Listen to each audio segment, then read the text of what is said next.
would you do if you had my life? Would you go hard just to have that ice? And make them back up. Make them roll out, rush in, drop back, defense. What would you do if you had my life? Would you go hard just to have that ice? Nowadays dudes never had that fight. When the person talking about to add that spice. And make them back up. What would you do?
Show some respect. Are you challenging me?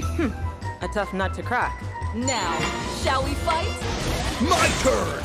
All right, here we go. Trust my shield! Fire away! Gotta try harder, huh?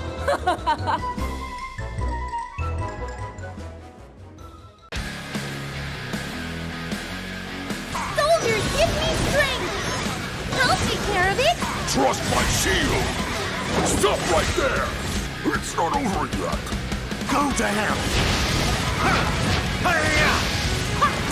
All right, here we go. Hey-ya!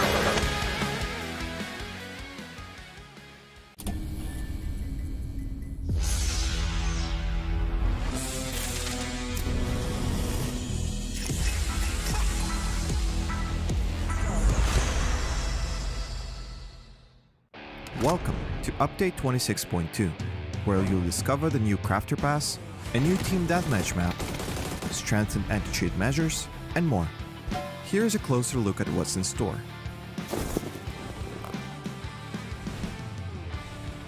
Dive into the fresh Crafter Pass, Black Market 2023. Tackle missions, obtain rewards, and get busy crafting in the workshop. Keep an eye out for the special craftable rewards in this pass. The return of 4 progressive weapon skins available throughout the pass duration, along with their unique chromas. There is much more depth to the Black Market 2023, so stay tuned for a detailed announcement coming your way. Next up, experience the newly unveiled map for Team Deathmatch, the Pillar Compound. This arena serves up distinct combat avenues tailored for diverse gunplay preferences. Favor long to medium range battles? The main building is the choice for you. For those keen on close quarter encounters, the side buildings is the place to be. Plus, the inclusion of cleverly designed flank routes ensures thrilling challenges for everyone. Elevating our commitment to fair play, we're enhancing anti-cheat measures for ranked matches on Steam. Those flagged as potential cheaters will now face an added ARS verification step, linked to the phone number associated with their account. Ensure your information is updated by visiting PUBG support should there be any changes to your contact information. Lastly, we have a new penalty system for those leaving Blue Bomb Rush mid-match, refinements to the general plane flight route UI, and more. Update 26.2 has more to offer, so don't forget to read the patch notes, and we'll see you on the battlegrounds.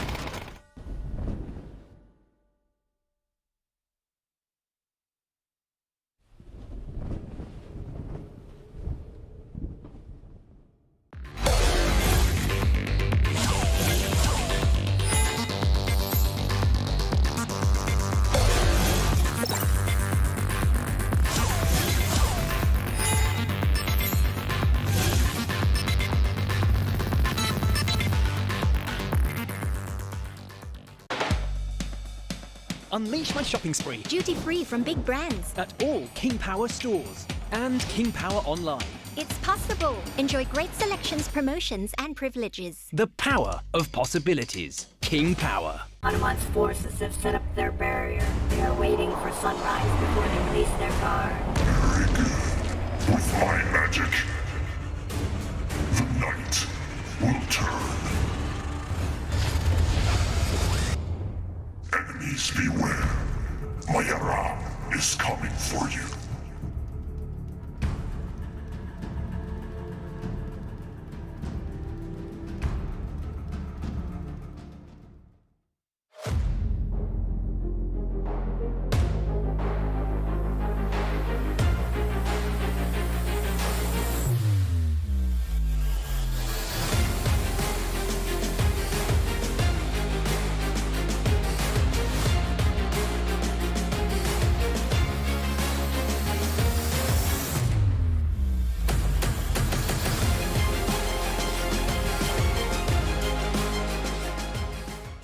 ยืนหนึ่งมันไม่ง่าย แต่ไม่ยากที่จะทำแค่ตั้งใจและสนุกกับมัน เท่าแก่น้อย ตอบโจทย์ทุกไลฟ์สไตล์ แบรนด์สาหร่ายยอดขายอันดับหนึ่ง ถ้าสาหร่ายต้องเท่าแก่น้อย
Through 17 gaming takes the chicken dinner. Twisted minds with a disgustingly effective hold on the south side.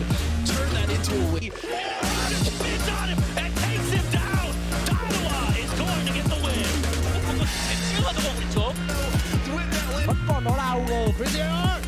Over the center position. Yeah, oh, kickstart some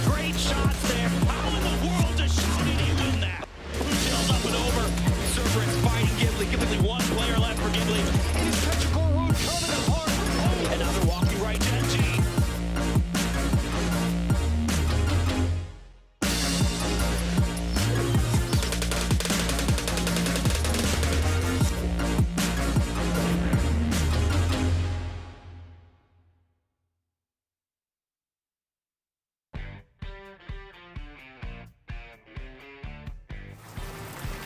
안녕하세요.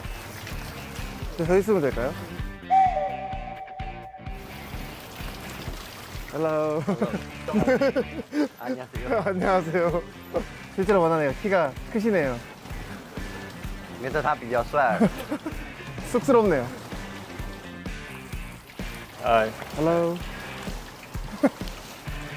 지난번에 촬영했을 때 본 적이 있는데 저를 다시 보니까 어떠신 것 같나요? I mean, I knew it was gonna happen. I mean, we are still good players, and we are still here at the like best event. PGC 트레일러 주인공이 된 소감이 어떤지 말해주실 수 있나요? It feels amazing, kinda like seeing myself inside the game. So it was good.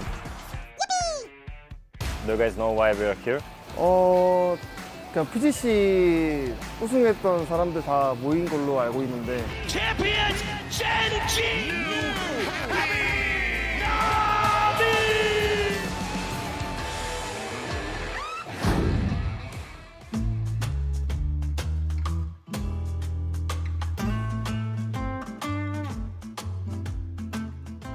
PGC champions Genji! These guys have. 因为 PGC 我们当时没有打嘛，然后那也是我刚才的打职业，就是你们当时会有什么感想？ I was sad getting second place and him winning this event. So, but it was fun. 엄청 힘들었지만 기뻤고 우승하니까 또 남들이 못 해본 걸 해보니까 참 좋았던 것 같아요. Do you remember that we shared like the boot camp, the Genji boot camp? 아 젠지 트레이닝 룸? 예. 맞아요. 미국 젠지 회사가 있어가지고 거기서 같이 연습했었거든요. 기억력이 좋으시네. I agree. If you were about to compete in PGC 2019 with me and Theo, who do you think would win? 我觉得我是一个非常好的状态吧，因为19年的时候的我很年轻嘛，那时候的状态很好，只能说。We were rivals back then. Everyone compared like me and him in 2019. So he was like actually super strong and like smart player. Thank you. PGC 2021 New Happy! 就是当时有没有觉得我们 UIP 会拿下这个2021 PGC 的冠军？ 그 당시에 UFP가 너무 잘했기 때문에 우승해도 이상하지 않을 팀이라고 생각했고 꾸준히 잘했던 팀이고 보면서 배운 것도 많았던 것 같아요. The only thing I remember like from PGC 2021 is that the kill feed is like always new happy, new happy, new happy. 当时还是很开心吧，因为这是我第一次参加这个世界赛，然后就拿到了冠军，还有个人荣誉。我觉得我们当时拿到这个冠军，还是我们团队的合作能力吧。然后主要是我有3个很厉害的队友，然后我们的配合什么也都很好，然后才让我们拿到了这个冠军。 원래 제가 혼자 다니는 플레이를 많이 했는데 닝밍 선수를 보면서 같이 해도 잘 싸워서 이길 수 있구나라는 걸 느꼈고 팀워크를 잘 다져야겠네요. 2022 PGC champion Navi! 是你参加过这么多很大的赛事吗？就比如说 PCS、PGC， 然后还有 PNC 都拿到过一个很好的成绩，然后你的感想是什么？ I think I want more. That's not enough for me. Good. Good. 2018년부터 PGI, PGC 모두 출전하는 선수인데 혹시 소감이 어떤지 말해줄 수 있나요? I mean, I feel great. I think it was only like 2 players who managed to do that. I think it's me and James, and that's it. I'll try to attend next one also. 역시 대단한 것 같습니다.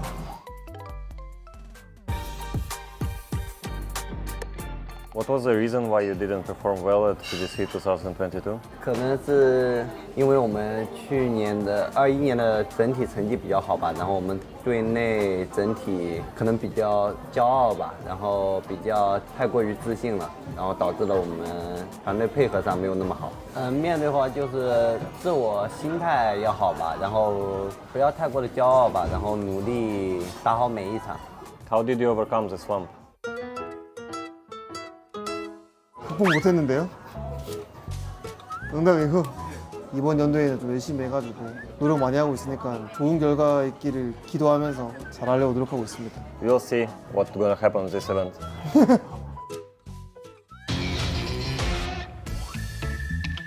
야시장 이런 느낌이구나.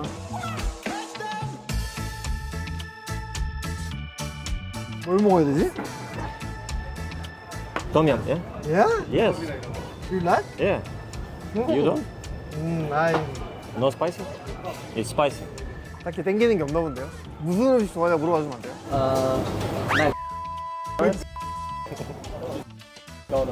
Okay. 대회 전에 루틴 같은 게 있나요? 루틴? Yeah, this is my routine. Like this. 我在研究吃奶。 아.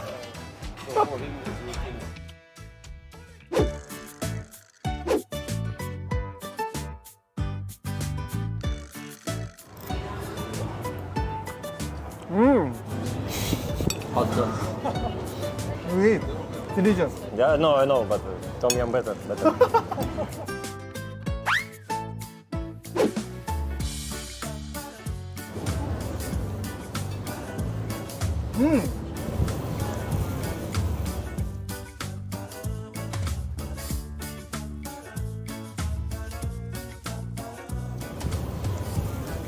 굿?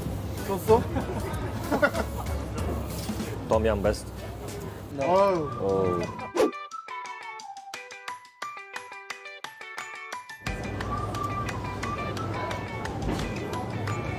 잘 먹는다. Spicy, delicious. Yeah.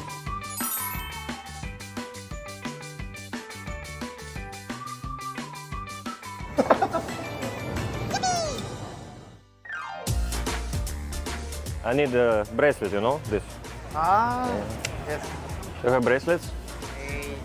They. Yo. 코끼리 바지 뭐예요? 저 하나 살래요. 이거 얼마예요? 190바. 이거 다 사주고 싶은데. What? Yeah, okay. Perfect. Yeah. 나도 사야겠다. 왜 뭐 사지? Very good. 감사합니다. Ice cream? Oh, yeah. Very cool. Very good. 맛있는데? What's your guys' goal at this PGC? 당연히 우승이지만 사실 우승보다는 4등 안에 들려고 무척 노력하고 있고 잘 하려고 하는 게 제일 목적인 것 같아요. 我们的目标也是先进入决赛吧，然后进入决赛后努力打好每一场，然后拿到一个好的成绩。 I think first goal is like to get to the grand finals. After that, we'll play again, try our best as a team. PGC 2023, fighting!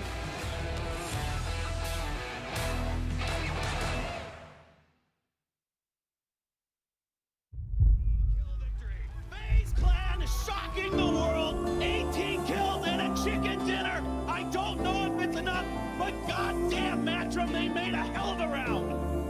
Buzzface, 8 kills. Uba, 6 kills. 8 seed. These guys stepped up and played winning. Voice in my head overturned, telling me to get closer to you now. Something's gotta change, you know it's right. Time to take you back, I saw in the high. Whenever step from me goes down and fall apart. Whenever move that you make is not enough. Turn around and trust in yourself at the end. You're the only one who survived to win. Don't hesitate to fire. If you want to go higher, shout it out loud. Say that you're divine. Go running through the fire and break all your desire. Shout it out loud. Say that you're divine. Go running through the fire.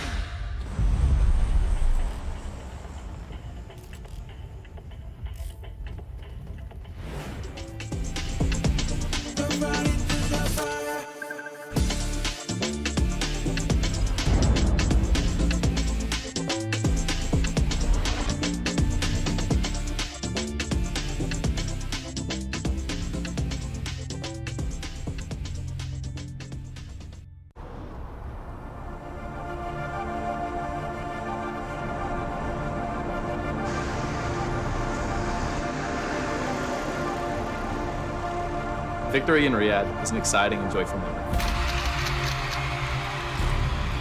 My team is a band of brothers. Win or lose, we're going to stick together and still make some fun memories. 아무래도 소닉스 견제되는 것 같아요. 如果我们生意兴隆在的话，那他就不是冠军。พวกเราอยากเล่นเกมให้สนุกครับ แล้วมาดูกันใครจะอยู่หัวตาราง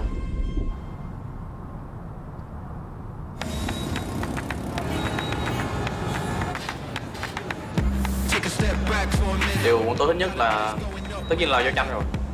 Tôi cũng thấy bị giao tranh với các đội khác rất thú vị. 新地图、新策略，我想看看谢四宝都准备好。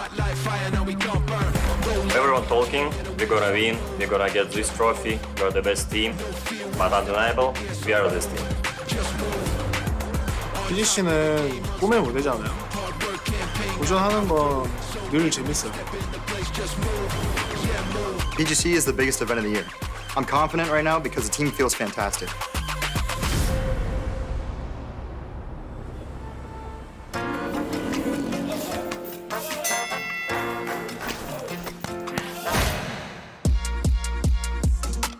Here กรุงเทพและทีมที่ดีที่สุดในประเทศไทยคือพวกเราทีไฟท์มันก็แปลว่าทีมพวกเราแข็งแกร่งที่สุดใช่ไหม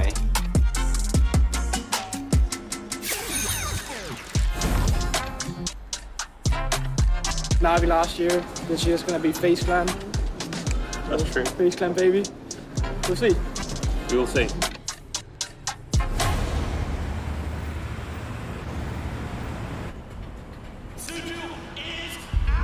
我还记得上次的 PGC， 我们让蓝 V 拿走了冠军，但没过多久就释然。未来已至，我们会走得更远。 We're not the best in the last tournaments. We still didn't deserve to win. Hope I'm gonna change it this tournament. So many teams are trying their best to win the trophy. I hope they don't sweat for what is not theirs. 过去并不重要，重要的是现在。此刻是 4M 的时间。 PGC 초대 우승팀이 누구였는지 다시 한번 생각나게 해드리죠.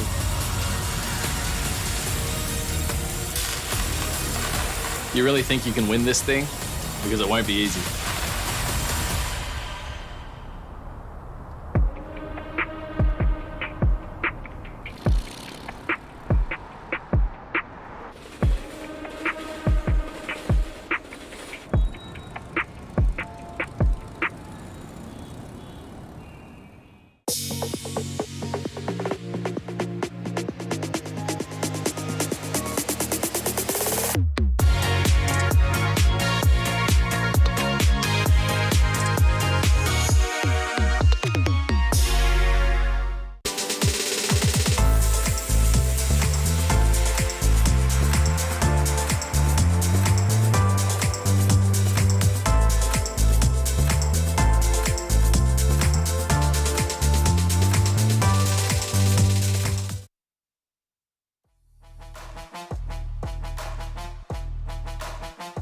Good morning, good evening, good afternoon, wherever you're watching around the world. Welcome back to the PUBG Global Championships 2023. It is the final day of the group stages, and Group B is about to take the field. My name's Tavis. I'm joined by Avenger. Yesterday, we wrapped up Group A, but it's going to be a similar story. Some sponges at the top and a big chase here at B. Yeah, huge comeback for FaZe to take the whole thing home. The question is, can 17 Gaming hold on to everything today? I hope that they do, and they'll be doing it in the most comfortable seats. The official gaming chair partner, Onda Seat, that elevates the gaming experience with ultimate comfort and exceptional performance. Choose Onda Seat, choose the seat of victors. Sponsored by King Power Group, leader in the travel retail industry. King Power, the power of possibilities. Loga Pro Esports grade gaming gear made with a unique design. As a leading brand in the world, MSI stands out as the most trusted brand in gaming and esports. MSI is the official gaming partner of PUBG Global Championships 2023, providing PC hardware, monitors, and laptops as a designated hardware provider for this event. Tao Kanoi, live deliciously. #1 fast and reliable fiber internet, True Online, keeps you connected when it matters the most. And it's going to matter a lot for these teams, Martin, that they stay connected because it's a double elimination, and the teams that are on the bottom 8, well, that's your first elimination is out of the way. Yeah, they can hope that we don't have as big sponges as we had yesterday, of course. It's a little bit closer. Any team at this moment, we're only halfway through the games here for Group B, so any team at the moment can, with 1 or 2 really good games, put themselves into the top 8, top 4 quite easily. So that's obviously going to be super exciting for today. And there's a lot of teams that should, I think, have started a little stronger. Maybe they don't traditionally, like say Twisted Minds, but teams that have pedigrees that we expect to be in the hunt for winning that are not on the correct side of the leaderboard right now. So it should be a pretty interesting day right out of the launch as some of those teams have had a day to get their feet under them. Yeah, now there's a Twisted Minds team that we kind of expected to do well, but they are not usually a day 1 team. So, but they played well in PGC. We kind of expect them to do better now that it's group stage. But let's see if they're able to kind of come back here in day 2. Well, I hope so. Otherwise, they're going to be absolutely insane favorites for the lower brackets, that's for sure. Absolutely. On the opposite side of that, we saw Pentagram go absolutely crazy in the first 2 games of the day here in Group B last time, but they kind of fell off after that. So we'll go over exactly what to expect when it comes to our schedule today, but let's talk about our schedule for the rest of the month. Group stages is wrapping up here on the 21st, and we'll be a little quiet tomorrow as the teams get their feet under them, and some then media. The next phase begins. Yeah, huge phase here, of course. We start with losers bracket. If you're bottom 8 in loser bracket, you are sent home. If you're top, you're going to be sent into the last chance. Then winners bracket, if you win, you're into the grand finals. You have some days off. If you lose, you're going to go last chance, as you see here.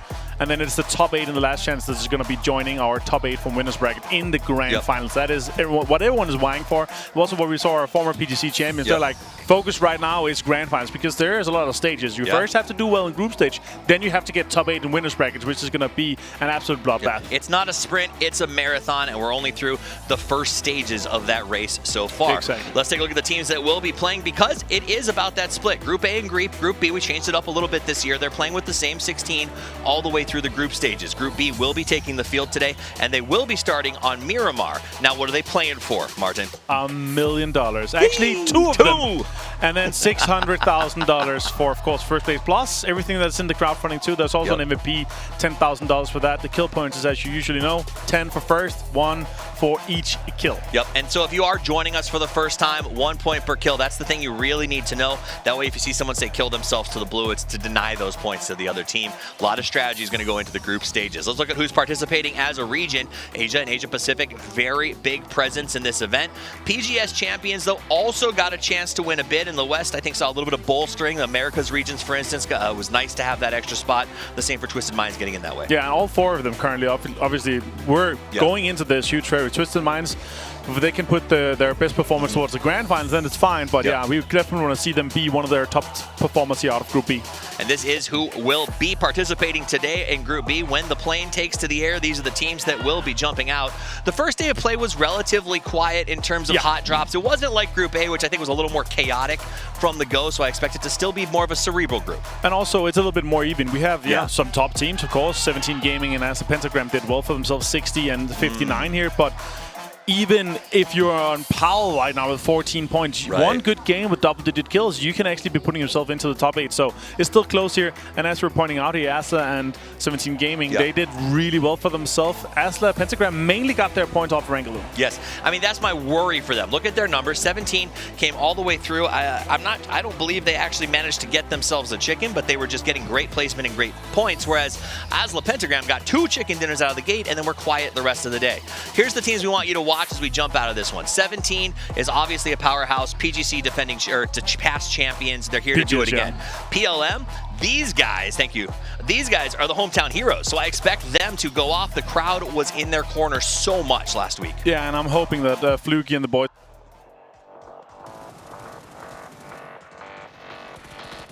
at one. And there was a salvage game. They managed to get the kills, but he was down to being himself, and then we had other fighting choices there. Fluky as well, of course, Purple Mood there with a huge clutch onto Luna's Gaming. They unfortunately lost 1 player and they had to go up with a 4 versus 3. Purple Mood was able to close that out beautifully. CC 108 for NH Esports looked really, really good. I said you think he does it again today? Because I know he's not always their superstar. Yeah, I think we're going to see Ming Ming pop off again, and I think we're going to see 17 Gaming have a fantastic round of games as well. The question is, can they beat the points that we saw FaZe had yesterday, of course? Can they beat like 110 or even go double and go 120? Fantasy League, though, here, 2 points for kill, and we've been talking about that so much, right? 100 damage is also going to give you a point.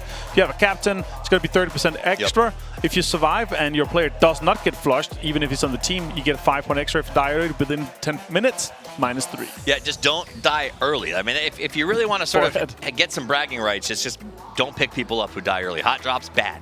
All right, Fantasy League, this is the pick, or who's performing, I guess, the best for their price. The Pentagram players are up at the top because of those double chicken dinners. 17, on the other hand, was just consistent and strong. And then for me, big shout to Gizera, who was one of the cheapest players on the list and has been performing really well. Yeah, and Fluky as well, of course. 46 points for 16,700. That is cheap. I assume a lot of them is going to be picking. And look at that. Stinks. I was in last place. You're not in last place, though. You're ahead of Matt. I did. Oh, look at me. I moved up a little bit.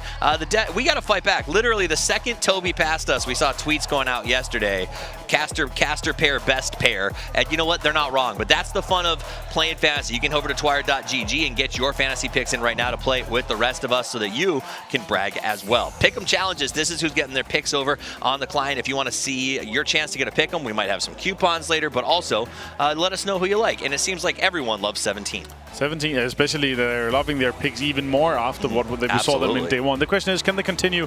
And also, there's a lot of kind of lesser picks, but you can hold on to that until you know the 16 teams that are in the grand final. So keep on to that voting pick once we get to know those 16 teams. We're starting with Miramar, as we talked about here, Toughies, and going to be ending in Erangel, of course. Yeah, I think that's great news for Asla Pentagram, considering they seem to be a very strong Erangel team.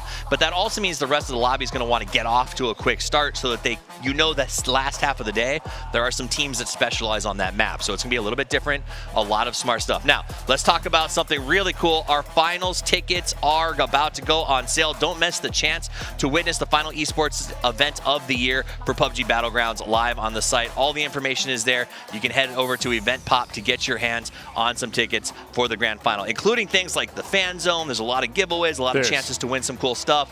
So come here and hang out with us. It's awesome. Lots of restaurants, all the players lots also of fun. Here, of course. You get your signatures off them, and yeah, just cheer them, take the pictures, take the selfies. Absolutely. And if you want something else, you can get some G-Coin throughout the event today. In the first match, after the first blood, we'll be giving away 400 G-Coins. And then in the fifth match, once the first team is eliminated, we'll be giving away somewhere between 800 and 5,000. It's random based on your code.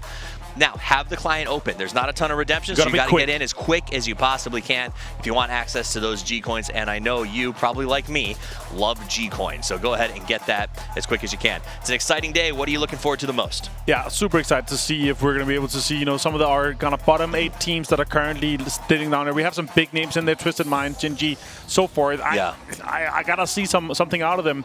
As we saw, both from Piano, like they need to make it to grand finals. And an easy hurdle is to make it through to the winners bracket. Otherwise, you're going to be in losers. And if you're in bottom 8 and losers, you're going to be offered a ticket home. You saw that Champions video. I mean, I loved that. I heard Pio say, my goal is to remind everyone who won the first one and win again. They want to be in the top 4 at the very least. You got to get out of these group stages. You got to get a good seed before you can be top 4. Other side, that's the benefit of this event. There is a long runway for teams to get better. Yeah, for sure. And I got to say, Christian Mark as well, a team that we have high performances out of Europe and EMEA in general. If they're able to come in and, start a little bit better, they have some really good fraggers in the team, and they're definitely capable of making it into winners bracket. Game number 1 is about to get underway in just a few minutes. Game number 1 of the final day of Group B about to start, and maybe a little preview of a map coming up.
And there we are, here we go. Hello everyone, welcome to what will be the first match of the last day of Group B. In just a short moment, I'm Toby, joined by Poro. And to continue right off where the desk ended, Poro, very, very interesting day of match coming up between the teams that arguably play things a little more slow, a little more calculated than Group A did. At least it seemed to be that way on day one, didn't it? But you never really know. I mean, there's some surprises in there for sure. Obviously, Purple Mood, I think, shocking all of us, coming out there, a big home field advantage. And then some surprises on the other side. Maybe 4 a.m. starting a little bit slower than I think a lot of us had anticipated. But if Group A taught us anything, it's that the teams that did well on day one, not necessarily the same teams that's going to pop off on day two. That is definitely true. And I love the fact you bring up Purple Mood, because I went over, I talked to them. I was curious to find out, because their LAN experience still somewhat limited, especially at the global level. I said, you guys have home field advantage, but do you play this as an advantage or disadvantage? Is it a disadvantage in terms of everyone out there sat there waiting for you to pop off, or are you just kind of feasting in all of the shouts and yells and all of the cheers coming your way? What they told me was, initially, a little bit intimidating, but once they got themselves that win and heard the roars from the crowd, it was just instantly home field. They knew it, they loved it, and I'm hoping to see them thrive right straight into the next Miramar, because they won the last one we had. Gotta love that perp, baby. They... again, we gotta love having that live audience back again, don't we? I mean, I know you guys can hear it at home. Anytime a team starts, especially a Thai team, starts popping off, you can hear the screams in the background. And these guys, even though they've got 2 layers of sound protection, I know that they can hear it as well. And it is going to be huge for the rest of this day, especially knowing that Purple Mood is trying to play. 17 is trying to hold on to their spot. 4 a.m. has a big contingent here as well.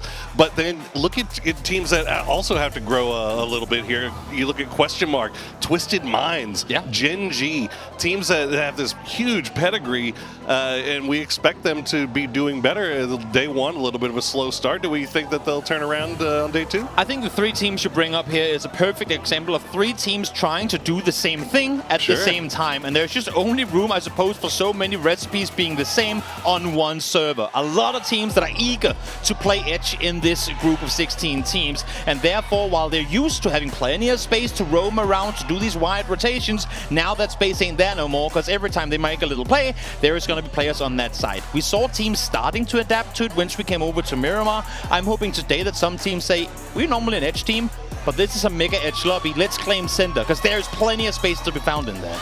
There's another team that's got a nice cheering contingent for them is Sixel.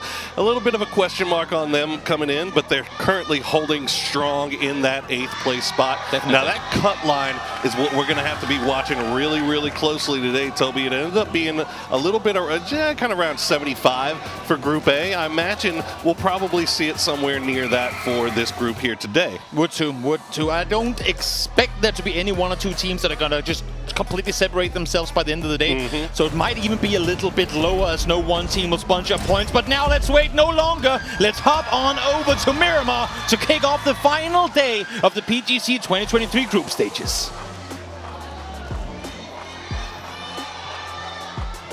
Blue, jeweled, and golden. Love Miramar, and I love that little graphic for Miramar as well.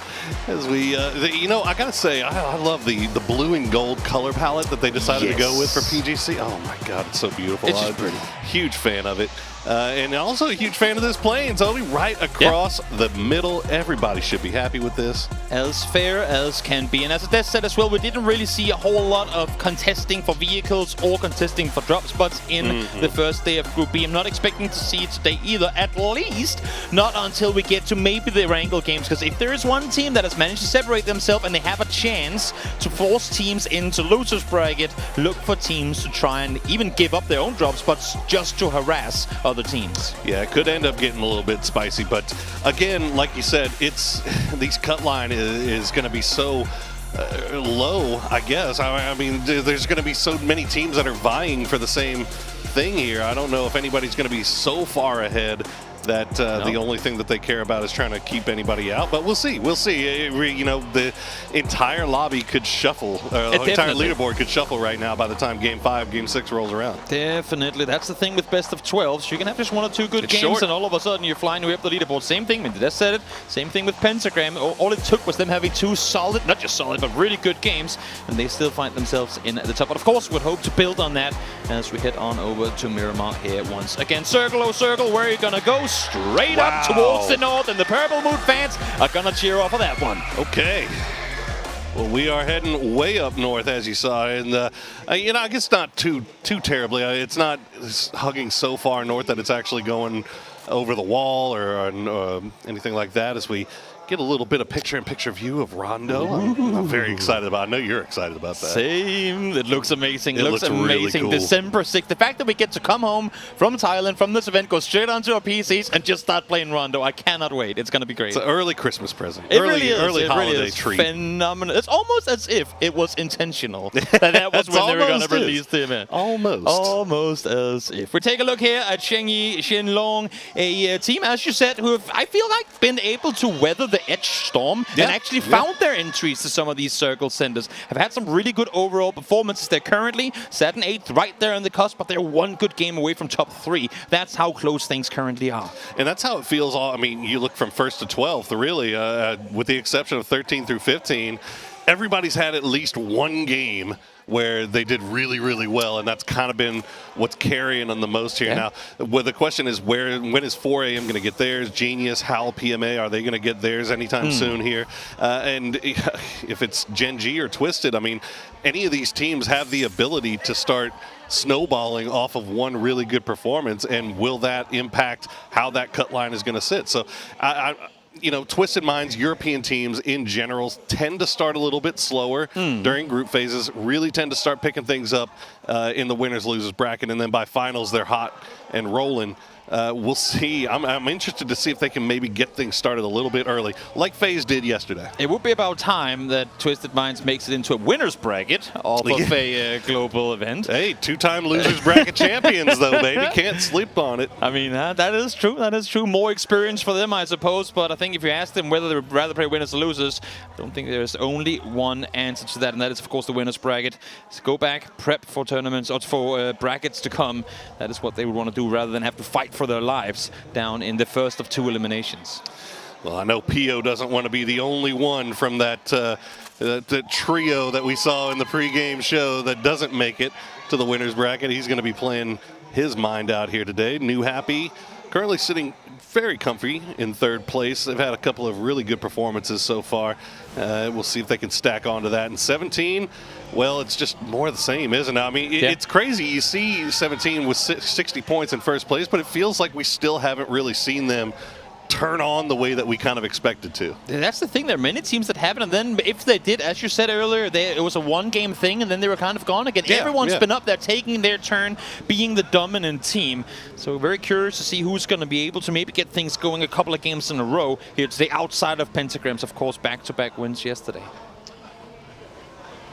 Driving out of the storm, getting a little bit close to Genius there. Doesn't look like any shots are going to come out from Genius, though, as they are very comfy that they are not going to get crashed, but this is getting a little bit close. As 17 and Howl, and that's going to get some shots going out. Laser going to get the first knock, immediately traded down by Suju, and now the Mad will finish that off, and Xiao Bei and Xiao Wu, they are separated. This is a very big split that 17 had going. We've seen this happen to Howl already in game 1 last time, and they were able to turn it around. Can they turn this one around as well? Initially, I thought it was kind of an attempt at an ambush this time around. I think it's just rotations. The timing's off. That's what's going to happen when you're at global events. See Howl here, though. Mad peeks on over, takes the fight to Xiao Bei, able to take him down. So the cavalry now has to arrive. Little goes Xiao Wu. What can you do to get back up Xiao Bei? Oof. God, what a beautifully timed grenade. That going to fall just off the side, as Little Ghost will have to dance a little bit. He's got to make sure that he stays alive long enough for Xiao Wu to come and provide support. You can see Xiao Wu now on the minimap has arrived. That flush will come out, so Xiao Bei not getting rezzed. So that's 2 members of 17 down, 2 members of Howl, actually 1 member of Howl completely flushed. Skullfeld Still hasn't gotten res just yet. Nope, Little Ghost trying to make a play on forward. Has Xiao Wu now over the top ready to apply some suppressive fire. You can see them kind of toggling back and forth between utility. Not sure exactly how to go for this one, but now on the flank around the side, spots Lassa. Peeks on over, but Lassa's got a big ridge to work with. Issue is, Xiao Wu's position here is cutting them completely apart. Able to get the flush on one and take out the Mat 2. Lassa now finds himself all alone. Dirty little spray with that barrel, and now Xiao Wu wants to finish off Lassa. He's going to keep track of him. Don't put yourself at risk here. Don't take a knock that can get flush. You can see Lassa repositioning. They know exactly where he is, though. This should be just a matter of time, and there you go. Xiao Wu will be the one that does it. And 17 will pick up 4 kills to start things off. Not the way that the rest of the lobby would want to see it. But again, I mean, while we saw Howl yesterday actually set up some pretty nice ambushes, this to me just seemed like bad timing. The sandstorm had just come through. They couldn't see each other. They couldn't hear each other's vehicles. All of a sudden, wait, there's a car next to me that isn't you. What's going on? Before you know it, 2 players knocked, 1 on either team, and the fight has to come through. And that was just a big, wide split on that south side of San Martin coming out from 17.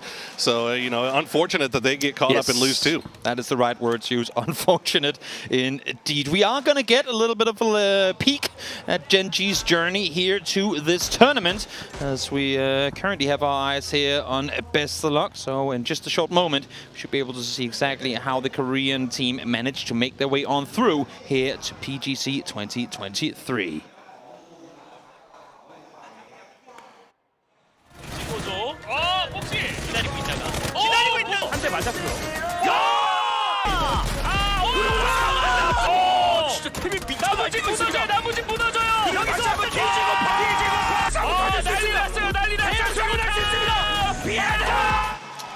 Oh boy, Gen G, one of the most storied franchises in PUBG.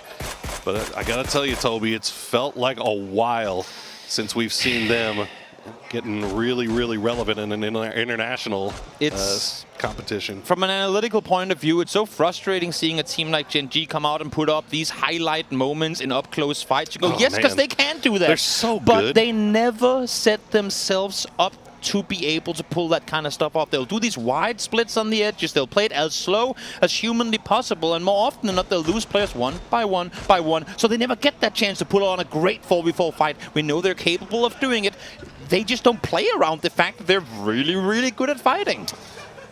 Yeah, it's definitely tough, and you know that's a team that's got so much experience on it, right? Yes. So you can't really feel comfortable questioning any decision making that they do, because they've been around for forever, right? So they should know exactly what to do at all levels of competition, and whatever the plan that they have is, we'll see if it starts working here pretty soon, because it's been a little bit of a slow start, sitting in 12th place with 24 points overall. Indeed it has. And for those of you guys watching the map feed right now, I want you to pay close attention to the circle center. I talked about it coming into this. Des said it too. This is a slow edge lobby. Look at the compound southwest of water treatment. If any of you guys have ever watched competitive PUBG before, you know that as soon as these circles go up here, you instantly claim those compounds. They're called magnet compounds for a reason. Games that go around this area usually end right on top of it. Right now, they are free.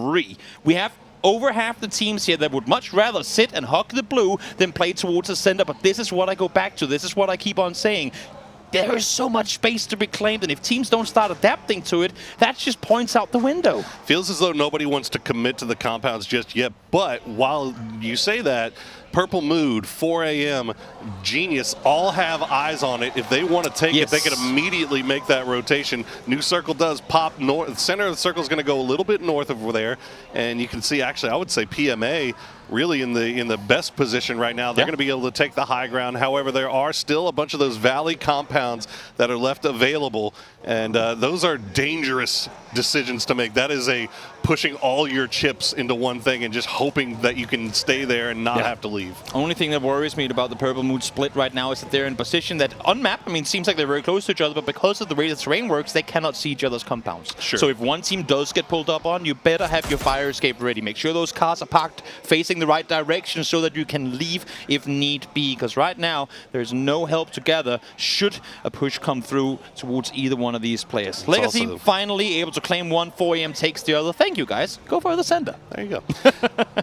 Yeah, no, it's you can see a lot of teams on the move. Asla, Pentagram, I don't know if he saw something or if he heard something, but immediately pulls back down, and that's going to keep him alive for the time being. So that's Asla, Pentagram. Started off so damn strong on day one. Yeah. Obviously, back-to-back wins on Erangel, and then it was just kind of nothing after that. It slowed down a lot, and I don't know if it was usually you feel like in international situations when you start getting that confidence going, that snowball rolling, that you just keep building and building and building off of it. Well, it's harder. It's really harder to do that these days than it used to be. And while we talked about the Pentagram global attendance kind of pedigree that these players do have yesterday, I also don't think anyone is expecting Pentagram to come out of this group on top. But the fact that they were able to convert the games where they got chances into wins, I think is huge, because many teams will get the same sort of circles, same sort of compounds as Pentagram did yesterday and come up short. But every single time Pentagram had a game kind of go their way, so to speak, they were able to bring it home. We see 17 there. I mean, just demolishing how Xiao Wu, he is on a whole other level. He truly is, and that's why he cost about $35,000. Yep, that's why he's my captain. Well, there you go. It's a good captain to have. And there goes my captain, Mr. LG Snakers. Luminosity had a decent day. Obviously, 38 points, sitting in 7th place overall. But we've seen so much more from them in group stages. They are a team that really does like to start putting up points early. And a little bit of a slower start for them on day one maybe than some were expecting, but I don't expect that we'll see them have 2 back-to-back low-point days. Oh, no. I would very much keep eyes on LG to be one of those teams that's ready to pop off. Definitely, and that's the thing. I mean, even though we talk about Edge and playing slow, that doesn't take away from the fact that a lot of these slow-playing Edge teams are incredibly dangerous in the late game. Foot Esports, I mean, 17 new happy Twisted Minds. We have some of the heaviest hitters in this tournament, in this lobby. It's just due to their passive early game that people think, oh, they play slow, they're not aggressive, they're not out there, YOLOing and getting highlight-worthy moments. They will get them. They just happen 7 to 8 minutes later in the game. Like, don't worry, guys. At least 60 players has to die in this game in order for it to finish. Those kills, those highlights will come through. These guys, they just take their time. They're very good at knowing exactly where everyone else should be and where the sight lines should be as well. Look at this split from Sixel, Toby. Yep. Do you see this? Water treatment all the way up north just to Oasis. And now you'll see MML and Suze will have to come down and join them, but what a 2-2 split that is. Massive 2-2 split right back into the footsteps of what was Infantry Gaming. An Edge team, we see Boliang on screen right here, the former IGL from Infantry Gaming, I believe since pretty much the start of PUBG altogether, one of the powerhouse teams out of China. Always like to use these very wide splits on his former team, and here it's no different. Wide 2-2 split, full control, and as you said, they'll be able to just wrap further east into the blue if they want to, and regroup out towards the eastern side of water treatment. Yeah, a number of teams already pretty much set up where they need to be, and you can see a few. Oh no, Xiao Wu trying to go for the emergency pickup. Little Ghost has already been dropped. And Xiao Wu somehow manages to make his way down to the ground, and not a lot of cover, bro. That is not great. That's not where you want to be. But you know what? He's alive, and that's all that matters for right now. And I mean, as long as no one really focuses in towards the circle center right now, he should be okay too. Because as we can see when we look at the map, there's a lot of action going to happen on the edge real soon. All these teams kind of crammed in and around where this new circle is. So expect fights to happen, and the first one's going to come through right here. Just like that, PMA already going to crash down. Asla Pentagram going to have to hold off the push. IMP is down. Tian's down. Kit, the last one remaining, is a COD coming through huge with that Groza. As Wicked and Adder just holding the angles, waiting for an inevitable push, but I think both of these two have just paused down. We'll see if Kit, tries to go for the move, but Adder takes care of it, and Asla Pentagram should be able to reset. Yeah, solid hold, but not only that, they get to, as you said, keep all 4 players alive, and that's important too, because you have Foot Esports now looking in this direction, you have Question Mark and Twisted Minds. I mean, they're essentially just EMEA surrounded, and all these 3 teams always eyeing the perfect opportunity for a third-party fight. But the good thing for Pentagram is they get to reset fast enough that no one can really do anything. Yeah, they got really fortunate that that nobody really tried to make a push on that. I mean, T-Bone was eyes on pretty much the whole time, but The rest of Foot not really in a position to reciprocate that energy as we check in with Gen G. E36 trying to send the emergency parachute right for the dead center of the circle again, and they're getting shot at as well, but nobody taken out just yet. It looks like they might actually get away with this, Toby. Half the server is shooting at them. How are they all still alive? And not just that, but half of them haven't even been touched on their approach. I saw the indicators just popping off. As soon as he lands, though, Pure Boy will be found. Xiaopian able to get himself a point off of that one. Good start for 4 AM again. I mean, they are one of the center-heavy teams, and I'm loving the fact that we see them claim this compound, because that is the kind of 4 AM playstyle. Play slow into phase 1, but then accelerate as soon as phase 2 pops. Go for that center position, and I don't want to say that I called it. Might have called it. Those compounds for free for everyone to take, but Legacy and 4 AM right now are the ones being rewarded. Indeed they are, and you know, it looked a little bit like it might have been pulling away off that first shift. It headed north. These compounds were kind of hugging the south, but the new shifts are going to favor 4 AM. As you said, they've got 4 deep inside that compound. Legacy took a knock. Looks like they were able to get that res back up, so full strength once again. Twisted Minds have some work cut out for them here. They've got to find not only a way to get into the circle, but a place to play once they're there. And that's where this circle gets so dangerous, and why those compounds we just mentioned are so valuable, because if you don't have compounds, you don't have that perfect rich line you can play out in the open. This is compounds or die. Yes. I mean, that's effectively what we're looking at, because we have so many edge teams. We currently have half the teams left remaining that has to find their way on. And believe you me, by the time this circle is closed in, if they aren't fighting in the blue, we'll be down to somewhere along the lines of 8 teams, because there's simply no space for all these teams to stay alive outside the circle. It's just absolute no man's land in between that Bermuda triangle of Legacy, 4 AM, and Purple Mood. And Gen G, I think, realizes that they're going to crash right on top of the Legacy compound. Unfortunately for them, they've got Genius that's kind of overlooking the entire compound as well, so it's not just one fight they have to be ready for. They've got to be ready for 2, and VHZ is ready for everyone as Gen G immediately losing 2. I'm not gonna lie, I was standing looking over the shoulder of VHG during their scrims coming into today's games. They were all hot dropping Picardo, and he was taking out player after player after player. His jiggle beats with both the AR and the DMR were on point. He's clearly warmed up coming into today. Legacy.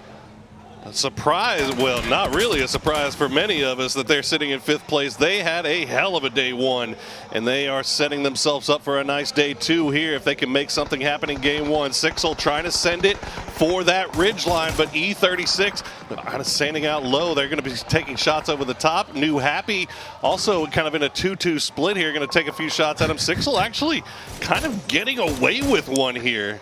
I'm not sure. Very dangerous rotation. Flipping through the desert, somehow still alive. It's impressive to watch, that's for sure. And I can't really fault NH Esports for not being able to get the kills, because those cards, I mean, half the time they're upside down. Not exactly going to make things any easier. But here they are, still 4 alive, make that 3, trying to see if they can somehow hold out New Happy in this next circle shift. Do not sleep on Sixel. Do not sleep on New Happy either in this circle. I know we've made a big deal talking about 4 AM, Legacy, Purple Mood, all in very good positions, but playing from the edge in circles like these, sometimes we can see those teams have a lot of success, pick up a ton of kills. They may not get the win because they don't have the compound, but they will get a boatload of points trying to do the same thing. Here's we now check in with Foot as they try to make their rotation There's just nowhere for them to go here. You can see Interforce, the ones getting in here early, trying to fend off, but they don't even have to do a whole lot. They're just prone on down, and this is where,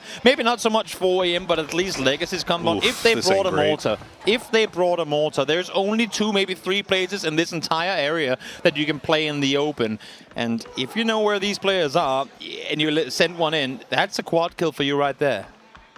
Utah, the rest of the Genius boys, kind of got left out in the cold by this circle shift, and they have to make a decision here. Do you want to crash onto that Legacy compound? What do you want to do here? You still got a fairly decent amount of players up. You got all 4 up. You have the opportunity to make that crash should you decide to do so, but you're going to have to do it quick, and you got to kind of keep an eye on what Sixel's doing at the same time. Think back to the Takeover game with Interforce set in the center of that compound for the entire game. No one crashed it, no one dared. All these teams, again, Cerebral PUBG, they want to be the perfectly timed third-party team. But that's not going to happen if everyone is waiting for another team to crash. Therefore, they get to sit alone, they get to sit tight, and everyone's going to be smothered on the edge. But the issue for them also is that they know they have Sixel off to the west. They also know that they have Twisted Minds off to the west on that high ground that they're going to have to crash somewhere too. Yeah. It's kind of a little bit of a game of chicken. Genius Sure not is. wanting to send it into Legacy when Twisted Minds is still up there and could just crash down onto them in third party from a different side. So they've got to be very, very cognizant of where Twisted Minds is before they make that send. Meanwhile, LG having to push it right underneath the doorstep of New Happy. Solid Nate being lobbed on over there. Ada kind of walked straight into it himself, but that's going to allow for question mark now to try and flex out a little bit more. Philfus did get knocked, so they're probably going to prioritize trying to get him back up. Issue is the blue is on them. They have to make plays here, and there ain't a whole lot of space to make it. It sure is, and this is just not a place that anybody wants to have to play unless they absolutely have to. Okay, God. You gotta be very, very careful around those cars. Another good grenade from Wicked will take down T-Bone as Itzy will get into the street. That's a dangerous place to be, but that's a kill secured for him. Everyone's brawling out in the open. Smokes is all they have for cover. They have to take these fights despite them not wanting to. Purple Mood now looking over the top, looking to potentially join in on this party down here. Asla Pentagram, Foot Esports, and Interforce all on top of one another, trying to fight their way through, trying to stay alive. He trying to hold North with a cat right down below him. And Wicked now peeking over from the other side finds him. Beautiful shots from Wicked. He's still in the blue zone, though. He's got to get out of there. Going to go ahead and confirm the kill. He knows he's not long for this world. Get the points while you can. Foot Esports going to try to reset. Question mark. Not going to let that happen. Duckmans from Purple Mood also third partying down onto the Twisted Minds push. While all this was happening, Twisted Minds crashed onto Legacy. Legacy holds 4 strong. Genius crashed onto Sixel. Sixel holds. Genius is gone. I said it, down to 8 teams by the end of this circle, and that is exactly where we're set. And once again, 4 a.m. We call it the Magnet Compound for a reason, and they have been rewarded once more. Now Purple Mood, the circle finally forcing them to leave their high ground, and Fluky going to be the first one that suffers. As Best of Luck and Dante for QM, they have got themselves a mini fortress built right here. As Best of Luck going to take a lot of damage. Oh, Duckmans, no! Crashes right into him. Fluky, Thunders are down, but Duckmans picks up another knock. Timing could not have been any better. Full speed sends it in, the car blows up and flies off to the side the second before, and he knows that deployable cover does not stop a Bronco. Nice double kill. They're going to be able to reset. Yes, they lose 2, but all for the cent they just had to commit to.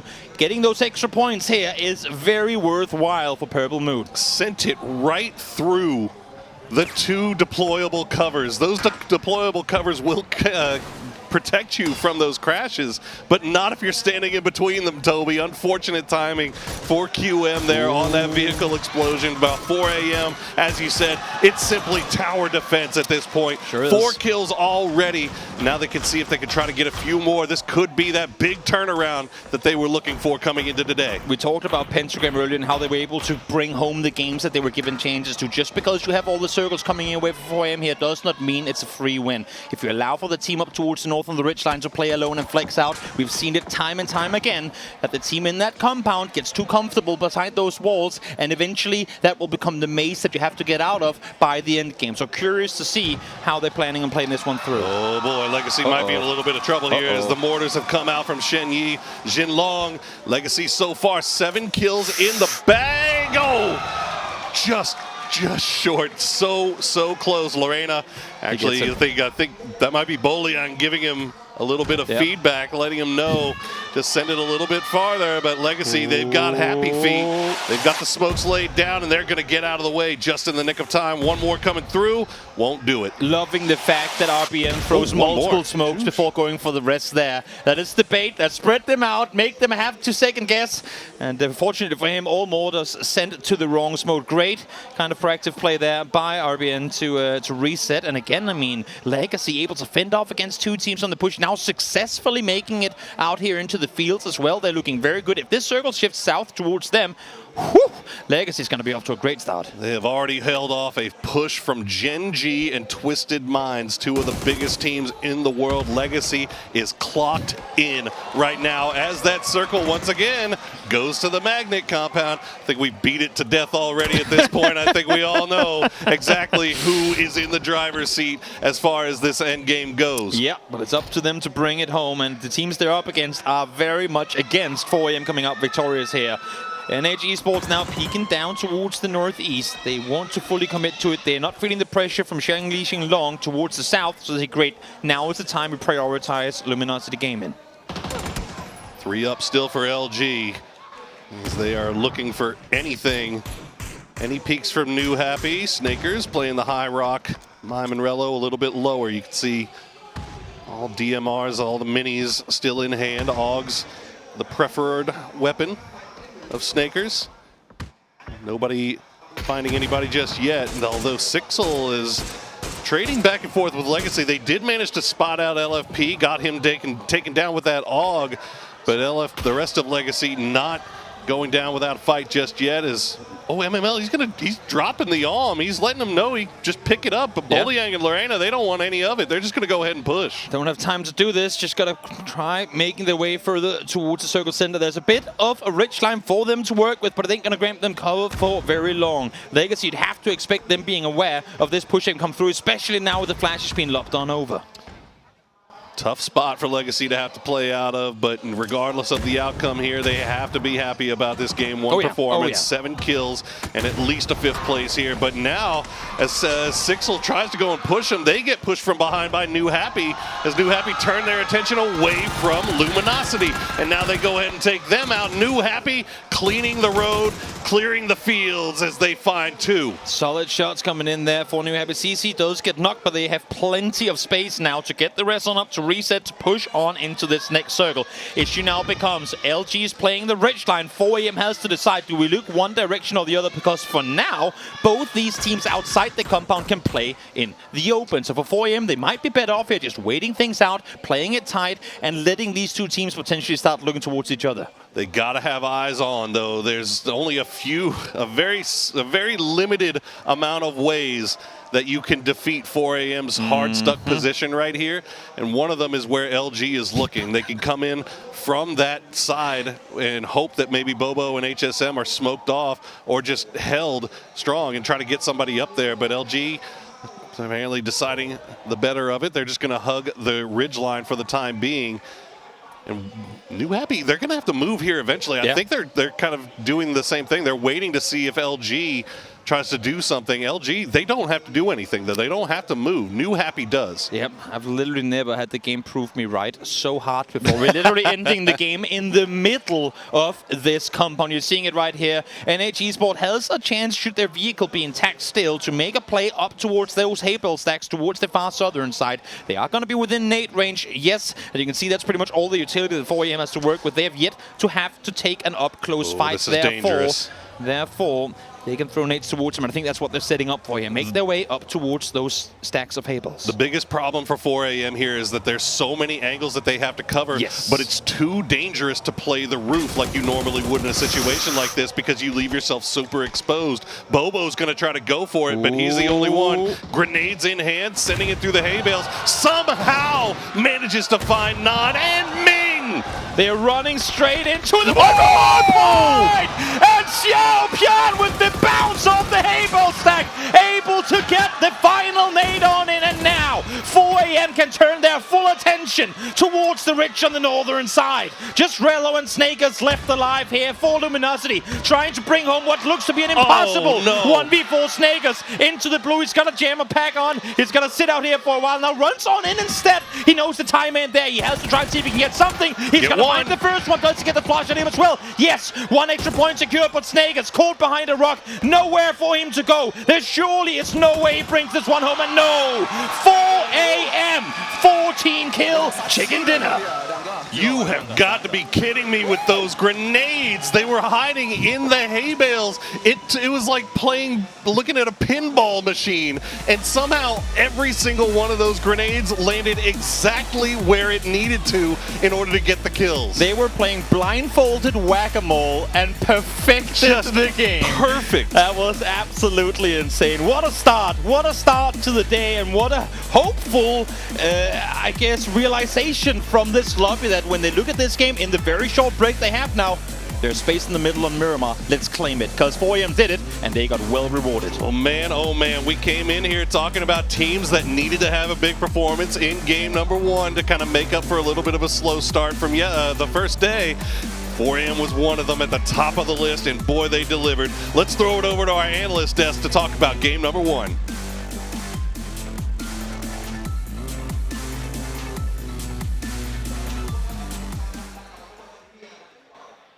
Our first game of the day is done. 4AM gets the chicken, and you've got to see these highlights, baby.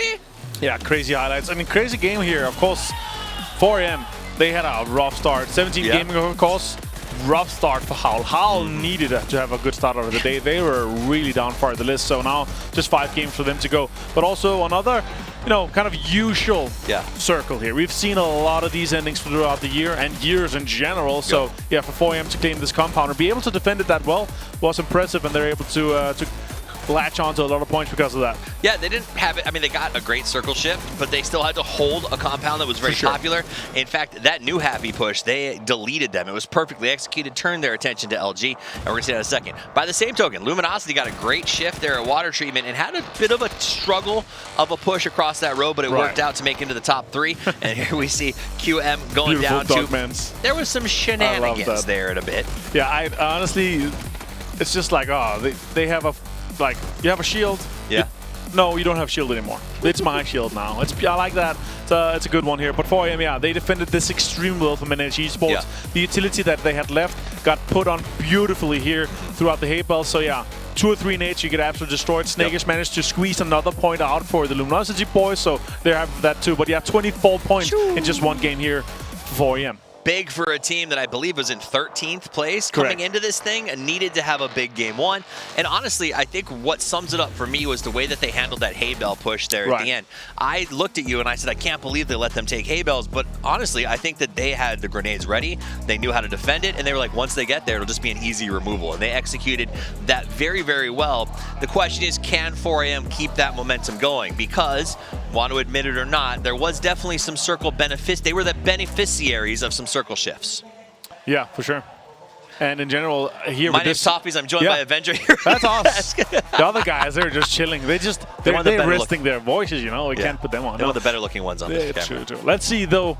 16 points before or after 6 games here for 4AM, and now 24 points in just this game here. That's going to put them on 40. They're going to be on the cusp, if not inside the top 8 here. So I'll start off that with 5 more games to go. I feel like that's going to kind of give them the momentum, the morale, the confidence that they needed to put themselves in that top 8 leaderboard here for the rest of the day. Especially because at least hold them in there. Well, the sponges weren't as strong in this group, right? So when we looked at that leaderboard earlier, we saw that there was already a bit of a separation coming out with those bottom 4 teams. Right. So having the ability to sort of get up to the top 8 in the first game gives you breathing room, because that's what you want to be able to play. You want to be able to play for a points per game average. You don't want to have to play for the 20-point game to get back into this thing, and that'll allow them to play their style of PUBG for the rest of the day. So that should be a lot of fun.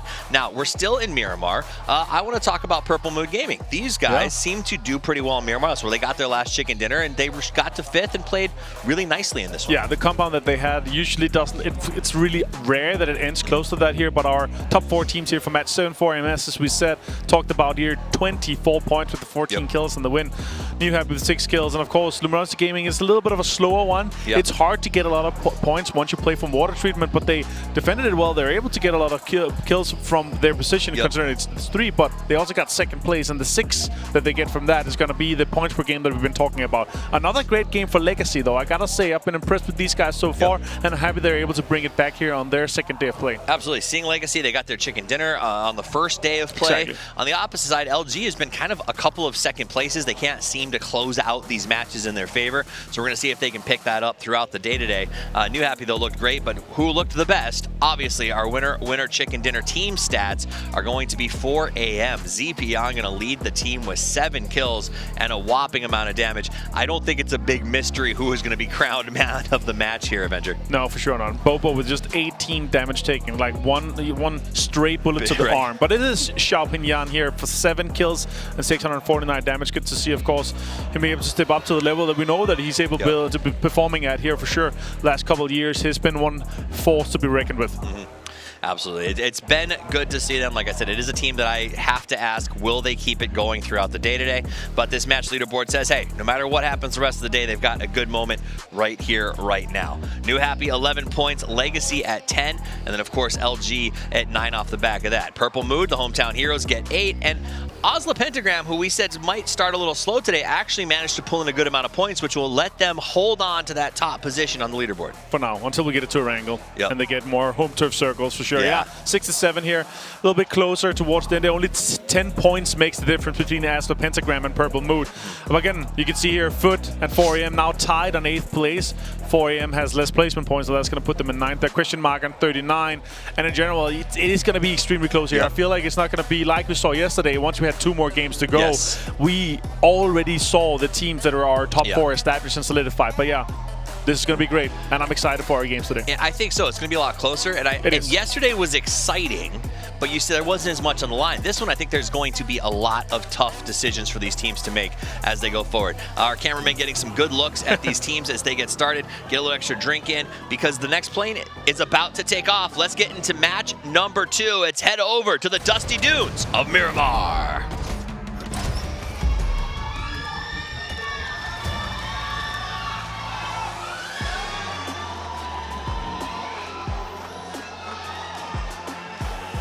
Thank you so much, Toughies and Avenger, for the great breakdown there between these 2 games. And I love what they were saying.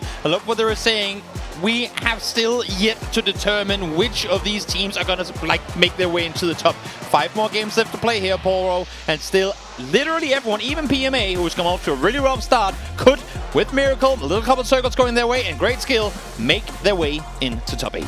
Indeed they could. It feels like 5 games feels like not a lot, but it also feels like a ton of time for all these teams to try to make a move, especially when we're changing maps immediately following this game. Only 2 games on Miramar here today before we switch over to Vikendi and Tego. And I heard them screaming out there in the audience, Toby. Was that for you or was that for me? I'm not sure. You sure? I will have to go back and watch the VOD to find out. Check. I'm not sure which one of us was on screen at the time. Off of the picture that I tweeted earlier today, I think we both look pretty handsome. So I think it was a bit of both. We'll share this one. Yeah, well, we're shake and bake at the top of the fantasy leaderboards right Couldn't now. Have so said that's it any better myself. All that really matters in the long run. And as we check in with Asla Pentagram looting up, no hot drops so far today, and I guess it's not really anything we weren't really hoping for, is to get a nice little Chuma circle. One thing that is interesting, though, as you say that, because yes, Asla Pentagram, they're chilling and looting, but look where they're looting. They are forcing Twisted Minds out of Power Grid. I'm not sure how that completely just kind of dodged past my brain there for a second. I guess I was busy doing a trillion things at once. Did they bully them off? Twisted Minds now forced into a 2-2 split, and while it's not the worst, they're still alive. What they get to loot from where they currently are is not optimal. And as you can see on screen there, on the right-hand side, the ground of honor is Rondo. And Rondo will be out for all of you guys to enjoy on December 6th.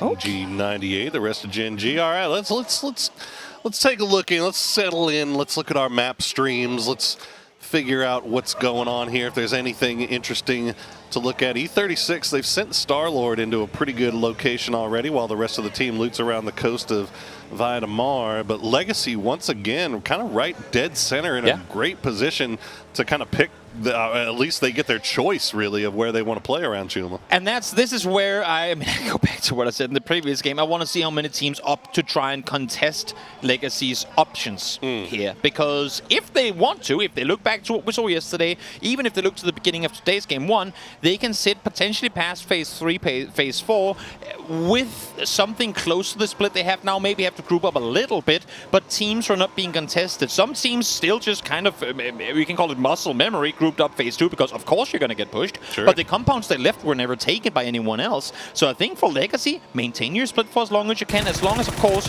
you're ready to regroup when need be. As we see here, PG didn't have his... you're not loaded, buddy. Didn't have his M4 dialed in perfectly, and therefore Wicked gets to live with a scare.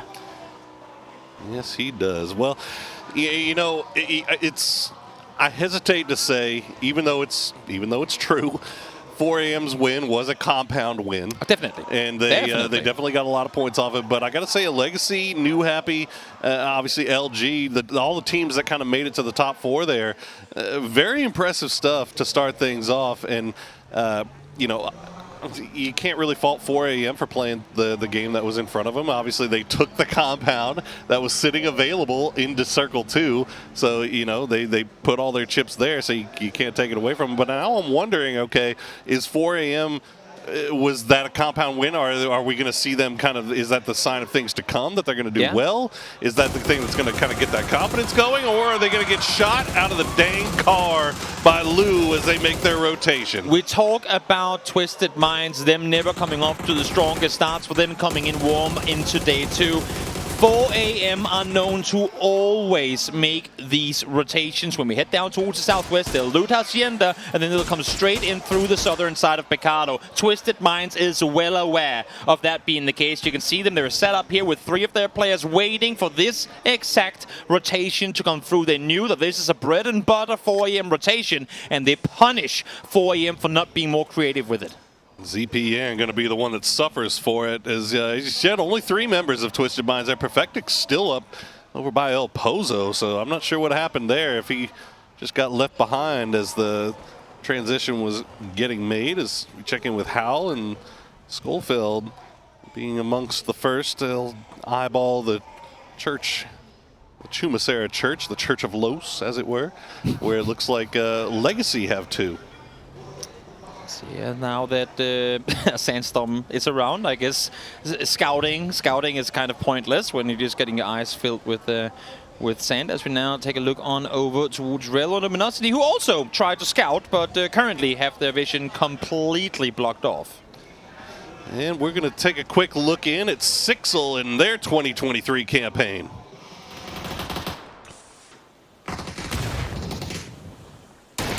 Wow, 这个喷子真的是太凶了，这个喷子。路人这一波左键梆梆梆，真是完美的喷子体验。 Again, a roster that knows how to fight when they're forced to fight, but also a roster who, like everyone else here, plays risk management. Plays, is it worth it to take this fight, or more so, do we have to? No, we don't, great, therefore we don't. But doesn't mean that they can't pack a punch when forced to. Yeah, and as far as things go for Sixel, and as you said, their current play style, or the play style that they tend to lean towards, they're in a very good position for doing that, as they are kind of one of the southernmost teams, really. They've got a big 2-1-1 split going on, taking up a lot of real estate, get a lot of information about what's around them. As we check in with Howell once again, they have a 2-2 split, and they're going to spot out a few heads popping around on the ridge line, but no joy. You mentioned it earlier, and I want to go back to it. I'm still curious, as one thing is Twisted Minds is split 2 kilometers apart, but curious as to why they're split this far. We are going to get an interview in just a short moment as we see Question Mark, they're rotating their way on down 17 as well, trying to make a play. But now, let's get a listen into Purple Mood.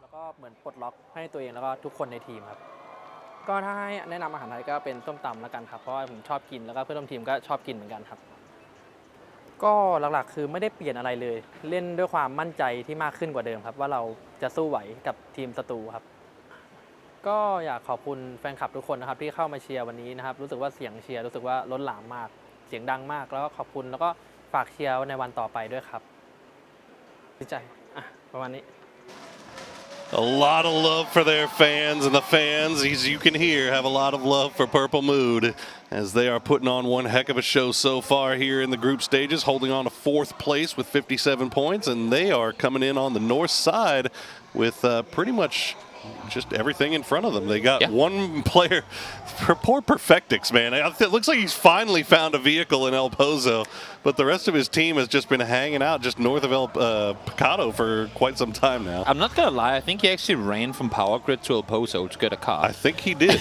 But that also goes to show Twisted Mind's idea here. They knew if we want to set up this fight against me, there you get some highlights from the previous game. Boop.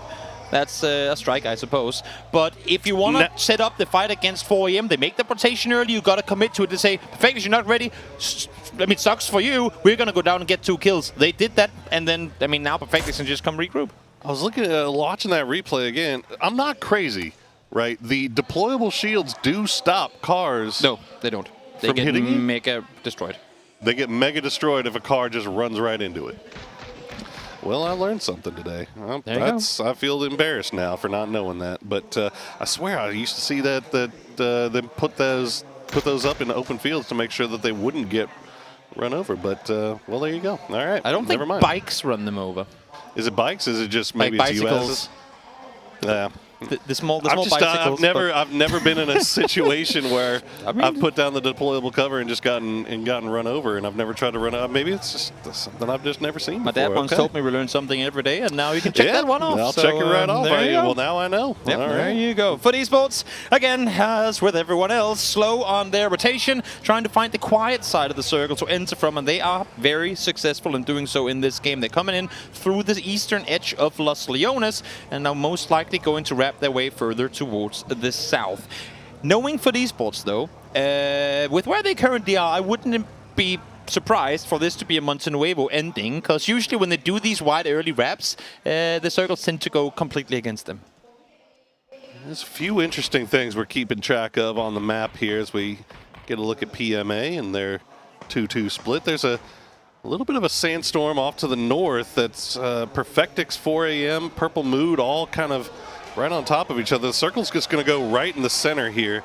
And then if you look just on the south side of Pecado, you can see Crazy from 4AM all by himself getting really close to, looks like Snakers from LG. I mean, that was the one player that made it through what is still this ambush site, still this trap site, but Lou, with the Dragon up in hand, able to find the first 2. Bobo does steal 1. I guess it's only fair, considering the Twisted Minds killed 2 of his teammates, but we'll see if they can get some more with it. Lou, able to headshot 1 more. Bobo, down on his knees. HSMM is around, so the rest might be possible, but now the rest of Purple Mood are here too.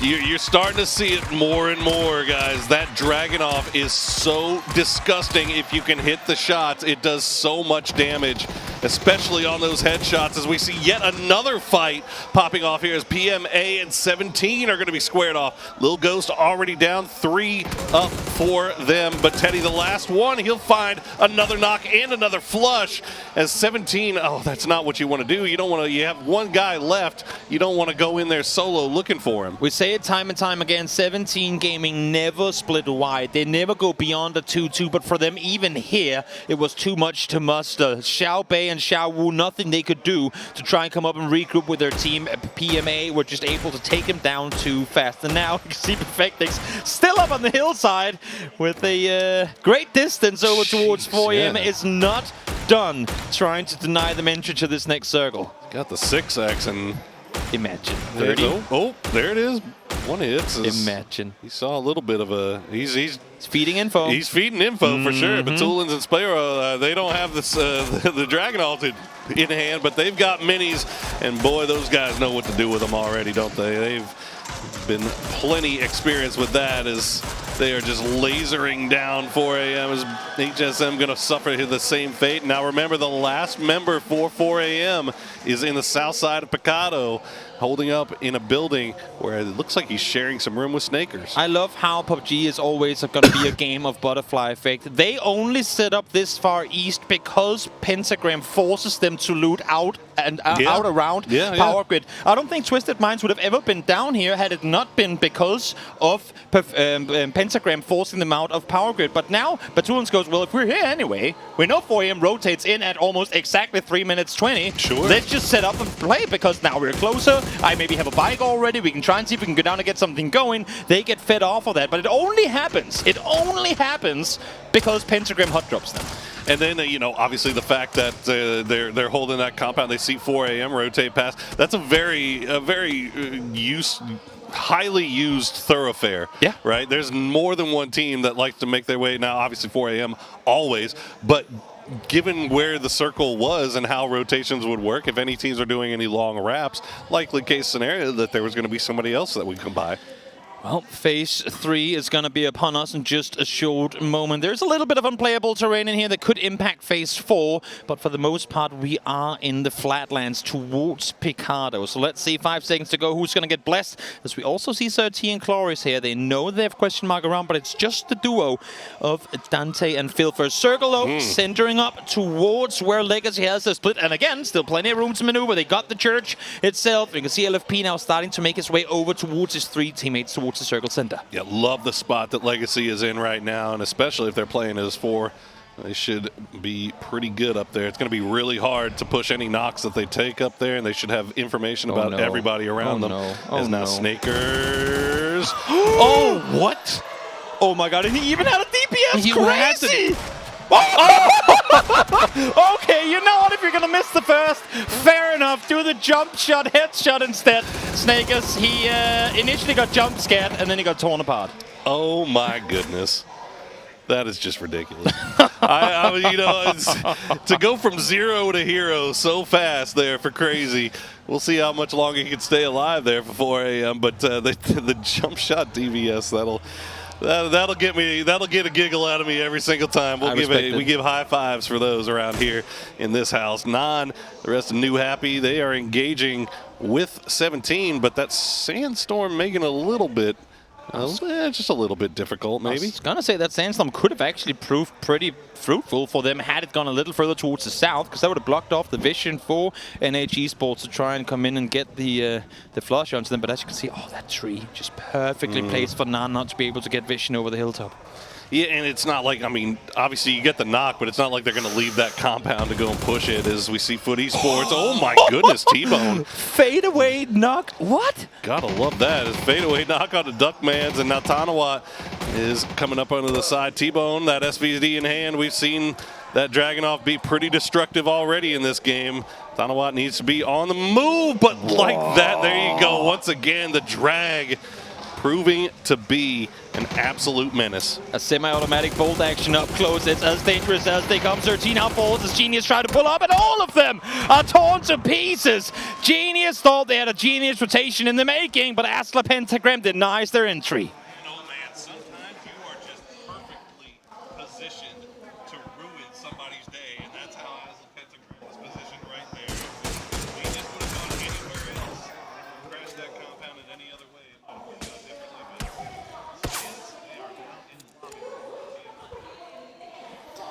Let's see Relo.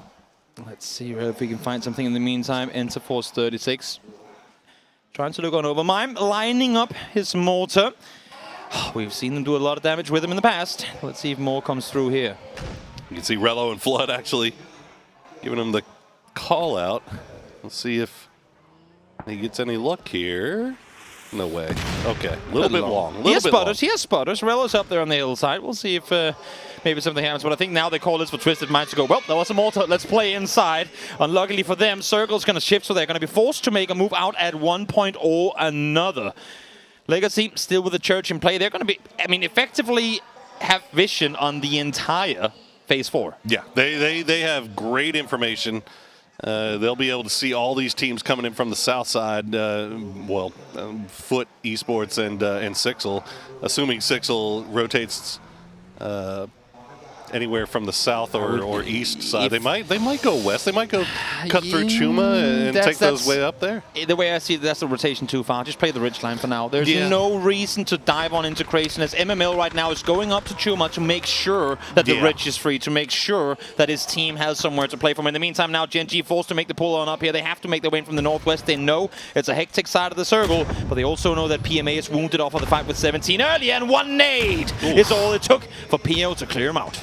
There you go. Gen G showing a little spunk here today as they did get some unceremoniously dispatched from game 1 by Legacy, but so far so good for Gen G right now as we continue to see throwables being engaged. Did MML just try and lob a nade from all the way up on the hilltop down towards E36? Where are they going in this circle? You give up your vehicles to crash what? E36, the Japanese powerhouse, where are we headed? Are you going to die midair, or are you going to actually touch down without falling? They did it in the last game, somehow able to succeed without losing any before touching the ground. What happens here? They're down, they're on their feet, they're alive. Starlord is knocked, but they're playing Circle Sender. I call this worth. Honestly, like that's about how you want to play it. Whenever you get taken, if you're going to do it this late, if you get taken off, once you have before you go up in the air, make sure you have your smoke in hand. So the second that you land, you can immediately throw those smokes down and defend yourself. And they set this play up exactly when they had to. I think this is where Twisted Minds initially wanted to go off of this pull-up, but they see them kind of mid-rotation already being up ahead of them, and now they're forced out in the open. They can't play the same rich line anymore, and they are in trouble. But Tulin's already down. Some long-range shots there by Nan, but Ming Meng will be the one that gets credit for it. As it's another kill. First kill picked up by New Happy, although they are very comfy and cozy in their little compound right now. Now, we'll see how comfy Foot Esports is as they're trying to make a push here. And Twisted Minds, they are very surrounded. Yeah, good thing for Legacy is that they don't really have anyone nearby, so they can flex out onto this ridge line or this cliff side from the church. Exactly. They don't have to worry too much about teams pulling up. And then because they've been so good at maintaining their split for as long as they did, they're now set in a very good position. But here is Gen G's PO creeping on up on question mark. We'll see if Gen G grenade. Okay, it'll land in a little bit of a crease there, so fortunately question mark will avoid any damage off of that. And as immediately as that circle pops, Gen G will pull back around. Circle does go north, so now the Legacy is going to have to get on the move once again in this Twisted Minds Foot Esports fight. And now you got Sixel to worry about as well, and Asla Pentagram as well. Multiple teams having to come into this circle from the south. New Happy in position of 1 compound. You know what? There's 3 compounds in this circle. Gen G got 1, New Happy 1, and Crazy from 4 AM has the 3rd. We'll see if anyone else pull up on him in the meantime. Now, speaking of pull-ups, here comes Howl. Full speed forward. They know they have 2 17 players just ahead of them. The pre-net comes through. Xiao Wu finds one. Xiao Wu finds the other. Will they find the 3rd? No. Xiao Bei goes down in the return. Nothing comes through. Ruin, Fools, Schofield, solo player left alive. Xiao Wu, though, how are you still alive? Oh, great flash from Schofield. He's going to get him. But he's going to go down anyway as the Molotov will be the one that does him off, and it's mutually assured destruction at the base of the cliffs. Wow, goes down but takes 4 points with him. What a final stand for the team of 17 there. In the meantime, now Enter Force 36. Everyone saw them coming flying on in, and therefore hard for them to try and howl out there in the open. Look at this. You see Legacy still holding strong onto that church doorstep. Somehow it looks like Vard has managed to get into their back line, though. So we'll have to keep an eye on that. Shen Yi Shin Long will lose Suze, but it looks like they should get the res onto Boliang here. And all of a sudden, Legacy, everything was looking grand, and just like that, somebody gets in their back line, and the whole thing is falling apart. Oh no! From Vard outside. Throws it just before he falls. The final kill will come through, and you gotta hurry up, LFP, if you want to get these reses on. 3 players knocked, 3 potential players. You can get back on your feet, but the circle is already closing in. But nobody's pushing them, though. They should be able to actually get these, I think. The problem is, in the time that it's taken them to do all this, Twisted Minds has already taken their better position. Asla Pentagram has already taken the better position. So Legacy is going to have to come in not only a little bit bruised into this fight, but they're going to have to be pushing into essentially the two teams that have taken over the spot that they were looking at. I still can't get over the fact that we have Crazy from 4AM sat alone in the northern compound. He's effectively one man holding half a circle, but now here we go, Legacy. Where do you go from here? Nate's already coming through. He's in the blue now as well. Adder able to find the first. They saw the action. They heard the shots. They know exactly where they have them. Adder is going to find the second. Garcia is the last one alive, but not to be for longer as Legacy fall in 10th. Beautiful stuff from Pentagram, and now they have to turn their attention immediately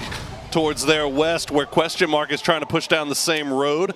As the circle pops off to the north once again, Question Mark, Pentagram, Twisted Minds.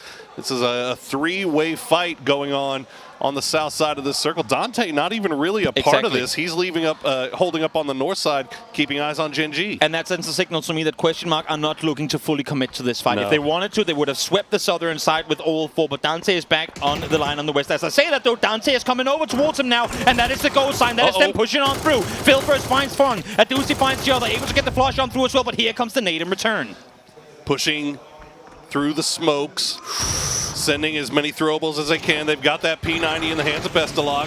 Adder and Hikari, the last two up. Hikari going to go down. Adder's going to find one. 25 HP left on him as he retreats back into the smoke once more. Question Mark, how much longer are you willing to donate time to this fight to clean up Adder?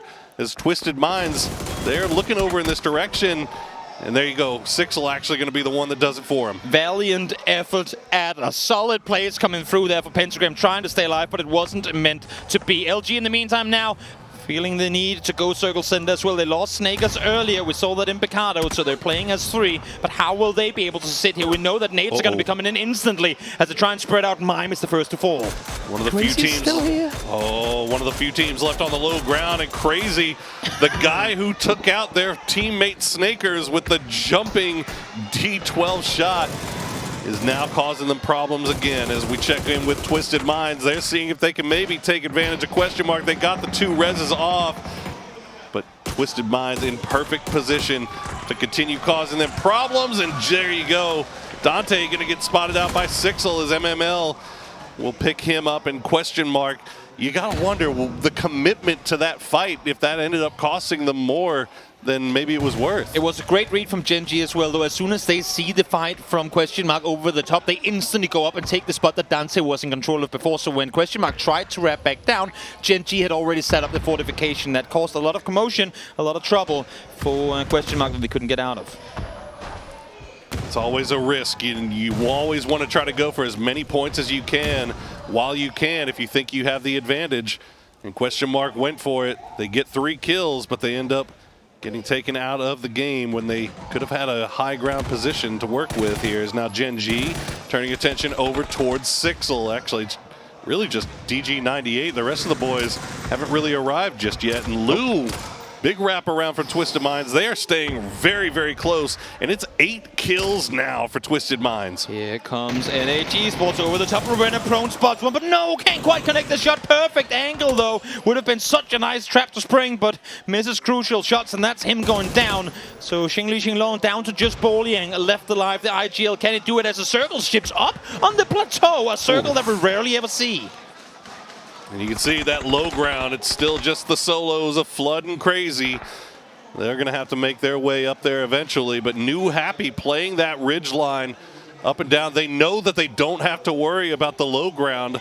It's only just a couple of solos that are just most likely going to play as quietly as they can for the late game, so they can be as aggressive playing that, making peaks along that ridge as they'd like. We talked about being frustrated, seeing Gen G being so good up close, but never taking advantage of it. This is where I want to see them dominate. This is where I want to see them force teams away. Right now, they're set on at least a third of the circle with their control. Song Yang is still in control, looking over towards Twisted Minds. You have PO and DG both aware of what's happening east, and then Esther holding the north. They are in a great position to win this game, but they have to bring it home.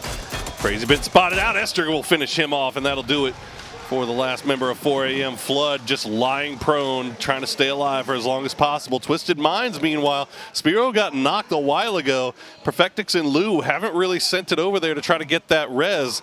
I don't know if he's just in no man's land, bad position, can't really get res. You can see Songjiang is still waiting over on that top side to see if Twisted Minds tries to make any push, any attempt at wrapping around that side. He is the contain. Son Yang really just has to sit here and feed in for a cross. Yes. If the push comes through, maybe don't even peek, just fall back and wait for your teammates to get up on the hillside. Because he knows that Shixel is up here too. They know that NH Esports is just out east. If you start popping off a fight, if you lose one, you can quickly get steamrolled here. It's all a game of patience right now. But again, I don't want to see Gen G give up on any of these sidelines. They have to keep distance, because the further opponents are away from them, automatically, that is the opponents being closer to one another. They've got the best position in this circle, you have to imagine. And actually going to send Pio down low in the vehicle. What? I'm not sure what he's like. Maybe he's looking for Flood. That's a very dangerous play when you're 4 strong. Ooh. But look at Songjiang with the beautiful grenade. Will take down 2 of Twisted. And Perfectix now the last one up. They're going to lay the smoke wall down. Play from the blue side. Flashbangs coming out from Perfectix, trying to slow the push. And now they're going to be returned in kind as Perfectix takes 1 shot. And there you go. Nan will be the one that finishes him off. Again, you don't get the point, but you get the placement point reward for it. Push on over, force them into one another, back off. There's so much more to play for than risking everything for a potential flush on Perfectix there. Give it to NH. It's fine. Now you have half the circle under control. And meanwhile, Pio on the northern side doing Pio things. It's going to bait, I think, the attention of Flood there for a second, forcing the kill, and now he should be able to wrap back, and he instantly does. Great playing here from Gen G.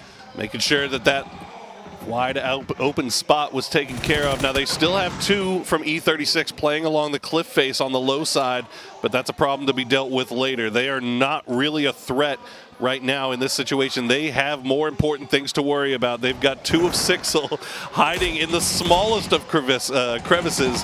And now, New Happy is going to lose CC108 immediately there to Pio. 6 kills now for Gen G. I love to see this. I love to see this. And it's a great example of how a team can play passive, play adaptives in the early game to then go out and completely dictate the flow of an end game. Gen G has this one gotten written all over them. The only way I see them lose this is either if NH Esports just finds some absolutely insane knocks, which we do know they're capable of, or if they let go and forget about E36 for a second. But you can see DJ98 is fully committed to making sure that no one wraps up behind them. They even sent down Pio to make double sure now that no one is able to wrap around them from the other side. Yeah, Gen G, they got to have those happy feet. Actually, New Happy able to get the res on a CC108. It's huge. That's huge for them, as the smoke wall going to be enough to prevent the sightline. You can see Songjiang still off to the west there, has that high ground spot, that flanking position, but no real angles onto any of this. He's got to have happy feet, make sure that he doesn't get spotted out if he goes down. Oh, look at that, New Happy. December 12th going to spot Sixel, and now immediately finds Pio. This is what I was just talking about. You cannot allow this stuff to happen. They have a P90. You got to keep them at a distance. That gun shreds up close, and even at this medium distance too. Nando force him return, and now 3v3. But keep in mind, E36 is still alive in this game, and because of what's happening, DG98 has to give up the angle below. The game is going to end pretty much on the cliffside itself. Whether the dot exactly is going to be downhill or up, I'm not sure, but safe to say that E36 still has something to say in who comes out victorious here, despite being the ones outnumbered. Gotta say, whoever it was that got the knock on Nan was absolutely huge. Was able to slow New Happy down, and they were able to get Gen G backed up to all 4. All reses come through. So once again, a full 4v4. Although all armor, all helmets are pretty busted at this point. Exactly. Fresh free helmet though, that still P90, for DC. Though, I think he actually got a vest of one of his teammates because he had a broken 3US, but it's saying, you're the one with the P90, well, I'm giving you my vest, bro. You are going to be the cannon in this one. You are who we put our faith in to bring this one home. Pio now, again, on the ridge line. They know that eventually opponents will have to come to them. But NH Esports also, of course, counting this one. They see 10 alive still. We cannot just fully focus Gen G. It's interesting. You look at Gen G, it's all 5.56, and then you've got New Happy with the P90, and then Ming Ming still holding tried and true to that barrel. So we'll see who will be the better AUG gunners. I mean, if NH Esports can hold this one off for a little while longer, you'd have to imagine that E36 has to make the play on over. The first knock here, though, could very well decide the outcome of this game. Smokes are now being deployed by E36. They're wanting to stay chill for a little while longer, but Blue Zone nades are now being prepped as well as Sean Yang peeks on over, spots December 12th. But again, every single time you peek into this P90, it is with a live at risk. Oh, CC, beautiful angle for him from the cliffside. He's going to find one. Can he find two? DG98 will find PO Ming Ming. We'll find DG98. No! And now New Happy, just like that, crests over the side of the hill, and Gen G can do literally nothing about it. They are wiped clean by New Happy. They win! E36! 36 swings around from below. You can see the laughs. You can see the joy on their faces. They flew in when everyone was settled in the circle center. They creep their way on up. They play as slow as humanly possible, and they get themselves the chicken dinner. Look at their smiles. Look at the joy. A plan that should have never worked in a million years still brings them a win. It happened so fast, Toby. It was just, I was so keyed in on the New Happy Gen G fight, and E36 just finds the perfect time to come up and bite them in the back. Unbelievable stuff from E36. Absolutely amazing. The snake in the grass will bite, but it will bite when it wants to. And E36 snuck that one out of the hands of NH Esports, who honestly looked very, very good. But now let's hop on over to the desk and let them break down the final Miramar of the group stages.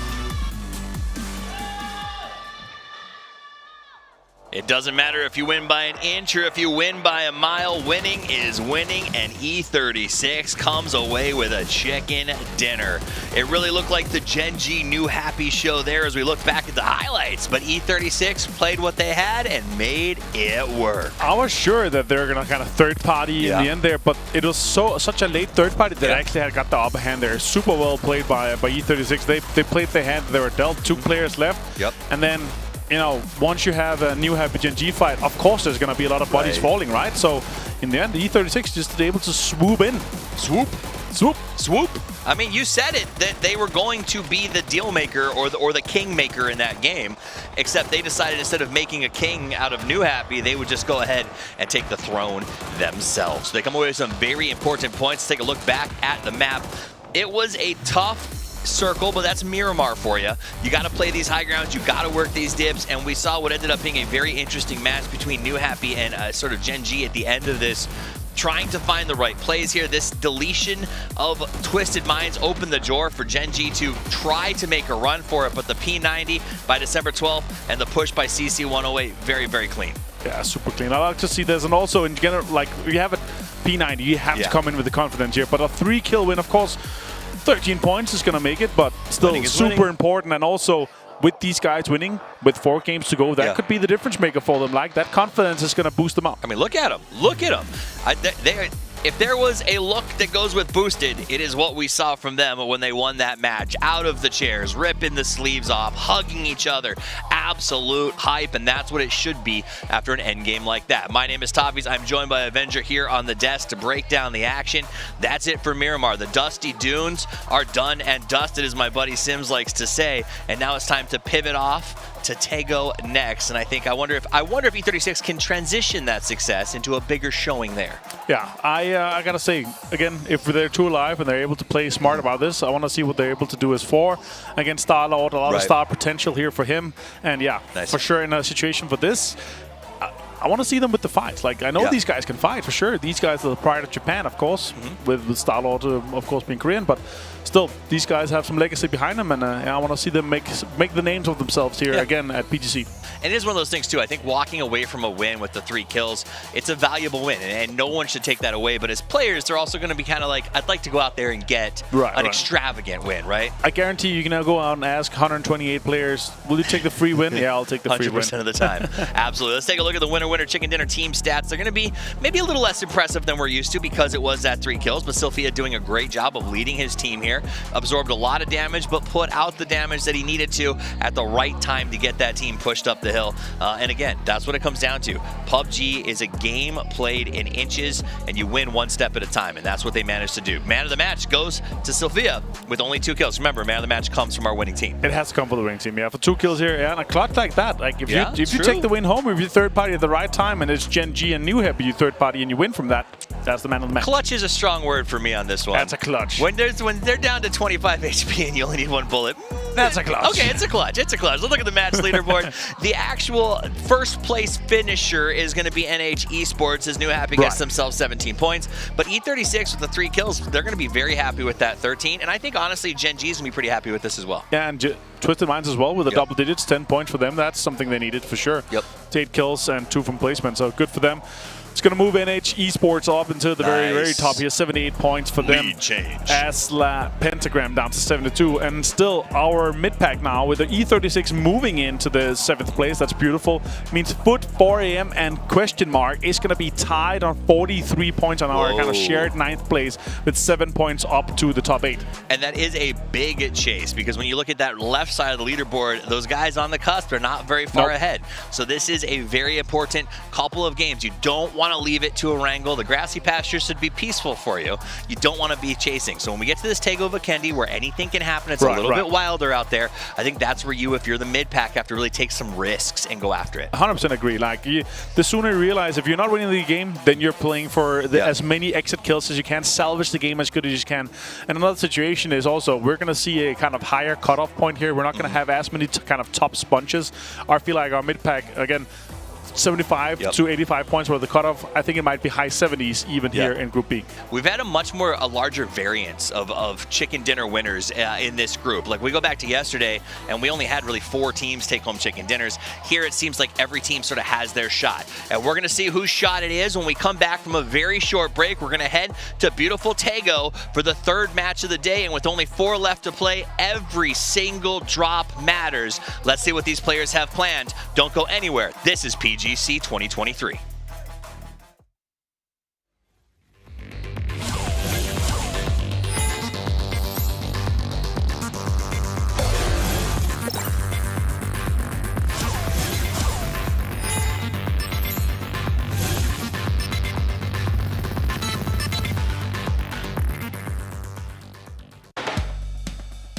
Unleash my shopping spree. Duty-free from big brands. At all King Power stores. And King Power online.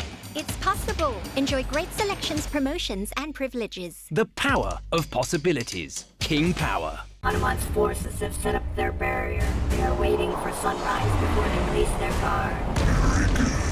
With my magic, the night will turn. Enemies beware. Mayara is coming for you.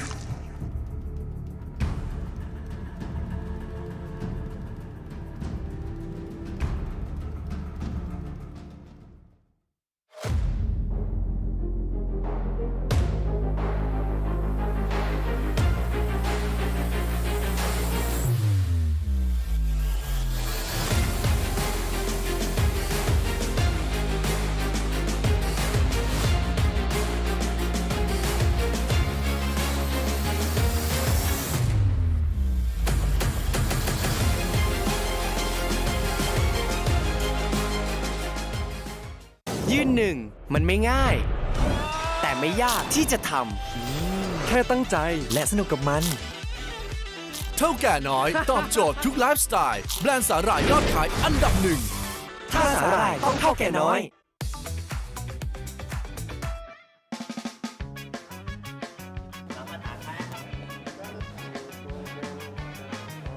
CES 的 Husky，因为在日常生活中跟他有共同语言。Come on, Husky baby. 본인 팀 멤버들 외에 가장 친한 친구는 누구인가요? 같이 오래 했던 로키 선수가 좀 친하지 않을까 싶습니다. 운빨 축하. 농담입니다. I think Flash. He handsome. เขาหล่อครับ SMR challenge. Hello guys, watch on the PGC.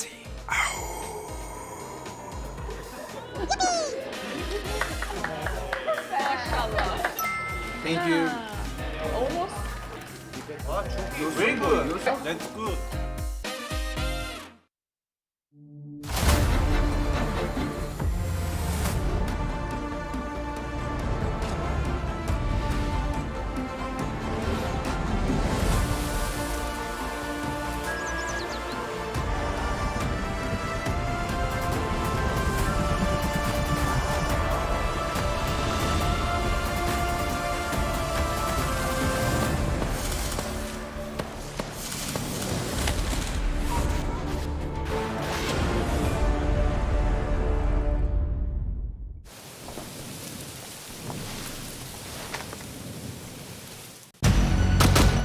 It's only a perfect victory when the whole team lives. I know where he's going.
We're still all smiles after seeing Interforce 36 reaction when they won that game. They jumped out of the seat and nothing could make them any happier than getting the final Miramar here at PGC 2023's group stages. I'm Toby, joined by Porosaurus, and we're done with Miramar. All together, over towards Taker we go. We are indeed, and yeah, man, I gotta say that it's games like that for E36.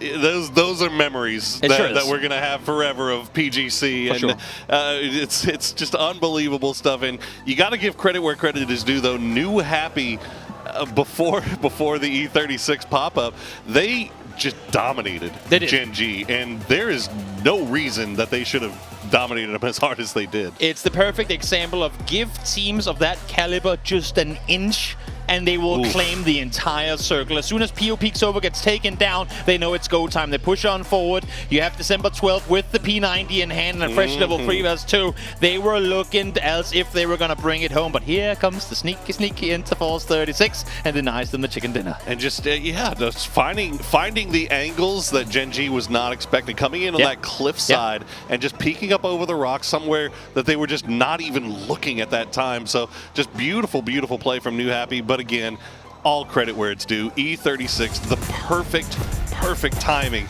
But let's leave that game in the past, because now we are headed over to Tago and making more memories here for PGC. Every game will have moments that people are going to bring home with them as their biggest highlights of their career, potentially, at least. And with what we've seen so far, I mean, just the amount of highlight-worthy moments we've already had, considering we are far from halfway through this tournament. Whew, we're being blessed with great PUBG this tournament. It's been so much fun already, and man, I cannot wait for the winners and losers brackets that are going to be coming. We have a day off tomorrow, but then losers bracket days 1 and 2 will be there, brought to you by yours truly and yours truly, and then we'll go over to winners bracket. And then it's all going to be down to the grand finals, Toby. That's how calendars work. Sure is. Look towards these player drop spots and look towards the southeast. No one will call it their home, at least not permanently.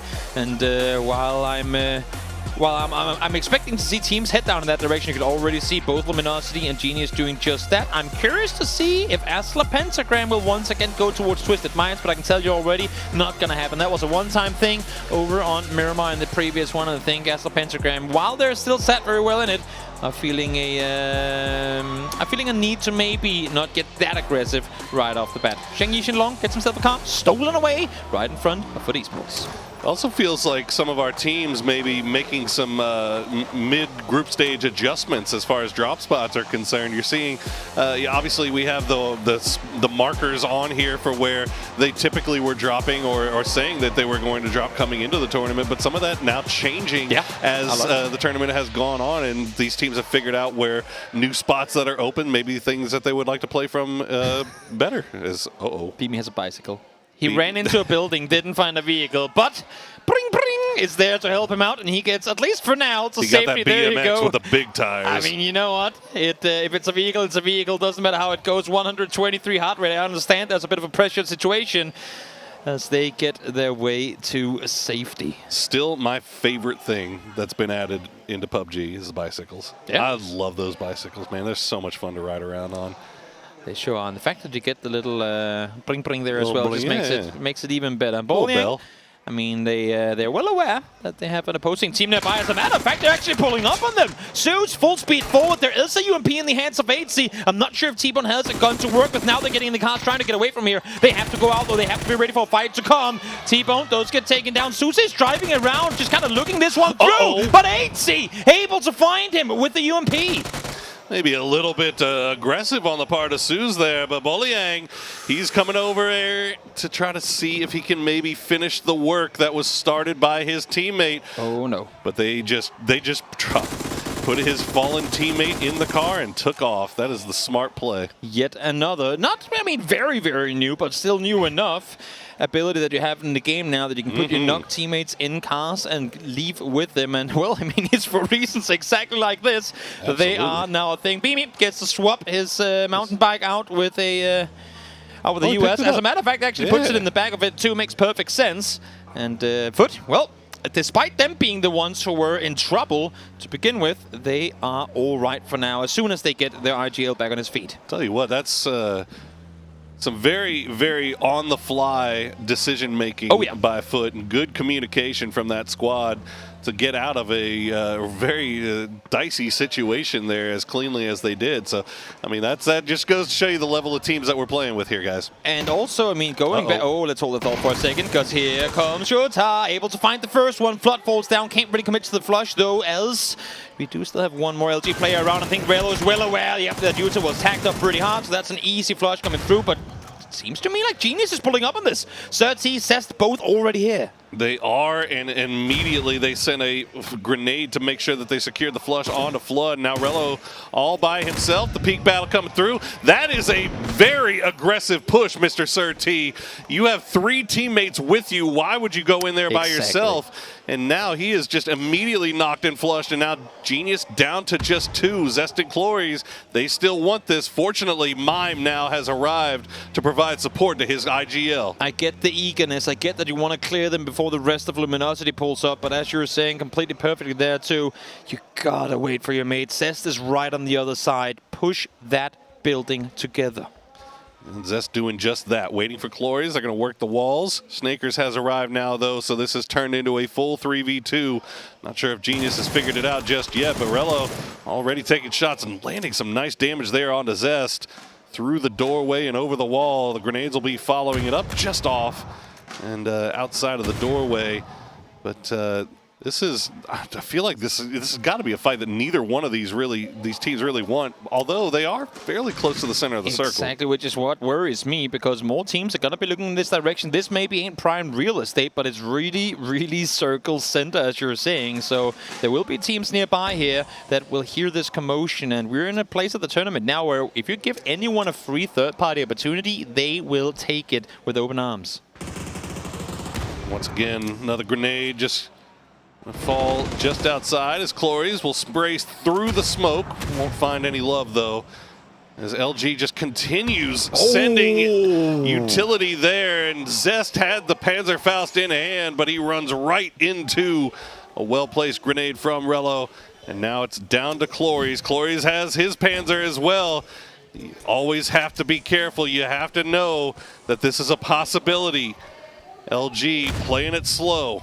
Can't help but imagine that Cloris is ready to go down as long as it takes down LG with him with the way that he's currently positioned. That's how it feels. Remember those Panzerfaust, you want to have empty space behind you. Cloris fires, the only thing he kills is his teammate. Not what you want to have happen.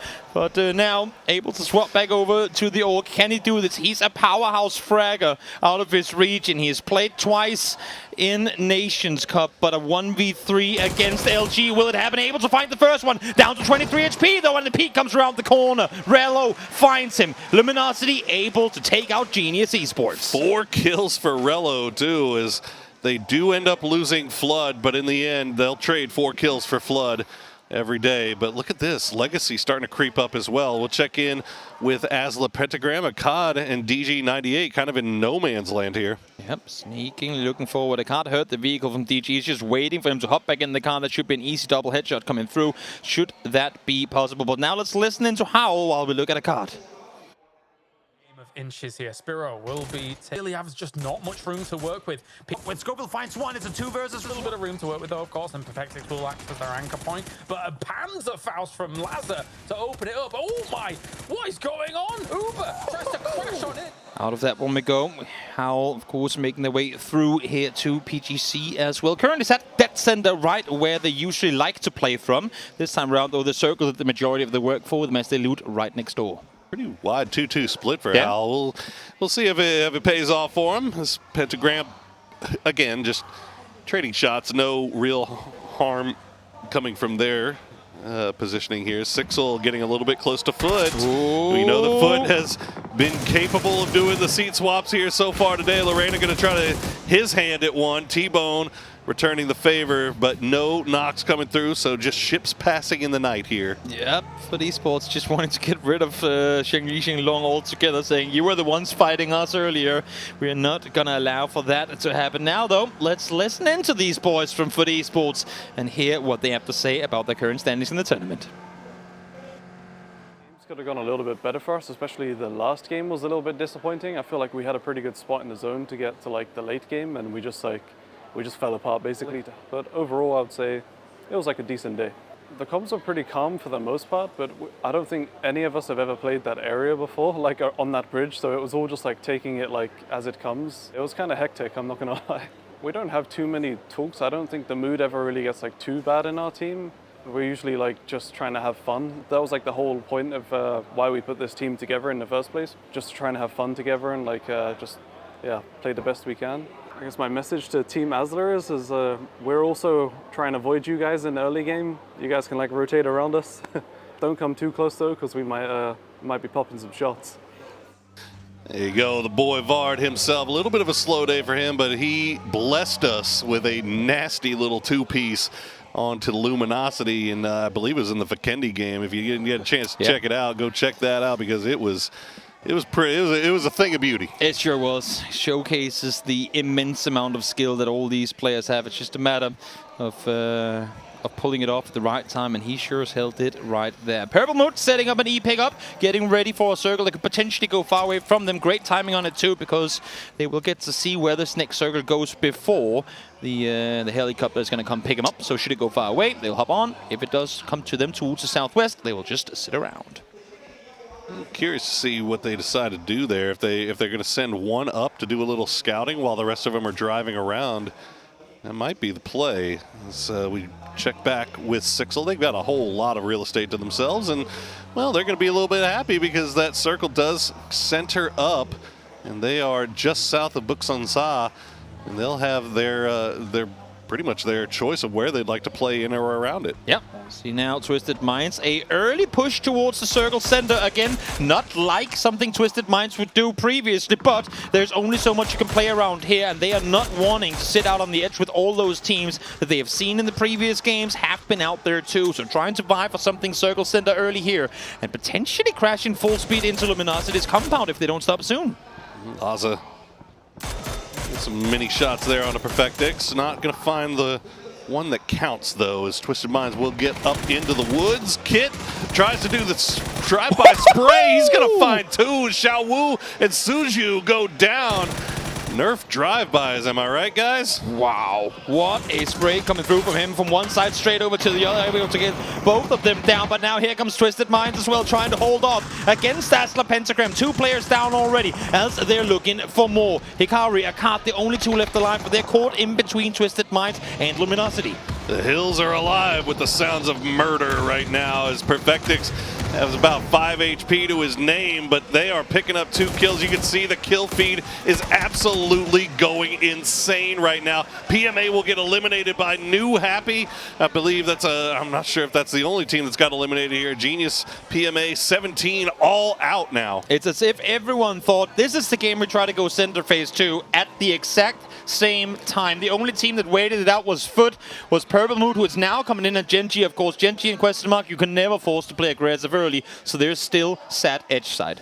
Yeah, Purple Mood actually finding a beautiful path to rotate right through Legacy and LG, although, oh my good, RBN actually finds Thunders out of the trailing vehicle, so unfortunately for Purple Mood, they lose one here. And that's a hell of a shot by RBN with that MK12. I had a chat with RBN a little bit earlier, asked him because he has been in the coach seat for a little while now. I asked him, so what do you actually prefer? Are you more of a player or more of a coach? He just looked me straight in the eyes saying, Toby, I'm a great player, and that's just how it is. And you know what? Sure he is. Sure he is. Found one there with more points, hopefully to come for Legacy, who is currently set up in 4th. Gotta appreciate the Legacy boys, man. You gotta appreciate the Brazilians. Every time, you know, we have the talent crew, we have kind of a usual routine where we go to breakfast and then head down to the pool. You know who's always out there by the pool with us? Those Brazilian boys. Smiling, laughing, having a good time, and it's just, they're just good lads. They're just a bunch of good guys. See, in the meantime, Genji splitting the way that Genji likes to do it. 3 down on the southern side. Pio on his own towards the north, scouting forward, trying to make sure that they have people at a distance. Again, in similar fashion to what Foot said to Pentagram earlier. You guys, we know we're close to each other. Just go away. Like, we have no interest in fighting you. We will if you come to us, but please don't, because it's not going to benefit either of us. Yeah, you're not kidding, man. You said it. The DG98 doing a little bit of scouting, but boy, the history of PO doing PO things, and he's all by himself. His Twisted Minds, they try to make their way through the hills, clean out what's around them. They're running into Howl.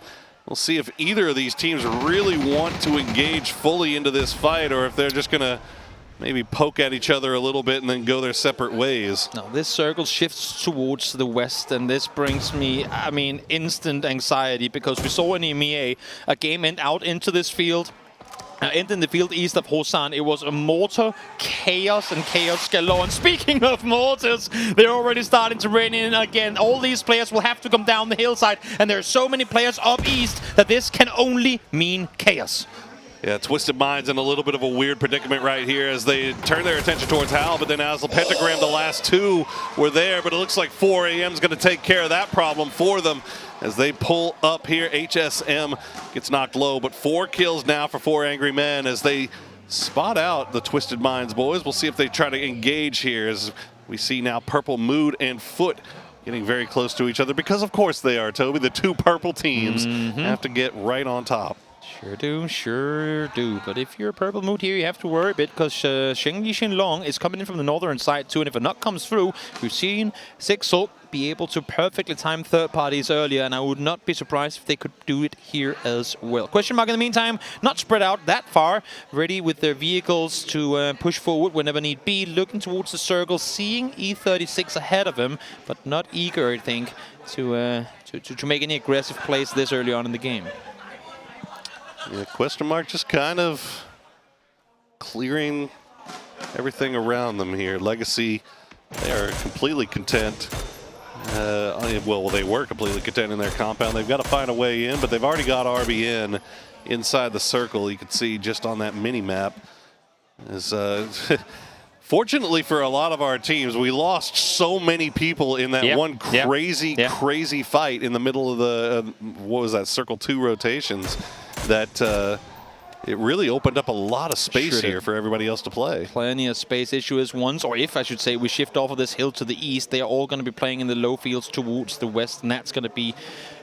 I mean, even, yes, there is space to play, but it's not going to be easy because there's 2, maybe 3 dips to use. But the teams in the compounds, teams like E36 and up towards the north, you have Gen G, they're going to be able to see everything out in those fields, so you can't really take advantage of them at all. And keep close eyes on this map because there's a number of teams towards the center that are just making their way through the woods, through the hills, and getting close to each other, but haven't really spotted each other just yet. Twisted Minds kind of right in the middle. They spot out Howl.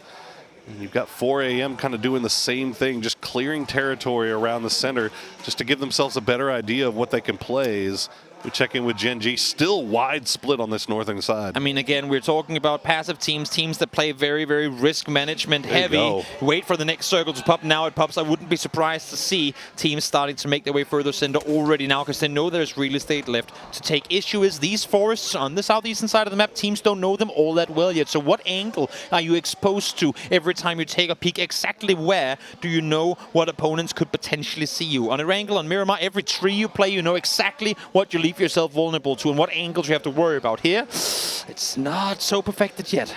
Yeah, it almost feels like everybody's just kind of moving in these groups, either counterclockwise or clockwise, just the edge teams, scouting out, just jump peeking, jump scouting, seeing what they can see, and just trying to figure out what might be around them. As Sixel just going to go ahead and full-on send it right into the middle of 4 angry men. Lorena is going to be one of the ones that pays the prize. MML now down as well, and Boliang going to go down as well as Spiro. So just like that, Shenlong is eliminated. Important for 4AM that they're able to do this cleanly because you see Purple Mood, as soon as these vehicles start making their way towards him, start pulling up. Now Foot is up here as well. As soon as the knock comes through, expect to see a 3-way fight pop off immediately off of that. This is about that time where we got to start looking at that leaderboard, start looking at that cut line too. And it is very, very close, right around 8th place. As you see Sixel currently holding it down, but they are out now with 50 points. We'll see what Foot can find. They'll find at least one here off of 4 AM. Fluky going to be the one that does it for Purple Mood. And I mean, this is just prime real estate, but unfortunately for these teams, it is for all of them. All of them really, really accustomed to playing on the edge. 4 AM more so playing from the inside, but that's exactly where they're positioned here once more. They lose Crazy, but now they have to stand off against both Purple Mood and Foot Esports. And Foot, I mean, they've played this before. The former roster of Heroic were really, really known for, or the prime, I should say, of that, known for doing these sweeps, and here they are once more. 4 AM is trying to kind of gatekeep a little bit while Foot does continue that wrap. They'll find Tanawat. 4 AM wants to try to see if they can maybe third party onto this fight, but they're getting shot in the back by Twisted Minds as well, so you're not seeing them be as aggressive maybe as we were expecting as they had to pull back together. Exactly. They know there are multiple teams around. You've already done the damage that you needed to do. Get over, get the knock, force Flukic run towards the north, because if you do, you're hoping that he's going to run into other opponents, and that can allow for you to third party instead of chasing him and thus becoming the team getting third party yourself. There you go, HSM. Still looking off into the distance. Zepion, though, will find Beamy to open things up onto this 4 AM and Foot Esports fight. It's going to be the first knock that comes through, but you can see that mini-map. Gen G now starting to creep down from the north side, and they're actually going to find Zepion. 4 AM 2 know that there are multiple teams in this area, so they cannot fully commit to these sort of fights. Sean Yang able to get the first knock, but has to fall off circle now. Into the open we go. Howl are going to be joyous off of that. And Twisted Minds, again, a team who rarely ever crashes circle center before phase 4, did it phase 2, and now they get to sit around and laugh for a little while too. Well, it's can't be feeling too terribly comfortable for Twisted Minds just yet, but they see the kill feed lighting up, so they have to know that the amount of pressure that they might be receiving from other places is going down. Here's Foot now back on the drive here to try to clean out what's left of 4 a.m. Already got a knock and a flush. They saw a kill come through earlier as well. Bobo is alive, but prone down, waiting for Foot to push in their direction. Forced to back off is 8C, but doesn't matter. Vard is there, finds the final, and that's 4 a.m. out of 9. This is clean stuff from Foot Esports. This is European PUBG at its finest, just playing the game that's in front of you and plowing the field. But now Twisted Minds has started to push out, and they are going to find Vard as QM actually doing the same thing on the south side. They run into Legacy. Insane read by I think it was Phil first there to spot RBM on a wide flank out into the blue. A nice idea that he had there, but Phil first instantly calls the bluff and spots him on the side. He is going to go down to the blue because of it. And Snakers, as you can see here, trying to flex over, trying to get some more control as their compound has now been shifted out of the circle too. A lot, big wide split from Luminosity here. Mime manages to hit every single crate in the drop. So they will have a nice little stack of loot for themselves. And they also have vehicles, so they should be able to get back together. But you can see Snakers just trying to take a position to where he can maybe third party onto this, maybe steal a point away. But QM, they are still looking for that last kill onto Gizera, but haven't found him just yet. Gen G, meanwhile, looks like they've avoided most of the fighting on that eastern side, but they're getting very close to 8C. 8C has no clue that Son Young and his teammate are right up behind him, and that's going to be an easy one for Esther. Catching 8C, look in the opposite direction. That's going to be yet another one down for Foot. Just Beamy and T-Bone left alive, trying to get something going here. They know they have Twisted Minds nearby. I'm not sure if they're aware of Luminosity's position. They are now, with the smokes being deployed, of course. But again, trying to buy time, trying to isolate angles. 6 kills already for Foot Esports. Hell of a game for them as Gizera has been spotted out by Snakers. He's going to stay behind that tree as long as he possibly can. Most likely will end up going down to the blue, if not the guns of Luminosity. But T-Bone and the rest of the Foot boys, Rello, what immediately just twists over to T-Bone, and he will take him out. Legacy will go down to the blue. Beamy, the last one alive, playing the rock. Mime sneaks up on him from the bottom side, and that's 6 kills now for LG, 5 for Rello. Solid plays coming through here from the boys in blue. But the journey is far from over. They have to creep their way further forward, and this is when Question Mark likes to get active now. Philfus does get knocked, but if they can reset here, they should be in a good position to push further through. Issue is Circle is going further towards the open fields. Howl playing this one smart, not just sitting idle in the compound, but they flex 2 players out towards the western side. They want a piece of this action. They want to make sure that they get their opponents as wounded as can be before they get close to the compound. Yeah, Question Mark being very, very slow and methodical about how they came around and took this fight. Looks like Luminosity might be able to get the res onto Rello, get back up to 3 strong. We'll see what happens as QM. Oh, yeah. Pure Boy actually from Enterforce going to make sure that he prevents that res. So Phil First will get credit for that kill, and LG now down to 2 as they are pinched between Question Mark and Twisted Minds. Christmas comes early this time around. A little bit of cover where before there was none as Crates lands on the southeastern edge of the circle. But right now I don't think anyone can really claim them. Twisted Minds can't fully commit south. They know that they have Gen G players in the north, and now Howl realizing the potential Gen G pressure as well as they fortify back towards the compound. This fight on the edge has to come through. Neither of these teams want to allow for Howl to engage on it from afar. No reason to allow for more teams to be part of the party when you can hit shots like this. Great shots coming through from Lou. Sylphia finds Snakers. That's Luminosity out in 6th. I gotta tell you, man, we're getting into the late rounds here of group play. Match 9 out of 12, and Howl is sitting down there in 14th place with 22 points. Only 1 kill so far this round. You gotta wonder if maybe the play should better be just to go out there and see if you can maybe get a few more kills to go along with this first place, or do you just take the guaranteed 10 by sitting in the compound? You said it there. I mean, take the guaranteed 10 and get yourself the win. Let these other teams do the damage. The 10 points off of the win, having to not really risk anything right now, is the perfect play. And as you can see, they're being very active in trying to steal some of these knocks. These are the perfect points for them. Risk absolutely nothing, but get to reap the rewards. 3 games left. They could put themselves in a great position to make that top 8 here. As a doozy will get spotted out by Lou. And that is Twisted Minds. 7 kills now for them, as they are also in a position to really make a good jump here in the leaderboard as well. Starting to heat on up is Twisted Minds as Batulins finds DG98 with the first nade. PO is already down. That happened way earlier in the game, and I think I could only imagine that Twisted Minds is well aware. They know they have a 4v2. They know that this fight is isolated from the compound. They have to take it now. Spiro and Lu sprays on through, finds the first. Now it's just Song Yang, yes, left alive. Song Yang, get out of that blue zone, sir. And yep, he will wait for that smoke to bloom before trying to make the run. Won't matter though. Skullfeld from Howl.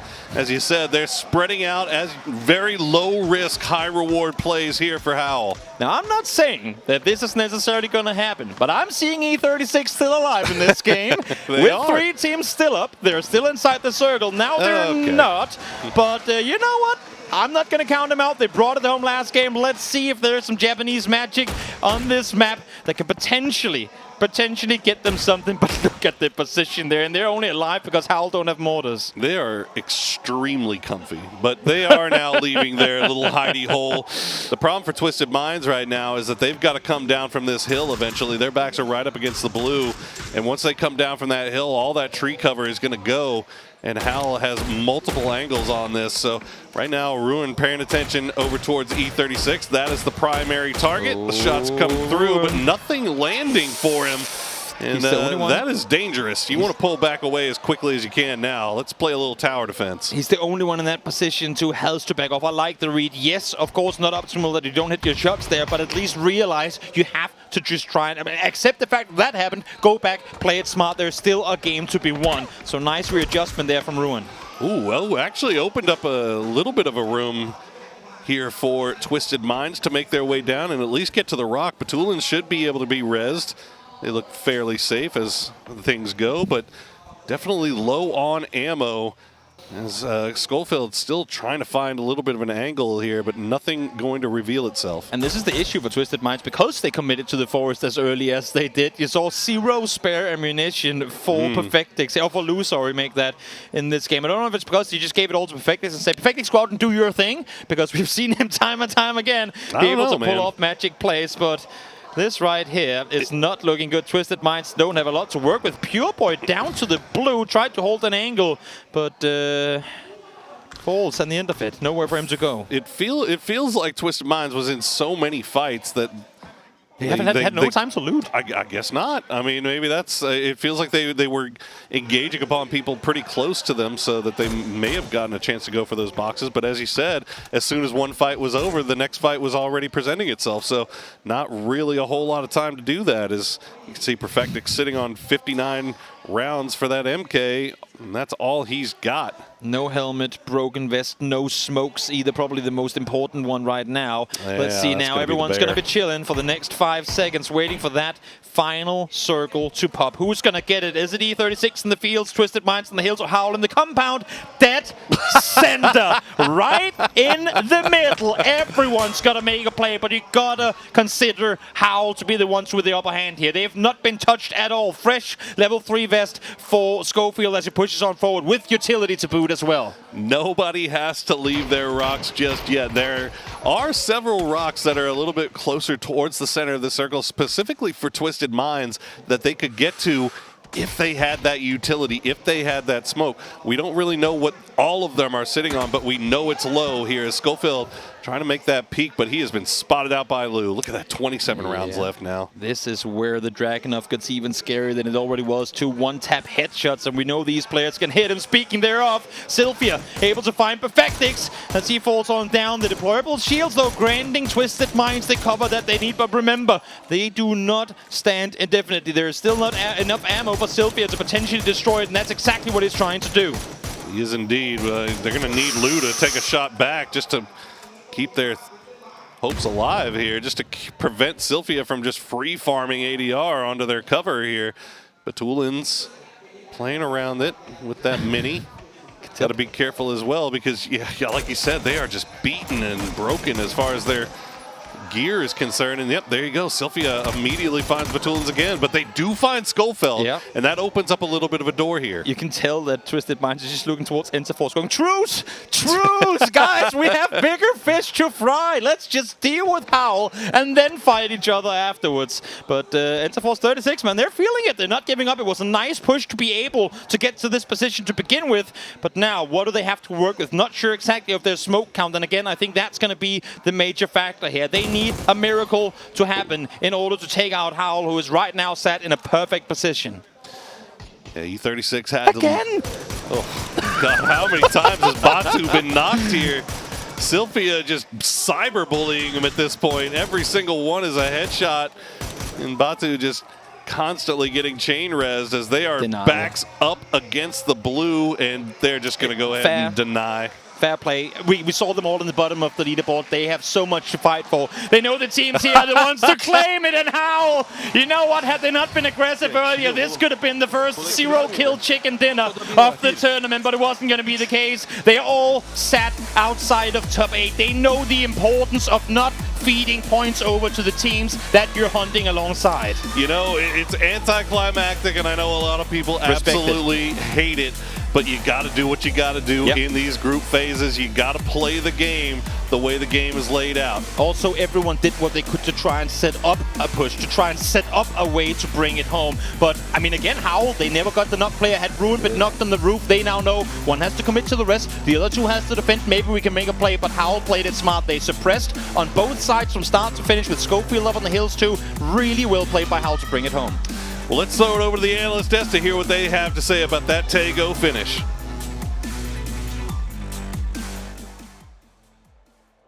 It must be a full moon as Howl comes out with the chicken dinner. They found a good spot, they defended well, and they waited to the bitter and locked it down. There was not much anybody could do to stop them as we take a look back at the highlights from Taego.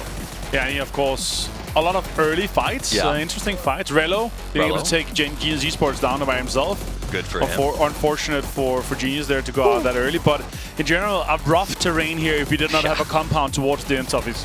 It absolutely was, and we see, I think Poro said it best, nerf drive-bys, because this game was just about car violence, especially at this stage, is sort of in that mid-fight.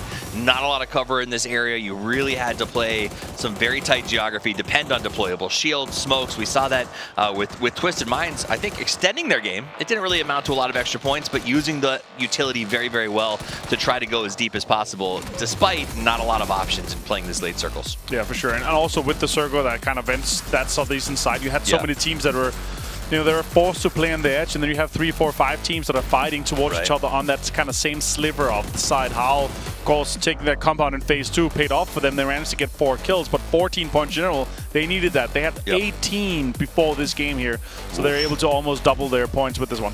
That is very, very important for them. And again, for the second time, we see a game that doesn't end in the most extravagant chicken, but what matters most is getting that dinner back, getting the points on the board, and Howl is going to do that with style. My name is Toffees. I'm joined by Avenger here on the desk. We just finished Game 3, which means there's only 3 matches left for these teams to make a statement. Now, it's not about being first. It's also not about being last. It's about being in that 8th place position, because the left side of the leaderboard will advance to the winner's bracket, have a couple of days to reset. The losers, 1 day off, and they are in it playing for their life, because if they lose loser's bracket, those bottom 8 go home. They fly home, possibly. The ticket is here, guys. The ticket is waiting. Yeah, for and sure. That's not a ticket you want. You want a ticket to Bangkok, not a ticket out before the tournament's over. Exactly. You want to extend your stay. Yes. Even potentially, if you win the whole thing, you can extend your stay. You can go enjoy a nice vacation afterwards. You'll have plenty of cash, $600,000 for first place. So that's what these teams are trying to get their hands on. Now, that game was another one for the teams on the chase, For sure. think. It was. E36, again, manages to get deep into this one. They played kind of passive, but this seems to be the story of today. Another top 3 for them, a decent amount of kills here. They are slowly solidifying that place in the top. But again, denying the points to Howl. Howl is on the chase. And again, Twisted Minds, surprisingly, in the chase. They still got some kills. They still got a good placement here, so they got the most of it. And of course, not giving the points up to Howl here is important to them. Once they're the teams at the bottom, you don't want to give it up to them. Exactly. You make a great point, and that's when you watch this at home, and I think Poro said it, sometimes it's anticlimactic at the end, but you don't always deny the points. But when you know that the two teams who are remaining are teams that are on the chase, that are looking to catch you, that 4 points denied by Twisted Mind could ultimately come back to be the difference between advancing or not advancing because of that decision. It's like letting your foot off the gas when you're still driving in a Formula 1 race, for example. You're not going to do that. You're going to give it full send and min-max every single time that you can't do so. Top 4 teams here, though. 4 kills for Howl's going to give them 14 points. Twisted Minds managed to get 9 kills here. Super important for them, obviously. E36, 3, small, but still, the points for the placement is important. LG able to get 6. Huge game. Again, the consistency for these guys. It is bound to happen that these guys soon is going to have a win or at least like a 20-point-some game. They've got to. They got to. But what would, I mean, this is the winner chicken dinner team stats. What would Howl do here? They played it safe. They played it careful. They came away with the chicken dinner. And that's what matters most when you're in the bottom, especially when it's a top 8 cutoff, is finding those placement points, finding those sort of points per game, gives them a chance to stay in the mix. And I think Ruin is going to take it with the man of the match. Congratulations to him. But again, those at home, you're going to say 3 kills. Doesn't seem that crazy. I mean, I think Rello had 5 by himself, but the man of the match comes from the team that wins that chicken dinner because they had the foresight. They had the wherewithal to not come out. You know, Poro said this is a tough decision. Do you come out and look for those kills? Do you take the easy 10? And they decided to go ahead and put 14 points on the board. Exactly. And if you ask me, how are they going to be winning this game here? It's holding on to that compound. They took that in second phase, but you still have to defend it. It's kind of crashable. You have some riches, you have some stuff you can play around, but nobody crashed them, and they kind of herded everyone array and made sure that they fought each other. And of course, this is going to mean that E36 is going to hold on to that top 8 spot. They're actually putting themselves into 60th, tying up with LG. That's like what you get from having 2 back-to-back good games, still top placements. And of course, the win is going to make huge points for them here back-to-back. Going to be irritating for LG to consistently be putting in some of these fights they are and to see E36 passing them. Also worth noting, Howl did put themselves into striking distance off the back of that.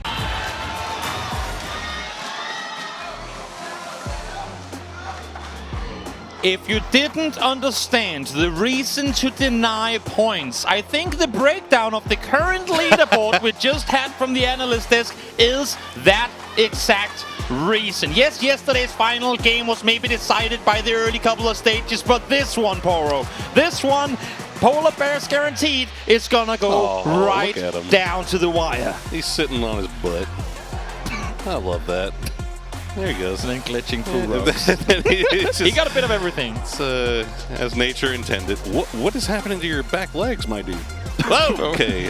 Whoa, that's the move. Yeah, that's terrifying. It's like 5 times as terrifying as the polar bear. You know what? If I was in a zoo, and I wanted to show my wife a polar bear and started doing that, I'd probably just leave the zoo instantly. Probably a good idea. Probably a really good idea.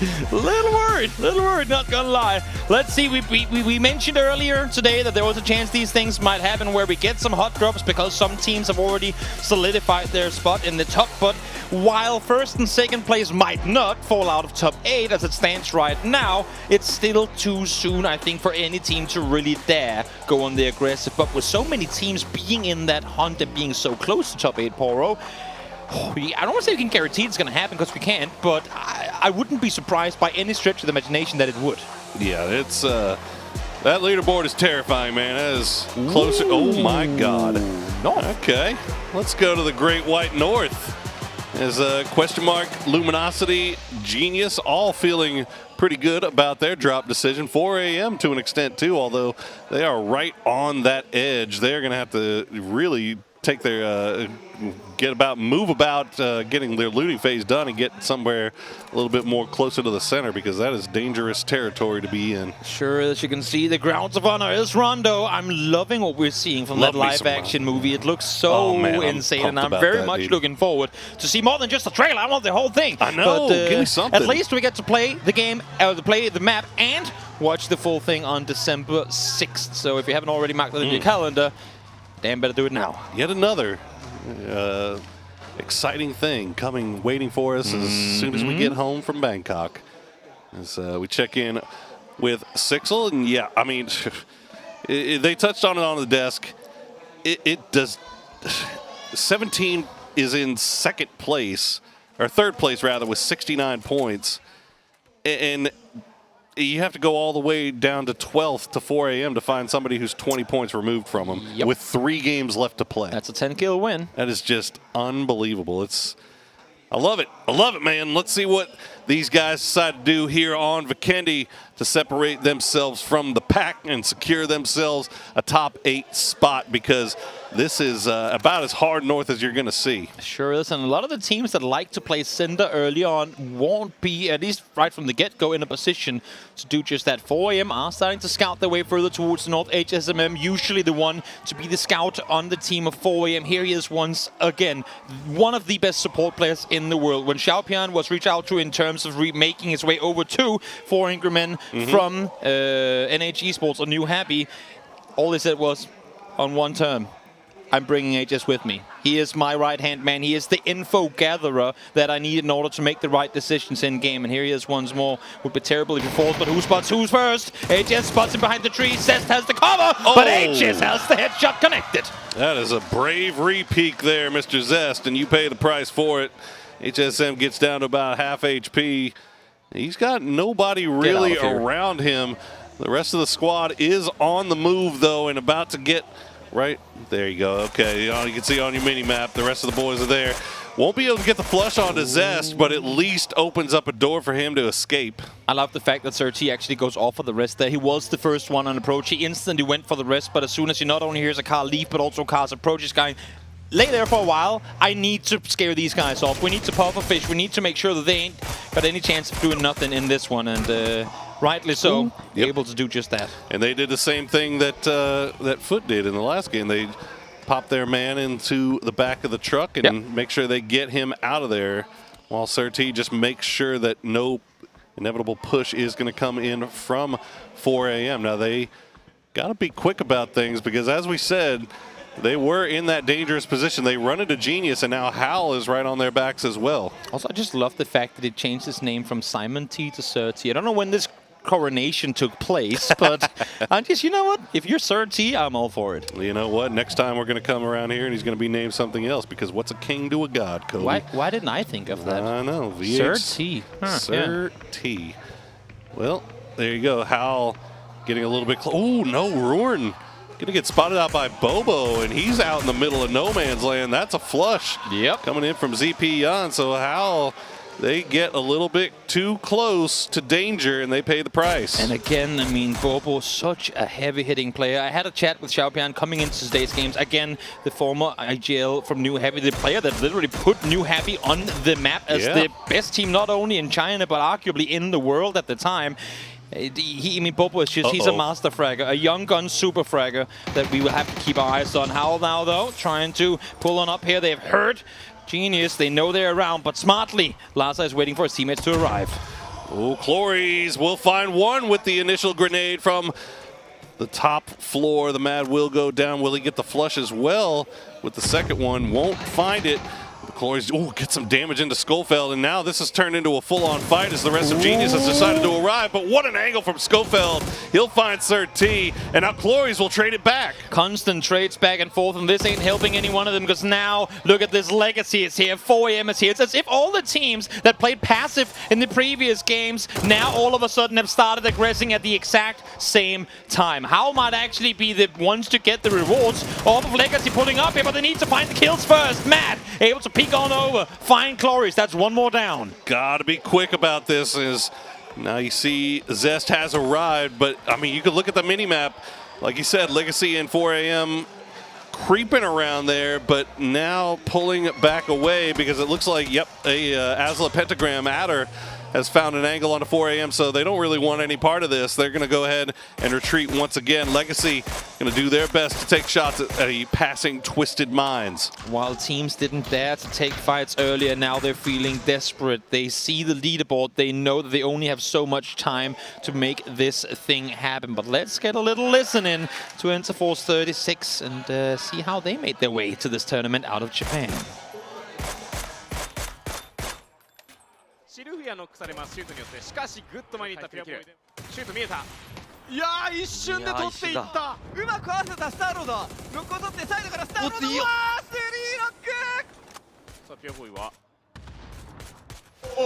Again, the Japanese team led by the Korean OG in-game leader Starlord himself. A team who arguably plays in one of the weaker regions, but a team that time and time again, and this year in particular, has shown us that Japan is not a region to be fooled with. They've already got themselves a win. They have great knowledge of making their ways into those late-game positions. I feel like they just need a little more firepower, really, to solidify their spot in the globals. Yeah, I mean, look, you saw it in the clips there. They are mechanically gifted, to be sure, so they have some firepower. They've just got to figure out how best to go about using it, how to engage in these fights in such a way where they don't lose anybody. That's the biggest problem, it feels like, with them, is every time we see them fighting with somebody, they're not coming out of any trades cleanly. Watching Pentagram here as well. And you know what? While we're at it, while everything's just quiet down for a second, let's listen to Hikari and see what he has to say about his current performance. 2위로 마무리한 성적은 많이 아쉬웠던 것 같아요. 솔직히 저희가 1, 2라운드 치킨을 먹고 나서 충분히 오늘 하루 1위로 마무리할 수 있었지만 그렇지 못했던 게 좀 많이 아쉽습니다.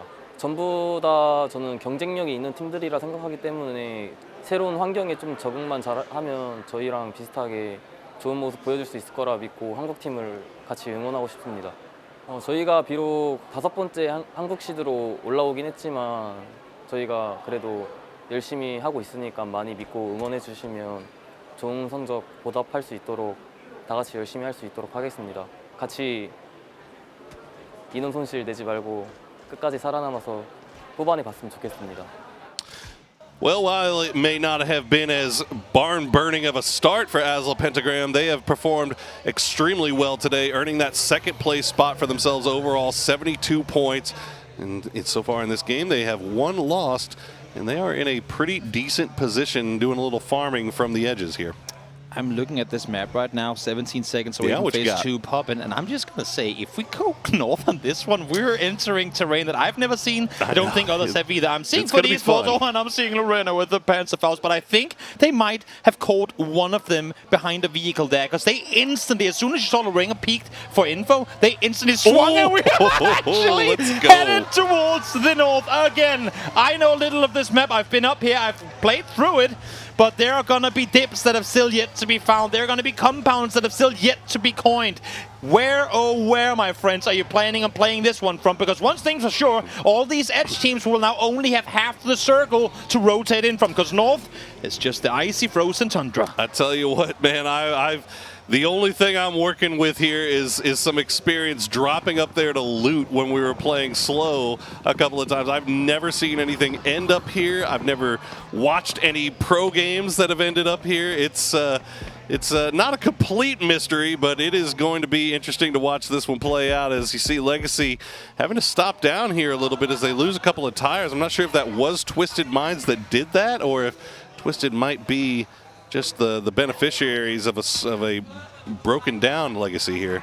See, PMA, again, the team who hasn't really gotten things going are probably destined for the losers bracket. But if there's a time to make a dent in it, now would be it. They would need 3 consecutive amazing games to make their way on through. But I said it before, Edge is going to be difficult to maneuver towards, yet they do it regardless. Foot Esports trying to make their way on up here. 8C spotted in the open, and Zeus spends no time taking him down. 8C taking one for the team right there, really, is he spotted out Sixel just kind of hanging out on that coastline, ready to spray down his transitioning teammates.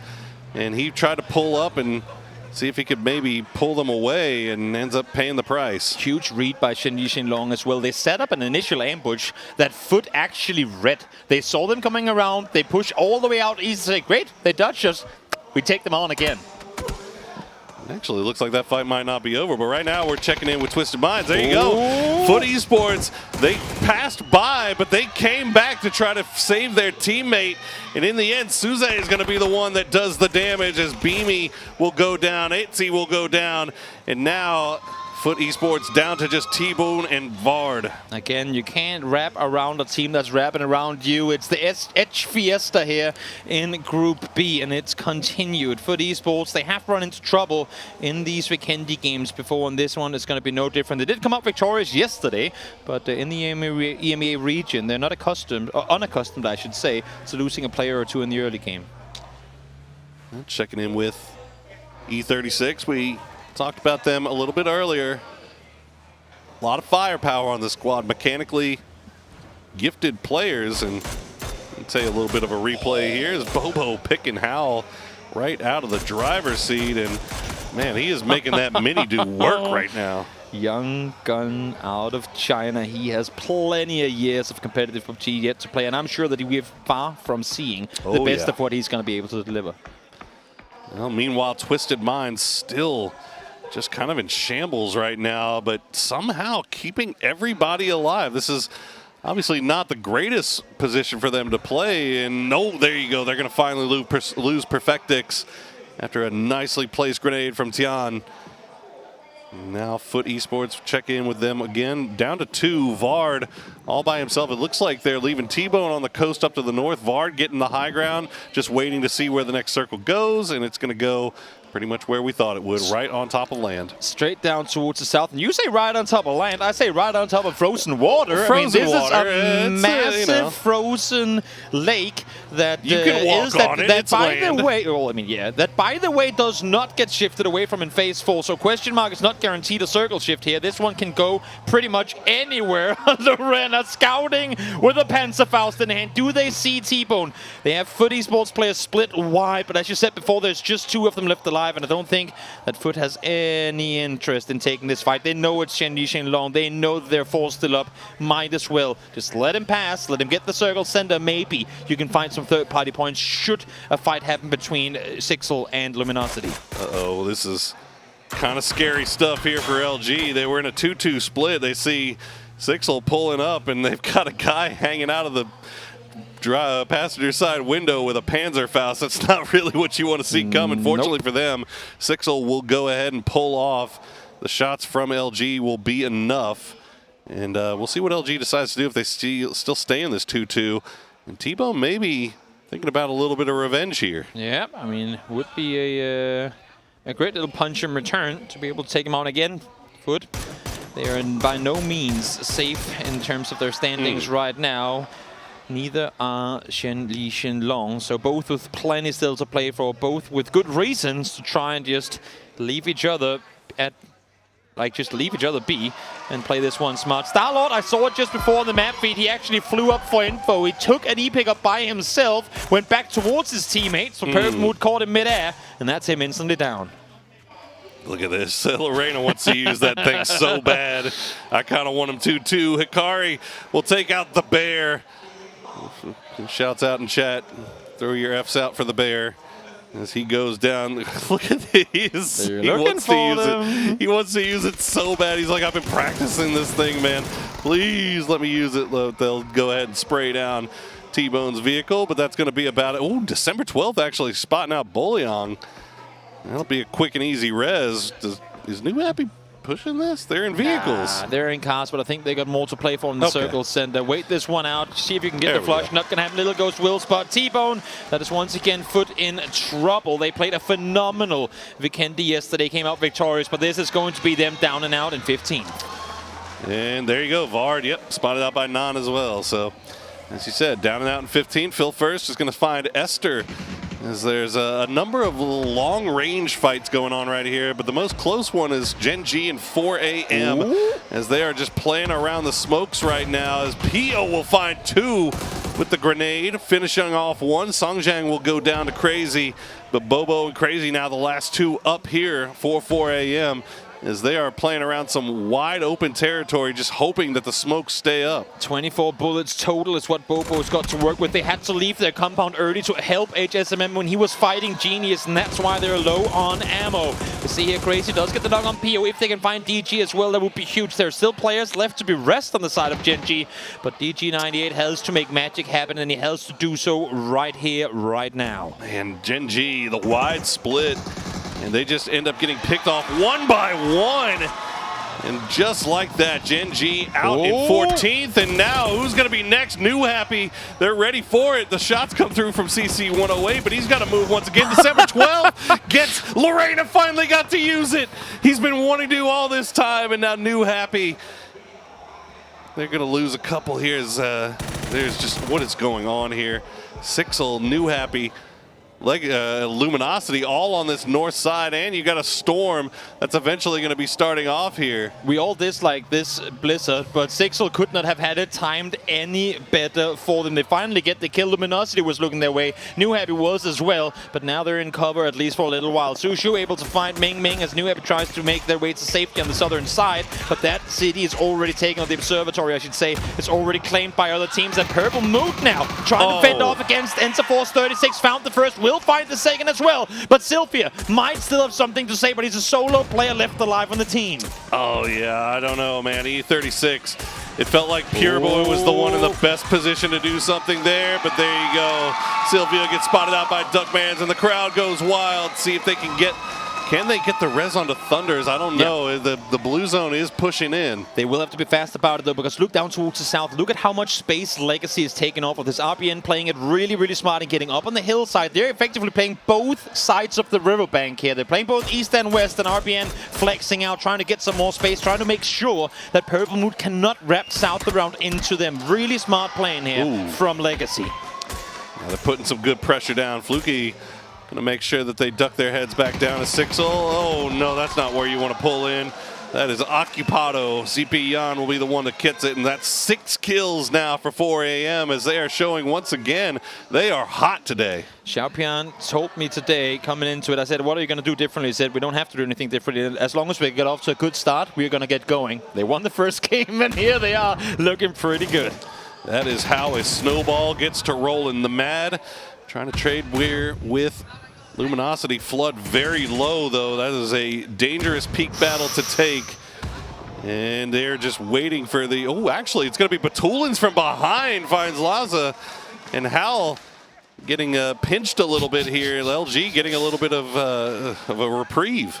I've seen the trailer for the new Napoleon movie where they all fight on a frozen lake. Well, we're about to witness that right here, because this circle has just swung straight into the frozen waters. And right now it's just Twisted Mind sat in the middle of it. Dogmans might die if he goes for that res, and indeed he did, and indeed he does. We'll see that Nate should get the flush on him too, so it's just going to be Thanawat left alive.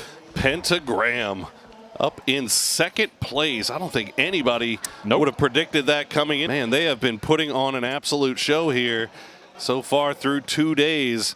As you see, Legacy in that kill feed putting pressure onto PMA. Satanawa, as you said, the last member for Purple Mood. Azel Pentagram going to leave him to his own devices as they move back up to the north. They've got more important things to worry about. Luminosity now on the move once again. They have one left to take care of here from Howl. But they also realized that I think Twisted Minds was taking shots from that island. So you talk about Napoleon. That's I guess where Twisted Minds is hanging out should be Elba. Yeah, they're doing what they can, to stand off as strong as possible. But of course, well aware that if just one knock comes through, you'd have to imagine that's a pull-up to follow. Everyone knows that Perfecting started early game because no one else was fighting at the time, so that's going to be info fed across. But right now, they're able to sit tight and allow for Chaos to commence around them, and Chaos does indeed do just that. Yeah, you can see that kill feed just lighting up here as Pentagram going to try to make the push into PMA off the knock. Gets knocked low, but Wicked is going to be still alive here. The smoke's staying alive. We see PMA trying to hold strong. It's down to just Tian. It's down to just Wicked. It's a 1v1 for the final spot here. Tries to go for the res. And meanwhile, we're going to jump over to Luminosity, who try to push into 17. Everyone out here fighting in the open, trying to play it smart, but simply impossible to claim anything as long as you still have question mark up high, as long as you have Legacy on the southern side trying to take a close quarter fight. It's going to get third party. Know where you play. It's going to be a place you can play safe, and you can see now Xiaobei. Oh, is he going to get the first hit off in time? I'm not sure he will. No! Lu with the utility, able to fend off. Twisted Minds does this usually from compounds. They will do everything they can with utility to keep people at a distance. It's working for them, but here comes Question Mark. Question Mark saw the kill feed. They know that this is very, very available here. They just have to clean out what's left, and they've got enough blue zone grenades to do it. And look at that mime just on the outside will stay alive. Question Mark, do they know where he is? Do they think they've cleaned this thing out?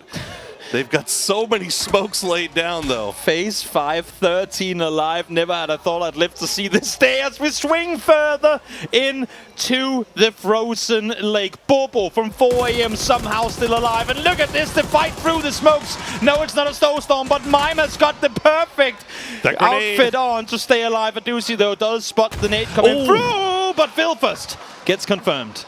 Oh.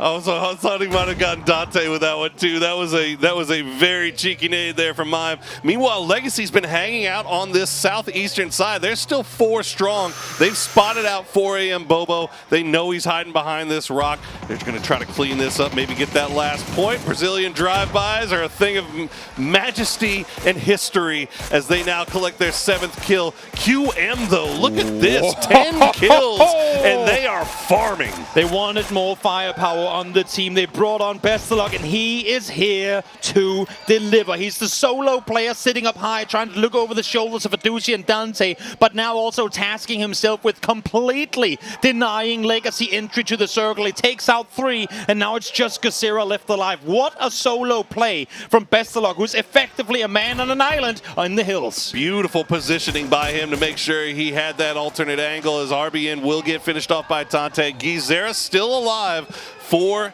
Legacy. Bestelog now up to 7 kills.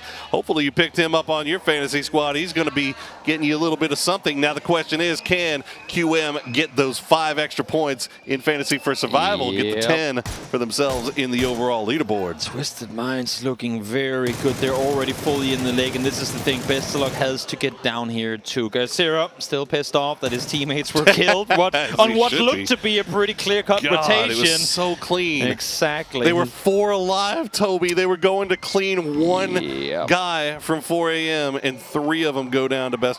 Unbelievable stuff. Unlucky to say the least. No smokes to work with. He's going to try and heal his way through it, try and be effective for his team for as long as can be. But of course, question mark at 6-7, not guaranteed to make grand finals, or winners bracket, I should say, yet either, even if there's still 2.5 games left to play. So Bestelog is going to do what he can, stay alive for as long as possible, because if Legacy's player falls, he might just be able to full speed send it down that hillside. Feels like last game we saw that Twisted Minds train start rolling in the right direction, and now they are set up to possibly get the win here in this next game, as Bestelog will go down to the blue. Gizera all by himself on an island to the south, and Twisted Minds sitting in 10th place right now. This could be absolutely huge for them. With 2 games remaining, they could position themselves in the top 8. I want to see the circle go south. Gazera has 4 bullets. I just want to see what impact he gets to have with 4 bullets sat on his own, and it does swing down. In all fairness, kind of the best place it could go. No one's in, but the very edge of Twisted Minds kind of crater in the middle of the icy lake is still in. Question mark, you're the ones who have to make a play. Do you swing east out into the open tundra? What's the plan here? One thing's for sure, there's crates, utility, helmets, ammo, you name it, galore. This sunken fisher boat is just a buffet for loot. I'll tell you what, man, we haven't really gotten a chance to focus too heavily onto Legacy today, but they've been having themselves a hell of a day here again. That's back-to-back, just securing themselves this third place position. They have just had a nose for the late game. They're finding kills. They are playing fantastically here. Let's see if they can get at least a 2nd place off of this. As you said, Gizera, not really a whole lot in the way of bullets to go here, but he's got spunk. He's got gumption. Had it not been for Bestelog too, they would have looked very good from that southeast rock, but not to be. Brutal. Not to be. This looks to be a EMEA fight for first place, as Gazera now does make his way out into the open. He has a little bit of a snowbank to throw behind, but Spiro, a little bit of a parting gift. Yes, you made it to the circle, but we're coming for you. And now QM actually going to try to send it here. The spray coming through the smoke clouds. Lou will get him down low. They're sending, I think they might be sending that over to near where Gizera is. They've got a little bit of a hill to work with. Gizera going to get another point there off of Dante, or at least gets the knock. Hasn't been able to flush him just yet. Aduzi couldn't make it all the way to his teammate as they were just getting sprayed down, and this might be a kill stealed away. Oh, no, Gizera gets it anyway. There you go. Good stuff from him.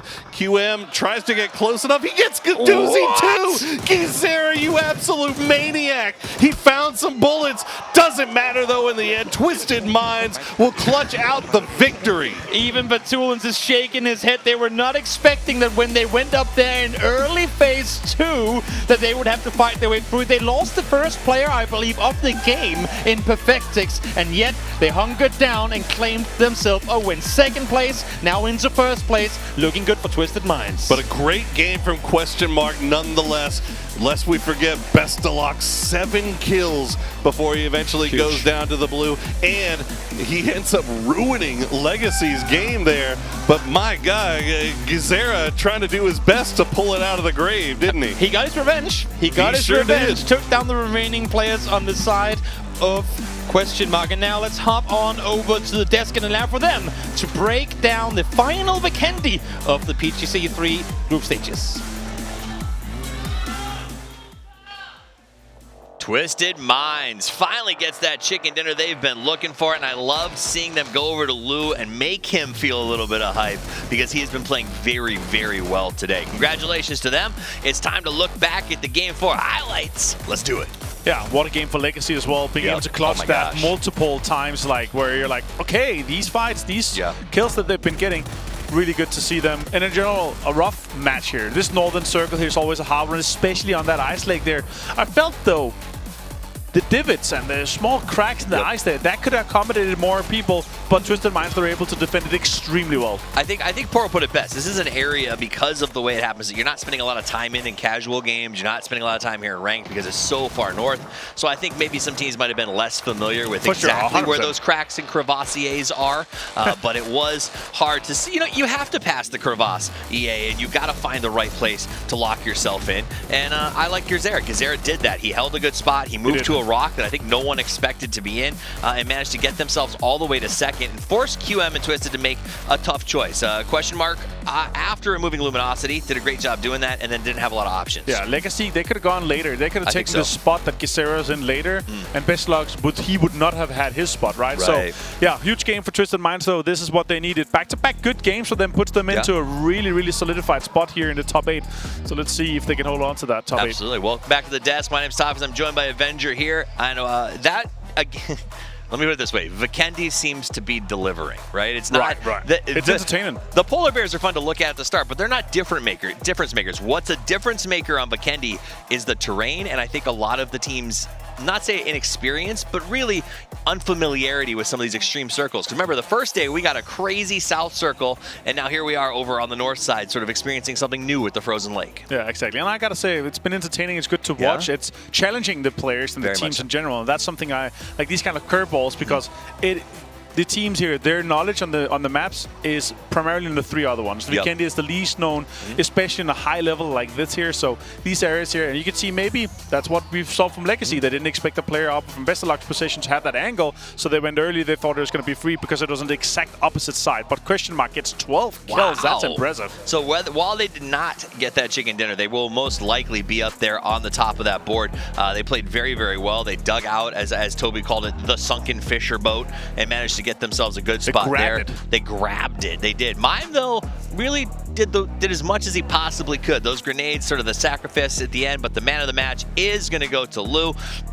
Only 3 kills on this one. This is why they celebrated him. They knew already he's going to be the man of the match. But it's not just this match, sure, but he has been doing really well. I think kind of not I don't say carrying the team, but leading the team's charge in the last couple of matches we've seen so far. And another match leaderboard where we have 4 teams with double digits here. It is getting very top heavy, and it's funny, and it's good to see that we have Twisted Minds again here, 4 AM. Again, some of these teams that we expect to be up here, they are solidifying themselves once again with just 2 games to go. This is super important for them. I think this speaks to the value of getting points where you can, though, because the top 2 teams were not the chicken teams. Now let's look at the total leaderboard as it stands right now. We're going to say new happy congratulations for being on top, but we're going to look at the middle. Twisted, E36, the chase going with PLM right there. It is very tight with only 2 games left to play. That's why we're seeing those denials. That's why we're seeing this sort of careful play by the teams on the chase. Yeah, falling in with 59, and then the tie on the 61 for 9th and 8th place there. Important, of course, but with this momentum here, and as Toby also mentioned himself, with the kind of little talk he had with Xiaopingyang from 4 AM, if they get the momentum running, they're going to be confident in them running through the day here. And I feel like with what we know that they're capable of, and the kind of the steady points that they're going to have. They're going to be fragging a little bit. They're going to get some placement points.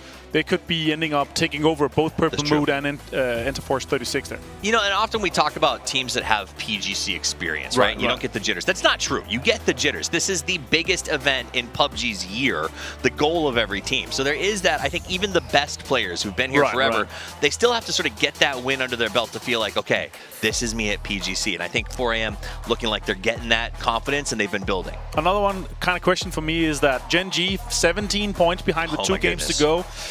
It's a little bit of a rough one. Like, that legacy on that team, the dynasty of Gen G, is something we want to see in the winners bracket. I feel like it could be a losers bracket for them with 17 points to go up to 8th place.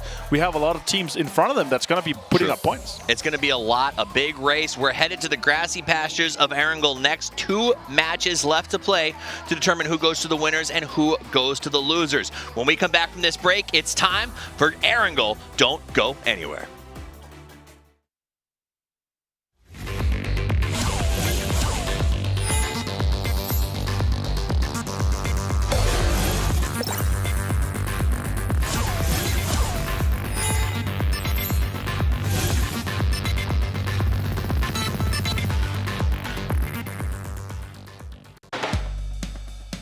Unleash my shopping spree. Duty-free from big brands. At all King Power stores and King Power online.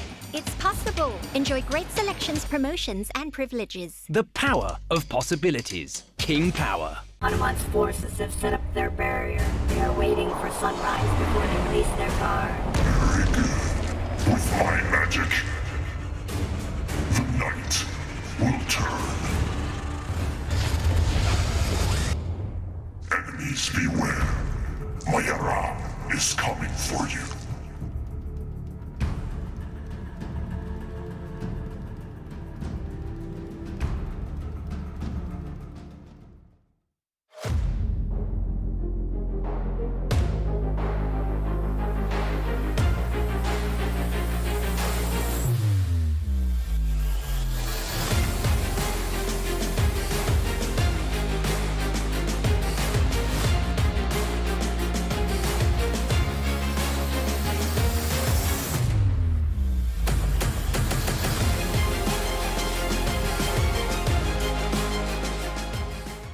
ยืนหนึ่งมันไม่ง่ายแต่ไม่ยากที่จะทำแค่ตั้งใจและสนุกกับมัน เท่าแก่น้อยตอบโจทย์ทุกไลฟ์สไตล์แบรนด์สาหร่ายยอดขายอันดับ 1ถ้าสาหร่ายต้องเท่าแก่น้อย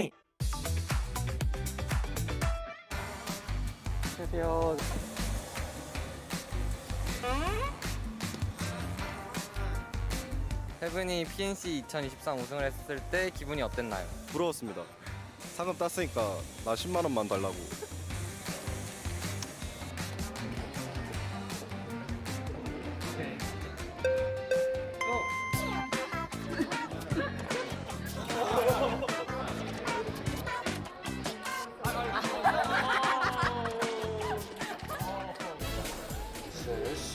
We're just going to try our best in this tournament, and I think we can do very well as long as we play our own game and just focus on doing what we always do. Cheers.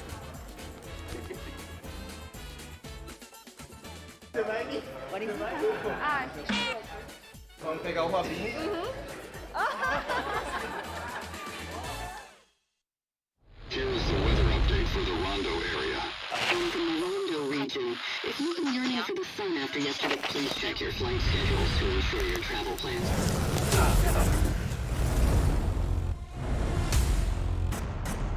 Why did you come to Rondo?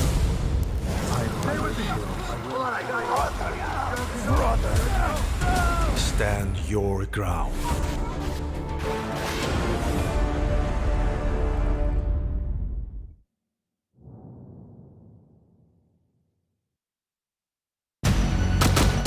It's only a perfect victory when the whole team lives. I know where he's going.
Will you make winner's bracket? Will you make loser's bracket? That question is going to be answered in just 2 matches. We're going to head on over to Erangel for the final 2, as we always do. We close out the brackets on the true and tested. I mean, we wouldn't have it any other way. It's getting close, Poro. It is getting really close. It is. It's impossibly close. I mean, I feel like our bottom 4 teams of the top 8 right now have to be sweating bullets because there are 4 teams on the other side of that cut line that are well within reach and could turn things around here in 1 game. So, and as you said, we're heading to the map that everybody knows so well. And again, you don't want to leave it to Game 6, right? No, Game 6, it feels like that's when the wheels come off of everything, and it is just terrifying, a terrifying prospect to have to rely on Game 6 to be the one that takes you there. 100%. We've seen crazy shenanigans. We've alluded to the fact that maybe some of the teams up in the top will now start harassing other teams in the early game. Yesterday, or the day before yesterday, I should say, we only had Western games up towards Everest, down towards Chopsticks. We have still got plenty of the map to explore here in Group B, but let's see where this second to final Erangel takes us. The Military Island came into play yesterday. We'll see if maybe it comes back again today. That plane path, not really looking like it's going to send it that way, though. That'd be spicy if it happened off of this plane path, not gonna lie. It would be interesting, wouldn't it? It sure would. Well, I mean, you're looking at your usual drop spots on this Erangel map for most of these teams. So you look at the teams that are in the top of the leaderboard: New Happy, Asla, Pentagram, Legacy, 17. All the teams that pretty much have things secure, the only teams really that I would say would have things secure, all still look like they're going to their normal spots. So at least no hot drops to be found off the jump here. Still 1 more left to play after this one, though. Maybe it'll change coming into the final match. But as you're saying right now, it's looking pretty safe. I'm not sure why Pure Boy has joined Gen G, but he is flying in slow over the top of them over towards North George. Enterforce, though, should be very safe there up towards the north. Still 20 seconds to go before this first circle will pop, and again, back-to-back Western ones in the previous one as we hop on out. Maybe a remake in the making? Could be. Haven't gotten any word just yet, but looks like that might be the case here as we will reset this next game. But let's talk about Erangel, Toby. Production heard you. They're like, wait, Casters wanted a mirrored milli circle? Wow, we gave them the wrong plane. Don't put reset, this evil guys. on me, Reset. Pora wanted a milli game. Let's reset it and see if we can do it better second time around. Well, boy, you want to talk about your nerves are already on edge if you're in the hunt for this top 8 spot. Now all of a sudden you got to go through a whole reset. We haven't got confirmation as to why this is just yet, but either way it's happening. You can see the boys are just kind of relaxing a little bit and just getting back into game, just trying to shake off a little bit of the nerves here. You know what? I love the fact that we're looking at Starlord right now. The guy said in the bottom right corner of your screen, the in-game leader for Interforce 36. I've had the pleasure of knowing him for a long time now in PUBG. Now that he's in playing Japanese PUBG, I met him today. I asked him, how are you feeling? Like, what's it like being back here once again? He was like, oh, I'm nervous. We are underdogs. It doesn't feel good. And I'm like, use this to your advantage. You're the underdog. Go out, have fun, do something great. He looked all nervous all throughout the day. As soon as I saw him after that win on Miramar, all smiles, jumping around like a crazy person with the rest of his teams, you could just tell there was something that flicked within the mentality of that whole roster. As it should. As it should. When you pull off a win like that in a tournament like this, with this amount, this high of a stakes, that is that's the stuff that memories are made of, as we said before. And multiple times today, Toby, we have seen what are we doing here? As we've seen, it's all about superstar players making the big plays when it matters the most. And obviously, we're still in group stages, but we're still on this PGC tournament stage, right? So it's still huge stuff. And as the weeks go by or days go by, it's only going to get bigger. Yeah, well, one of the teams we're expecting big things from here is NH Esports, formerly known as New Happy, as far as I know. They're fully rebranded now to just NH Esports, just like football is Foot Esports. Everyone just want to use those acronyms for the names, which is fair. It's got to be, punchy. Yeah. You got to be really quick. It's in the something like that. Yeah, exactly. I still got to figure out what these patches are on that the forehead. It's a cooling patch, exactly. right? It's to keep their heads cool, quite literally, and I understand why. It gets pretty hectic. We're talking about how this lobby is so cerebral. It's all about the 9 billion IQ plays, and if that brain is working overtime, you know what? Cool it down with a band-aid, and while it might look a little fun, if that what gets you the win, then I'm all for it.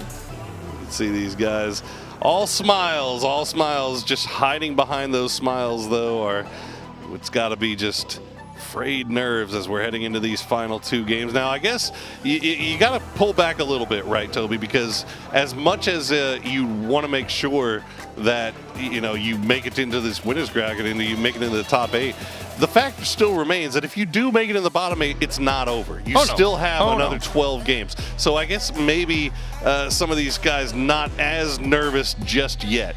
The only danger of falling into losers bracket is, and we've seen it time and time again, we're being impressed right now with teams we didn't expect to see come out playing so well. Pentagram, Legacy up there. Yes, we expected them to come out and, be able to stand their ground, but up there in the top, ahead of 17 Gaming, ahead of Twisted Minds, some of the giants of PUBG Esports, surprising, and that is what global PUBG does to you. That is what these LAN events do to you. Some teams, regardless of their pedigree, will just come out fragging, and even though it's losers bracket, even though some might argue that competition ain't as fierce, because of the pressure, because what all these teams go through both mentally and physically in a tournament like this, because there's a whole health aspect we haven't even dived into.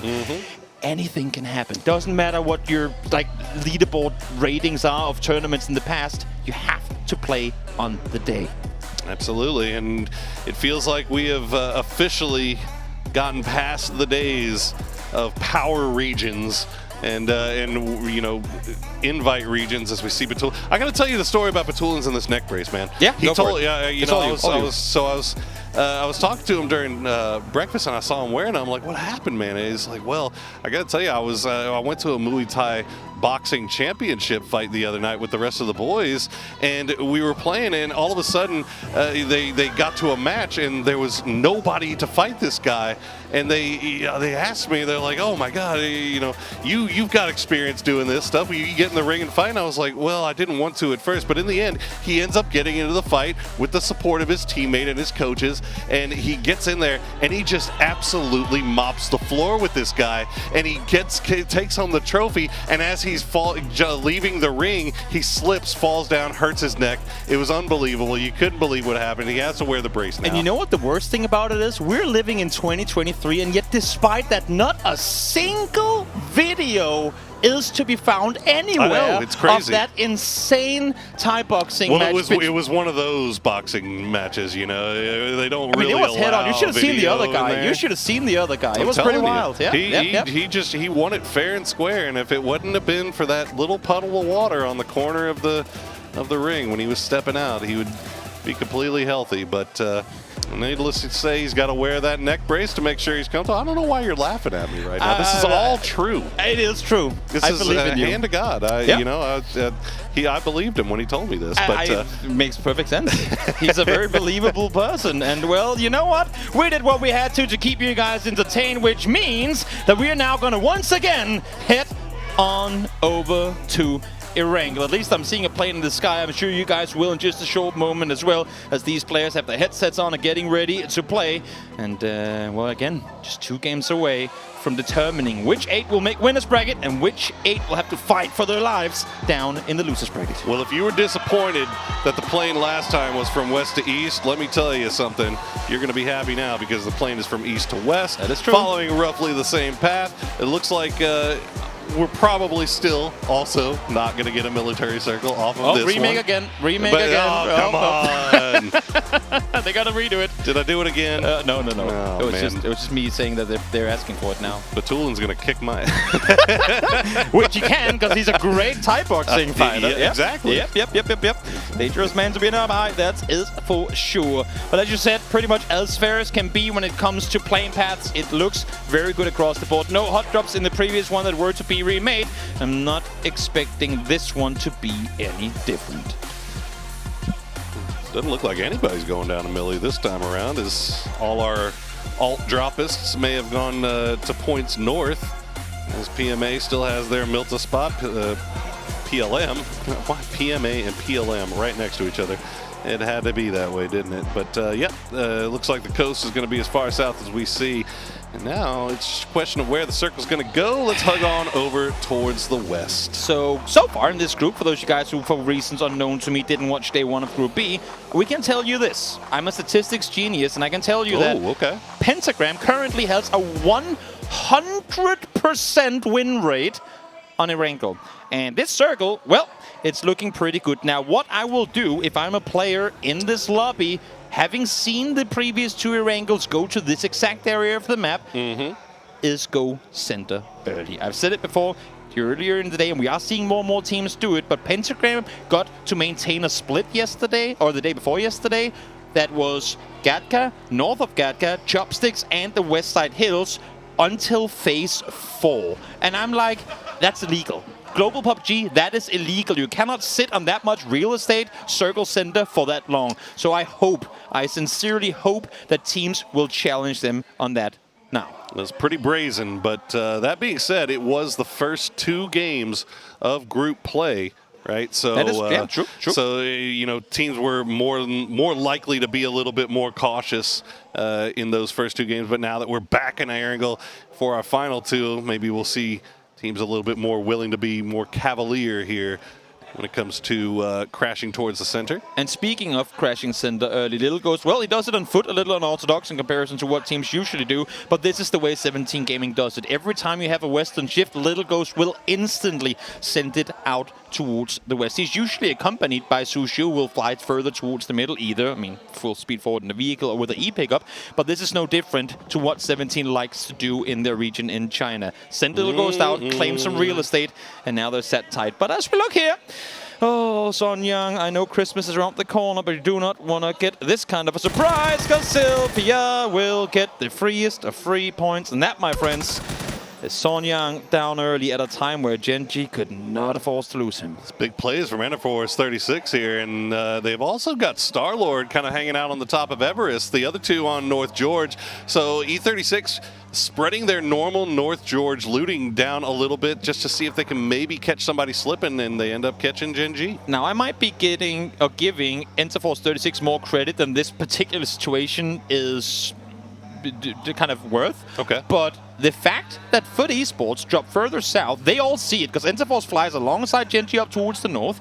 Genji sees this too. They go, great, Foot Esports ain't here. We're safe. We can spread out. We can loot as we normally would. Right now, you have Star-Lord set up towards Everest, as you mentioned just before. That's where Pio likes to scout. I was going to say, who likes to go to the top of Everest? You have Sylvia making his way over to, sneaking his way through containers. That's where Son Young likes to loot whenever they're given space. So if this is a let's bait them into think they have a false sense of safety and that Foot Esports left and punish them because they go back to being greedy and maybe just unexpected or unaware of threats around. If that's the case, that was an insane heads-up play by Enterforce 36, and I will give them that credit. I will say that it was on purpose. I will too, and I want to see Ming Ming hit this shot so damn bad. Oh, You're just going to say behind him. Do it. Come on, you got it. Oh, that might be it. Fluky. See, that's why you should just have had a Dragunov. Who would have done the same thing? Nah, but it's so much sexier when you do it with a bolting, doesn't it? More satisfying indeed.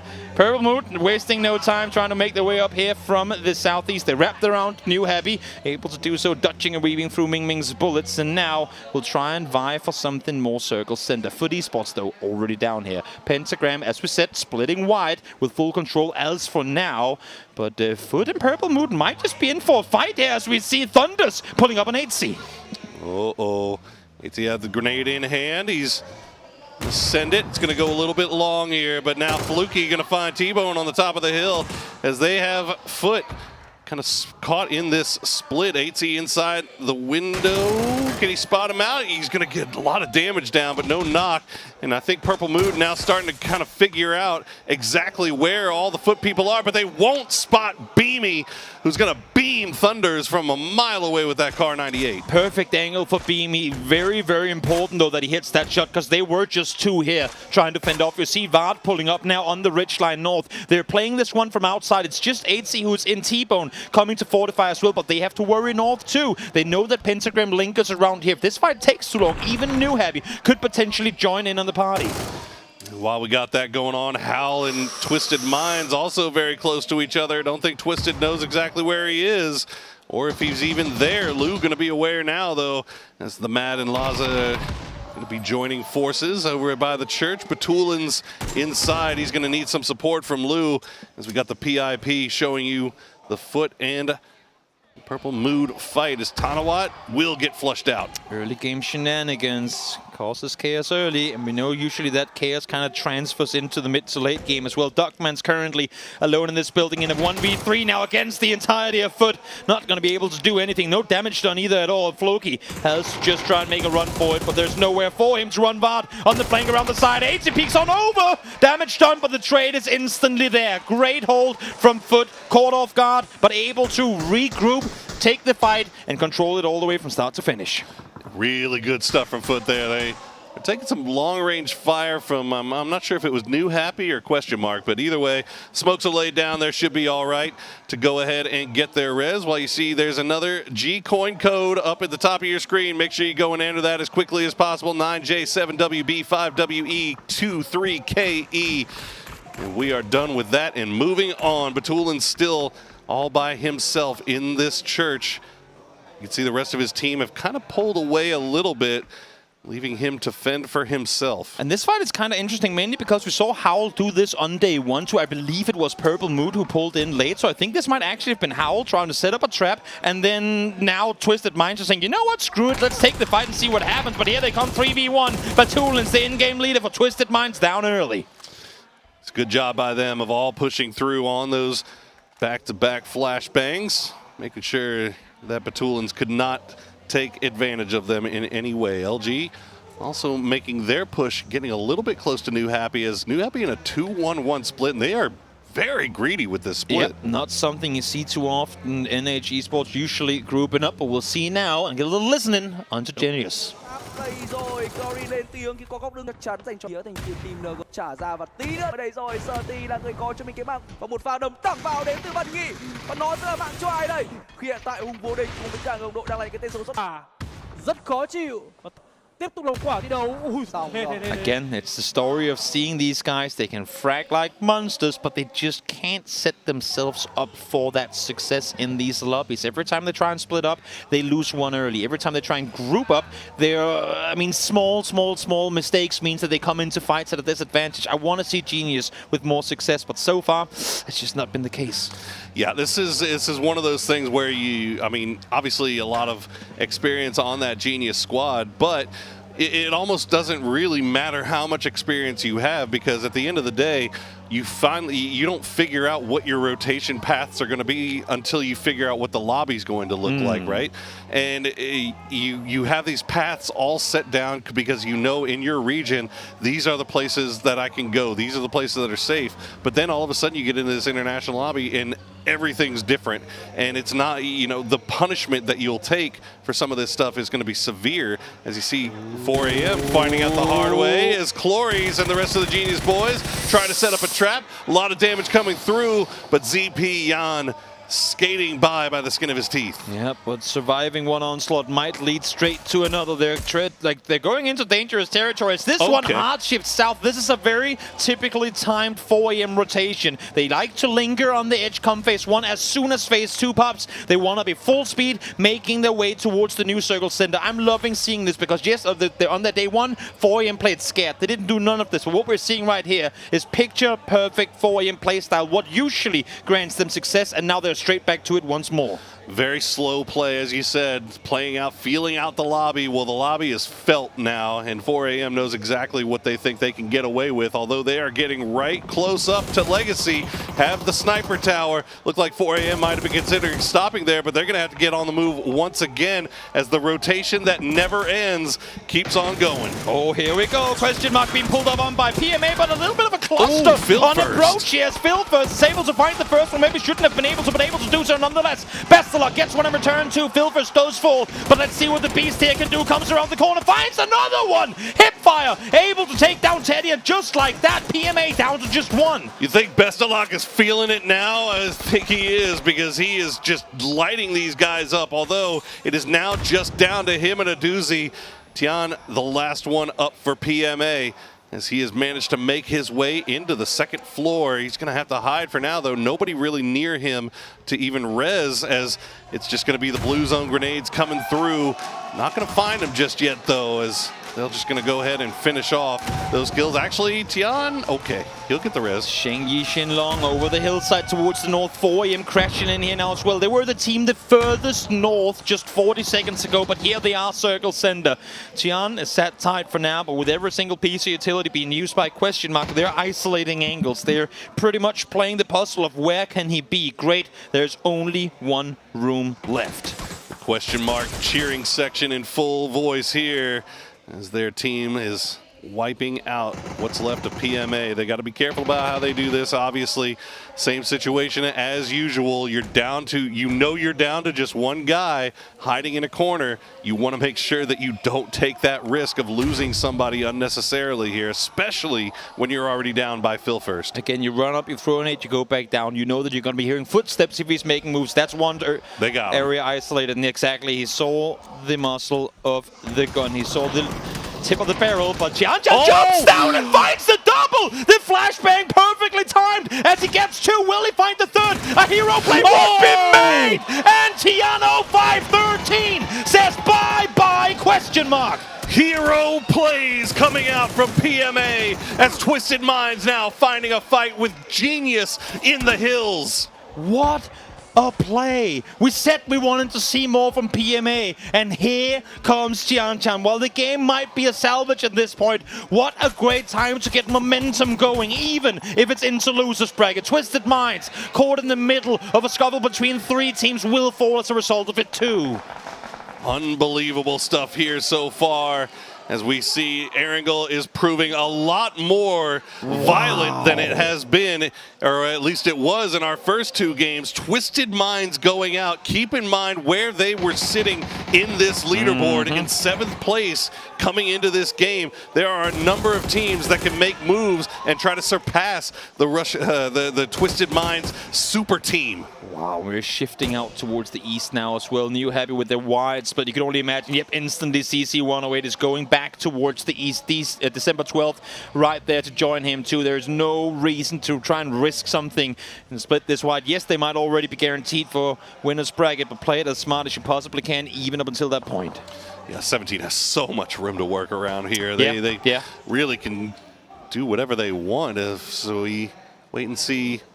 All our teams down to 41 left alive with 14 minutes left to play, and our southwestern side of the circle is going to be a little bit dicey here as we get a little bit of a revisiting Tian. What a huge, huge play for him. Insane timing too. He uses the question mark utility against them. He hears them like cook the utility. As soon as it pops, it jumps out the window to mitigate the sound of him landing down below. They had no clue what hit him until 2 players were already down. Awesome stuff. Is Gen G? Well, can't say I like it, but you know what? They're 3 up, they're alive, they're in the dead center of the circle. They've got a shack for themselves. You know what? It could be a winning play. We'll laugh it off, but this, I mean, these field endings, claim a shack early, sit here for a circle or 2. Now, at the end of it, once the hills to the north and the hills to the south, and west for that matter, are shifted out, you start flexing out of there, start finding some points, and all of a sudden, Gen G could be looking at a double-digit win. But of course, for now, it's just going to be lay low and wait for those circles to go your direction. Yeah, I'll tell you, I mean, it's really interesting, this circle in particular. We see it pretty often, right, with these fields right north of Ferry Pier, but I feel like it's not very often that we see it hard shift from the west over to the east. True. Right? So it feels like that usually when we see it kind of end up here, it's maybe coming north to south or east to west or something like that. So it's going to be interesting to see how many teams up to the north here decide to stay up there and where they decide to go, because the fields, all the hard crashable areas in the fields already occupied. One thing that's very interesting to me right now is the way that Penta Pentagram is currently positioned. They have set up a wall. They have completely, I mean, they're just doing everything they can to keep out for Esports. They know they're down there, but they cannot allow for anyone to slip through. So they're set 1-1-1-1, but close enough to each other that they can regroup in a moment's notice. As soon as one pushes up from Foot, they have to just completely collapse on top of them from multiple angles. Look to see, as soon as that first knock comes through between Foot and Asla Pentagram, that a fight will immediately ensue. Yeah, Luminosity, we just checked in with all by themselves on this south side coming out of Ferry Pier. Still 4 strong playing around the wreckage. And here's what we're talking about. You see on your mini-map, Asla just very wide split, waiting for Foot to make a move. The new circle does pop, and it is going to hug a little bit closer towards the west. Now, Legacy inside that hard cover in that compound, still feeling pretty comfortable. And as you see, a number of those usually what we call the crashable spots in those open fields already occupied. So this is going to make things interesting for teams like 17 or for Howl. Do you want to continue playing those southern hills, or do you try to send it in a little bit deeper? I think if you're Howl here, you have to push forward, maybe going down towards the broken BRDMs just on the southern side. You can see that's, I would imagine, where they're looking to set up shop, but they're going to be so much within vision of multiple teams. I mean, I like the idea, but their circles already, but of course, you can always go down to your secret chamber. Ooh. Doesn't matter. Snaker's already in position to do a little bit of damage there. LG is just right in the spot to do to cause them a little bit of problems here. 4 a.m. as well. And they got to be careful because that's what's eventually going to happen. The grenades come out. That's 2 knocks. And they're split. And they are split enough. There's no way that a res is going to come through on that. I think the last 2 remaining members of Howl are just going to play this one out and try to get a little bit more placement points. Yeah, nothing more you can do off of that one. Had they been a little further up north, they would have the cover issues. Then they would have also been within vision. So you really just pick your poison here. I mean, do you want to get naded or want to get shot at? It's going to be one or the other. And luckily for Howl, well, Snakers ain't about to miss any of those. And now, to make matters even worse, Ming, we saw him with the bolt just before, able to take the head off of Ruin. They are, though, for now, safe, but with more knocks coming through on them and LG potentially having to make a move at some point soon, you'd have to imagine that they're eyeing a push down towards the remaining 2 Howl players. Yeah, talking about Luminosity, another team that we haven't really talked a whole lot about today because they just, you know, they've been doing all right. They keep ending up in late games, and they keep holding on to that position. They're still currently in 6th place with 66 points.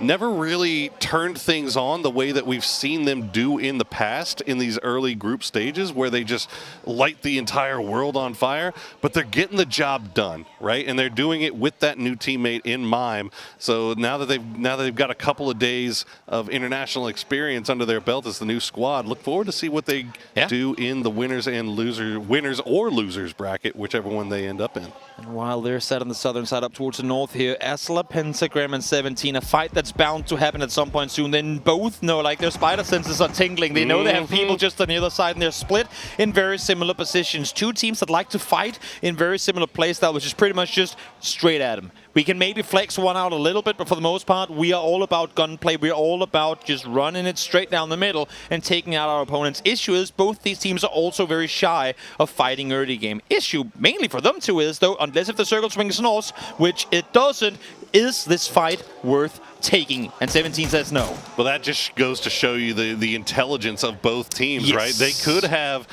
taken the time to lay some smokes down, maybe try to take 1 or 2 off of each other, but they both realized at the same time, look, the circle's about to pop. We don't have the time to really do this. We've got to focus on where we're going to go next. Again, I mean, 17, they sit up there on the northern side. Yes, we could take a pretty much straight-on fight against them, but we're both going to be at a disadvantage because the fields can see us. Now we wrap down, we sit, we wait for Pentagram to make the move. If they come to us, we have the advantage because they're on driving towards us. If they don't, that's going to be a third-party opportunity elsewhere. Such a smart play in here from 17, who once again, when they 3-1 split, keep Xiao Wu as a solo player. He's going to keep the rest of you safe. Yeah, that was a great breakdown of exactly what 17 just did. I mean, they have just by doing absolutely nothing to Pentagram, they have put Pentagram on the back foot here as far as their next rotation goes, as Ming just shack-to-shack combat coming out here. And speaking of which, Asla Pentagram now on the move. And where are they going to go? As you said, there is just not a whole lot of good stuff to play here in this wide open field. They'll find a little bit of a divot, a little bit of a ridge line to play with for now, and that'll keep them alive. They get the ridge. The only reason they know they can work with it is because 17 has come off the hillsides. But now these fields are going to be lit on fire. Sixel out towards the west. They're trying to creep on forward. We've got fights on multiple fronts now for Esports. Taking out Sixel altogether. Gen G, 17, taking a fight here now. 4 AM are within nade range of multiple teams too. All these shacks that we saw occupied very, very early on. They're doing their best to hold down the line here, as none of these grenades are finding their way in just yet. But all it's going to take is somebody like Suju making the push and getting close. He gets in there but doesn't land it where it needs to be just yet. The smoke wall going to keep things alive, but Gen G, it feels like they are just eventually going to get pressured down here by 17 Gaming. It's exactly what we said. As soon as the teams come off the hills towards the northeast, west, and south, all the teams in the fields will start fighting, and chaos has ensued. Therefore, How falls down. LG were going to make that play eventually, and here it came. 17 in the meantime trying to fend off, but they too will fall. Great hold. Perfect position in there of the sideways vehicle, granting a little bit of extra protection. But now Gen G forced into the building once more as opponents are still nearby. Gen G giving a clinic on how to hold one of those shack positions in the empty field. Now let's see if they could do it again, because they've got New Happy sniffing over there just off to their east. Is the the mortar's still coming in, but they're just not finding the right ridge line here. I believe that was Foot that might have been sending those in. Yeah, I was going to say, I have no clue actually fired them off, but now Circle, northbound we go. I mean, again, Pentagram, 100% win rate. They're looking to try and get it again. They had to come in from the northern side, and right now, Sat Circle Center, but Circle Center is not necessarily where you want to be right now, because everyone's going to be looking in your direction. Those mortars could have absolutely wrecked them, but fortunately enough for them, they were just a hair off. So as a Pentagram get to hold on to their ridge line, is now LG kind of in a little bit of a tough spot here. They did clean out what was left of Hal, so a few more points picked up in that regard, but you can see they 4 AM is just free farming ADR from this shack, and nobody really to pressure them and keep them from doing so. 4 AM was there before, but you can see HSMM, as soon as they peek, he's there looking the other way. They have to keep in mind that there's a chance for NAG Esports to make a play here, and here they come. Ming Ming, those could take it down. Snakers helping out a little bit, I suppose, to try and I mean, maybe against himself, actually, keep 4 AM alive. That's what I was going to say, is looked like New Happy might have been pushing onto 4 AM Shack, but with that knock from Snakers onto Ming Ming, it's going to pause New Happy's push, as we see 4 Angry Men. I mean, some good shots from Luminosity, going to force them their heads back, but Mayim now knocked. A double blue zone nade here, and it's game over for 4 AM, but no one can get within the vicinity. HSMM down, Xiaopian down now as well. 4 AM playing to just try and stay alive, but it's not working out for them now within nade range, as well as Nanforce in return, doing some good damage, but will it be enough to keep them alive? And look at this, immediately LG on the move, trying to find a way to get inside this zone while I guess their attackers have been distracted.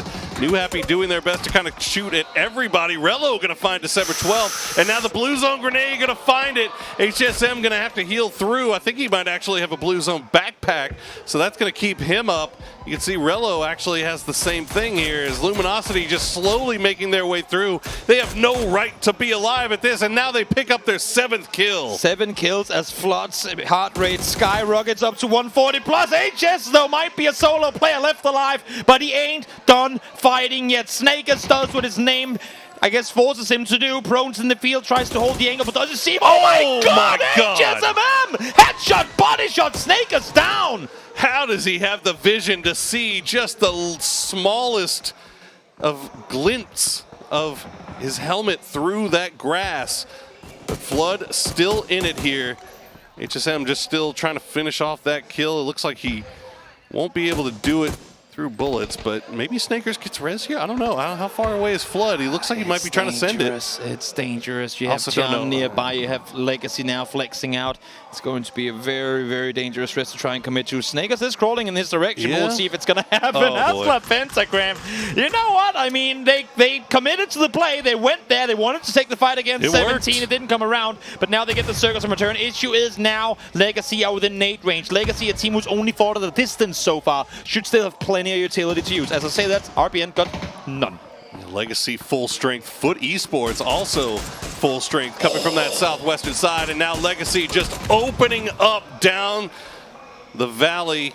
Will get knocked here, and that'll actually save things here for Asla Pentagram. But now Foot Esports actually coming in from the flank of Legacy, and this might be bad news bears for them as they are getting pushed from both sides. I love the timing from Foot. They knew that Legacy was peeking towards Penta, but as soon as the knock comes in return, now they can start making plays towards him. Because Zera gets knocked down.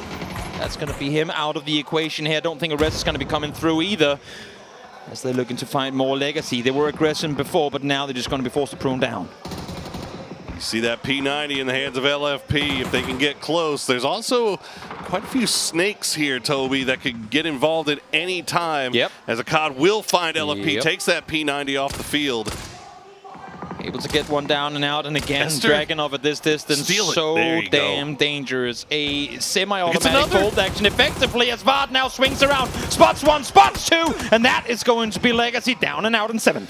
Oh, Foot Esports coming in, and they are just cleaning the house in front of them. They came down at the perfect time. This could be an opportunity for them to get even more kills. 10 already for themselves. They are vying for that top 8 spot, and they'll get 2 more, and that's going to jump them up another. 4v3 v1v1. Foot, they got taken out by Asla Pentagram on Everest on their first match of Erangel. Now they have a chance to say hello and get a little bit of revenge. We'll see who comes out victorious here. And again, with Esther, with Crazy still in play, there's no calling who's winning this one. 2 points away from Twisted Minds in that 8th place cut line. T-Bone has spotted out Esther, and that'll do it. They get 1 point closer, and Gen G goes out in 13th place, as now Foot has, between that kill and the placement point, they'll climb above the cut line. Crazy, he's going to get spotted out, but goes down to the blue.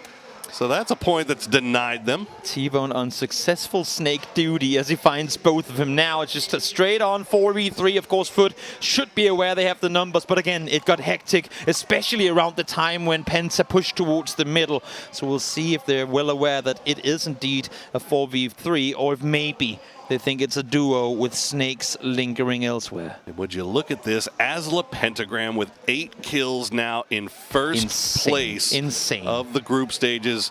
Just as we all predicted, right? Oh, yeah. Everybody Oh, yeah. saw that Oh, one yeah. coming. Oh, yeah. And man, oh man, they have been putting on an absolute show here for these first 2 days. And now Foot, they've got their opportunity here to secure their spot in these winners bracket. I mean, you say it. Look at where they are. 8th, currently tied for 7th, but with just 1 point ahead of Twisted Minds. Foot's story across this entire year is 1 spot away from globals. This would be the ultimate turnaround for them. Could they make winners bracket with just 2 games left to play? We've seen some fantastic highlights from these guys the last 2 days of play here, especially today. It just seems like mechanically they are so damn good. Yeah. It's wrapping up the end of the game, right? It's just kind of getting that last little step, that last push into greatness. Now for Pentagram here. How patient are you? The game ends on you. The game ends on your rich, but how daring are you? Yes, you're already qualified, but if you can force Foot potential, or do your best at it, if you can force them into losers bracket, that's one dangerous opponent you don't have to worry about for a little while longer at least. You see a little bit of utility coming over there. That kind of makes me feel like there's not much left in the bag for the Foot boys. And you can see right now, just looking at Akari's pockets, there's just nothing as far as util is concerned for Pentagram. They have been sitting on that ridgeline for so long. Got to imagine there's not much left for them. Beamy, 4 nades again. I mean, Foot as well have been mainly fighting at a distance, and every time they've taken out teams, they've pushed up on them to take their loot and utility. That nade is going to be lopped on over. Ada is prone, so that's some damage reduced, but still, we're getting close as Beamy starts fishing. Oh, just falling just out of reach here. Is that one's going to find its home onto a COD. Another one gets close to Adder, but it's not going to be enough to take him down, as now it is a 4v2. Hikari, I can't imagine Hikari or Adder are going to go for this res onto a COD. Doesn't even matter. HC's going to find him, and now it's all down to Hikari. Peeking over the top, will get headshot, but he's still alive as the push coming in from Foot Esports to close it out, and they will do so. Solid game for Foot. You can see the joy. It ain't all smiles, because overall, of course, they wanted to be further up that leaderboard, but at least a game well closed out. It got hectic even for them, but they crept in from behind. They stuck to their true tested edge play style, and every single team they ran into, they tore apart. I mean, if you're not going to get happy over 15 kills and a win on Erangel, I don't know what else we got to do for these guys and to secure their top 8 spot. I will say that I think that while I feel like they might be secure, they are still very, very close. So they can't risk going out with 0 points here in this next game. But let's throw it over to the analyst desk to get us ready for our final game of the day.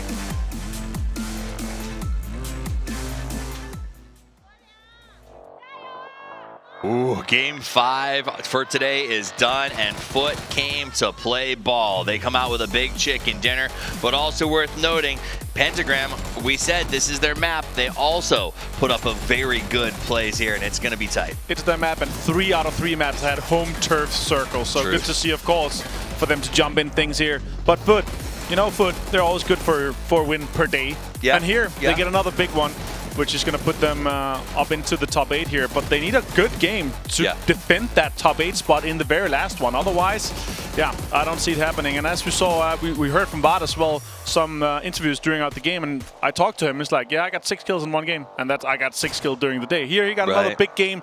Hopefully, they can stack up some more here. But yeah, these fields are so rough in general to play right. You can see how everyone's like, they're just rushing those shacks because they are so crucial for you to kind of have a foot inside that next door. And they did have a foot inside of there, whereas Legacy got that shift, it was about a foot away from them. True. And that was enough to completely get them wiped out, as Foot really has played this very well. Everyone on the team, I mean, look at those kills there on 16. The bottom left. Everybody was involved with this in the end game, and that's what you want to see. It's a quiet rejoicing coming from these gentlemen. But, you know, I love that the interview at the start, they said, we put the team together because we wanted to have fun playing PUBG again, and it seems like they're doing that. They're getting their wins, they're getting those chicken dinners, and they're getting to start that process of getting the winner's bracket. My name's Tavis. I'm joined by Avenger. 1 game left to play, and it is, as opposed to yesterday, a very tight race. And that is exactly what you get when you have like the group of death, where you have big teams that we expect to do extremely well, and then a sleeper team that comes in and completely destroys Lobby and Tianba on the day 1, right? And now here you have, it's very even, and there's a lot of really good teams here, so we're gonna have like, you know, 10, 12 maybe even teams that are gonna be fighting for those 8 spots. They're super exciting toward the end. I mean, if Group A was basically a lobby of giant bats smacking the crap out of each other. This has been a lobby of scalpels. It's been really fine play, excellent positioning, and it has been a lot of fun to watch. So very different groups, and I've been pretty excited, to be honest, with how this one is playing out. Let's look at the top 4 teams. 16 kills. And 19 smokes and 14 nades. That is insane amount of utility toughies. And for a team that was fighting to get into the top 8, the 16 kills is big, but honestly, the fact that they beat Oslo Penta for that final 5, like the big chicken points, is huge for them and might make the difference. Yeah, huge. Good to see here. 6 for Beamy. Almost 1K club for T-Bone with 2 kills and 2 knockouts. It's insane here. Good to see these guys here frag out like 6 hits, 26 points in one game. The other one they won was 22 points in one game. That is 46 points in 2 games out of the 76 they have. That is only 30 points for the rest of the games. That is crazy to see. And of course, it's going to be Beamy here with 800 damage and 6 kills to get the man of the match. I mean, it's been a minute since we've seen a man of the match where we go, yup, that makes sense. This one does. Foot Put comes out with 26 total points. Oslo gets themselves 14, so they're going to be comfortably at the top right now. And another time where we have 4 teams with double digits. It's extremely consistent, and LG is once again one of them. Absolutely. All right, let's take a look at the overall leaderboard. Pay attention to the bottom. That's where the cutoff is. 75, 76. Wow. It put LG 76, Legacy at 77, and then the cutoff number 68, 62, 61. That is a multi-horse race to try to get there. 3 teams within 2 points of each other. Question Mark, 4AM, and Twisted Minds is the guys that I'm looking at. 17 has a little bit of a buffer. The but 5 it's not points, enough. But they are going to get those 2, 3, 4 points. And the key here is it's not just 2 or 3 teams that could let off of the gas and fall out of the top 8. To be completely honest, all the way up to 3rd, if one of these teams goes out on the drop, if they get, say, I don't know, hit with a Panzerfaust and wiped in 4, they could get caught up by any of those teams on the chase. So those chase teams, all they have to do is survive the initial phase and start grinding points, because a 26-point win or a 22-point win by any of them, which is doable, would put you almost all the way up to 3rd potentially. Yeah, exactly. The question is really, though, is Interforce, Purple Mood, Sixth or Gen G going to have a big game? Purple Mood. You think so? This is where they play. And then Twisted Minds also needs to have a big one to kind of contest Question Mark and Forgrimen. So I feel like you have, Purple Mood, Twisted Minds, 2 teams that could potentially have a big game or needs to have it if they want to get into the top 8. And then Forgrimen and Question Mark that needs to defend the rest. I feel like I'm kind of certain about the top 6. I feel like they're going to be able to get those 2, 3, 4 points to kind of defend it. They know it. They're going to be playing like it. Going to be more maybe edge heavy, more kind of seeking those 2, 3, 4 points from rotations, third parties, and so forth. Absolutely. So you heard it from Martin. Keep an eye on Purple Mood, keep an eye on Twisted Minds, but really the chase is on. With 1 map left to play, there are a lot of teams in the hunt. Let's head to the grassy pastures. It's the final game of Group B with your casters, Porosaurus, and the name is Toby!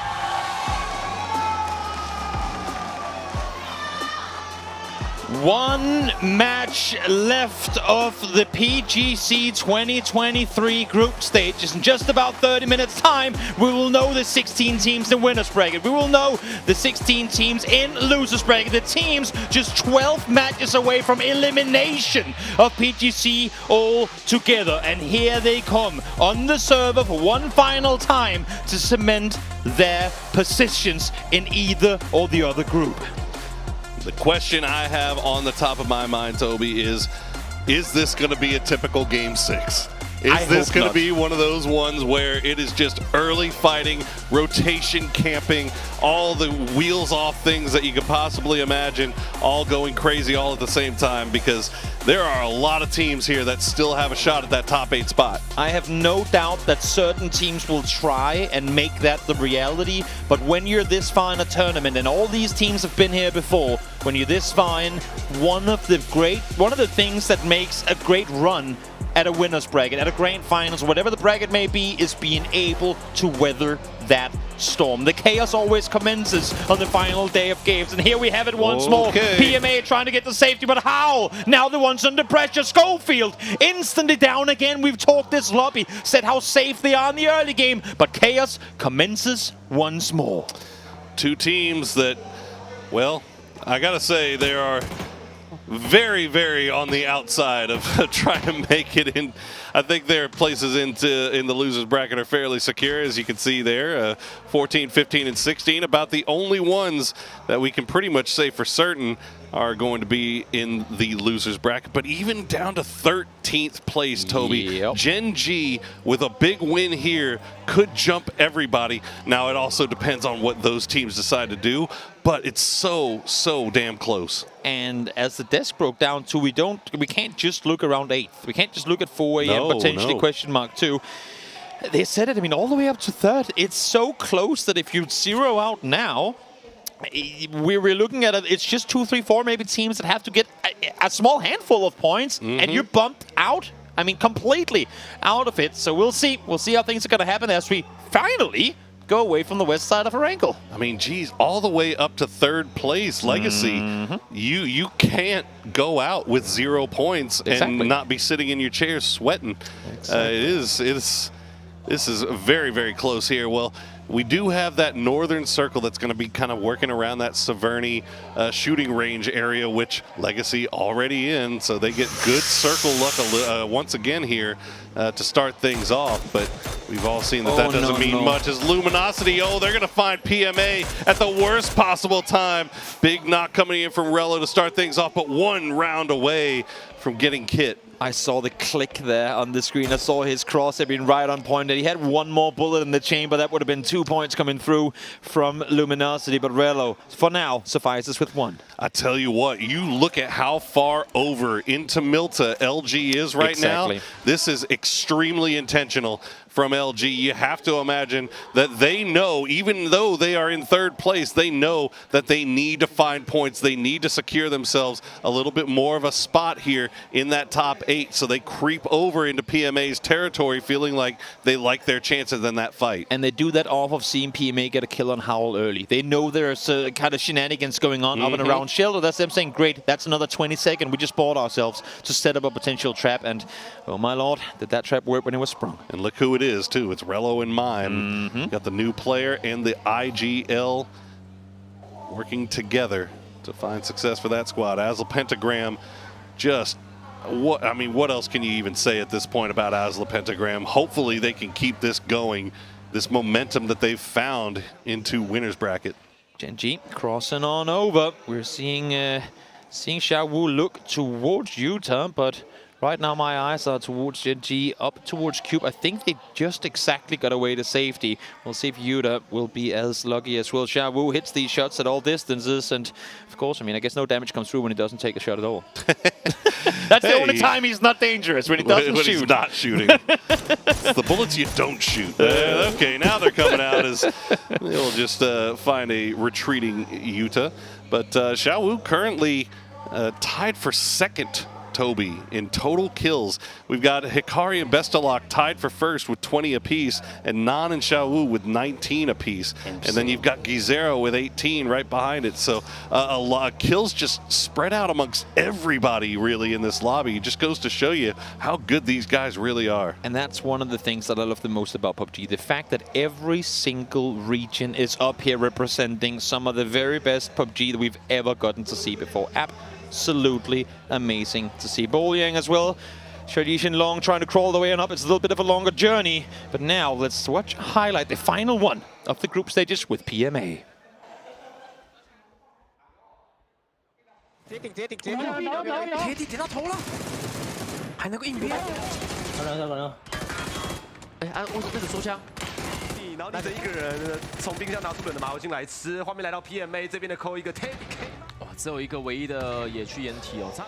get to see some highlights of PMA there. Now they might be at the bottom of the leaderboard here, but they are not done in this tournament just yet. They have the losers bracket still to play. So maybe we'll see them turn things around once they have a fresh start. Suju out here scouting ahead, 4-17, looking across on the northern side of the river. May have spotted out Twisted Minds. Going to feed that information over the rest of the team as they're still in Razak.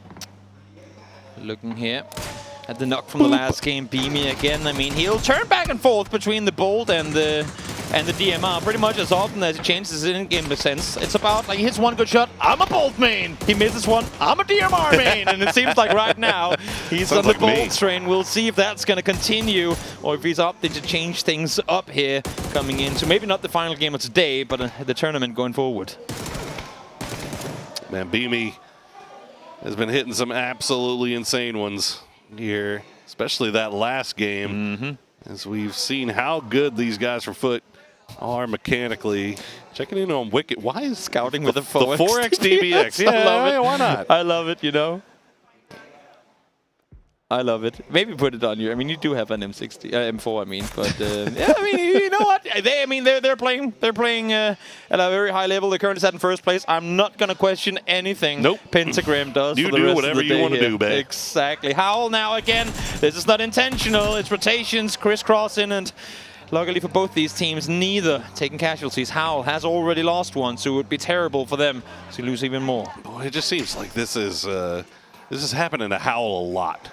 Yeah, a lot in these last two days of competition. So I gotta say, if I'm Hal, sitting in 14th place, you know you're going to losers bracket. I think that will be one of the first things we look at when prepping for this next round of games is how can we find a better rotation pass? How can we better try to push our way around to where we don't end up getting nickeled and dimed in the early game the way we've been so far this tournament. I know this is kind of demonic to ask for, but I feel like I've been so lucky with my predictions of circles today. Considering that we have Watertown removed and Boatyard in, how about if we get a game ending in Boatyard? In a Boatyard Just, ending? I mean, we haven't really had a proper showcase of the area. It's not like it's a match that has anything on the line for any teams anyway. Might as well just yeet it down towards the southern time 3 times in a row and see what happens. Yeah, why not? Yeah. Just go crazy with it. Who knows? Who knows? Maybe it'll happen. In the meantime, though, we're down to calm PUBG again. You asked if it was going to be a crazy game 6 of PUBG.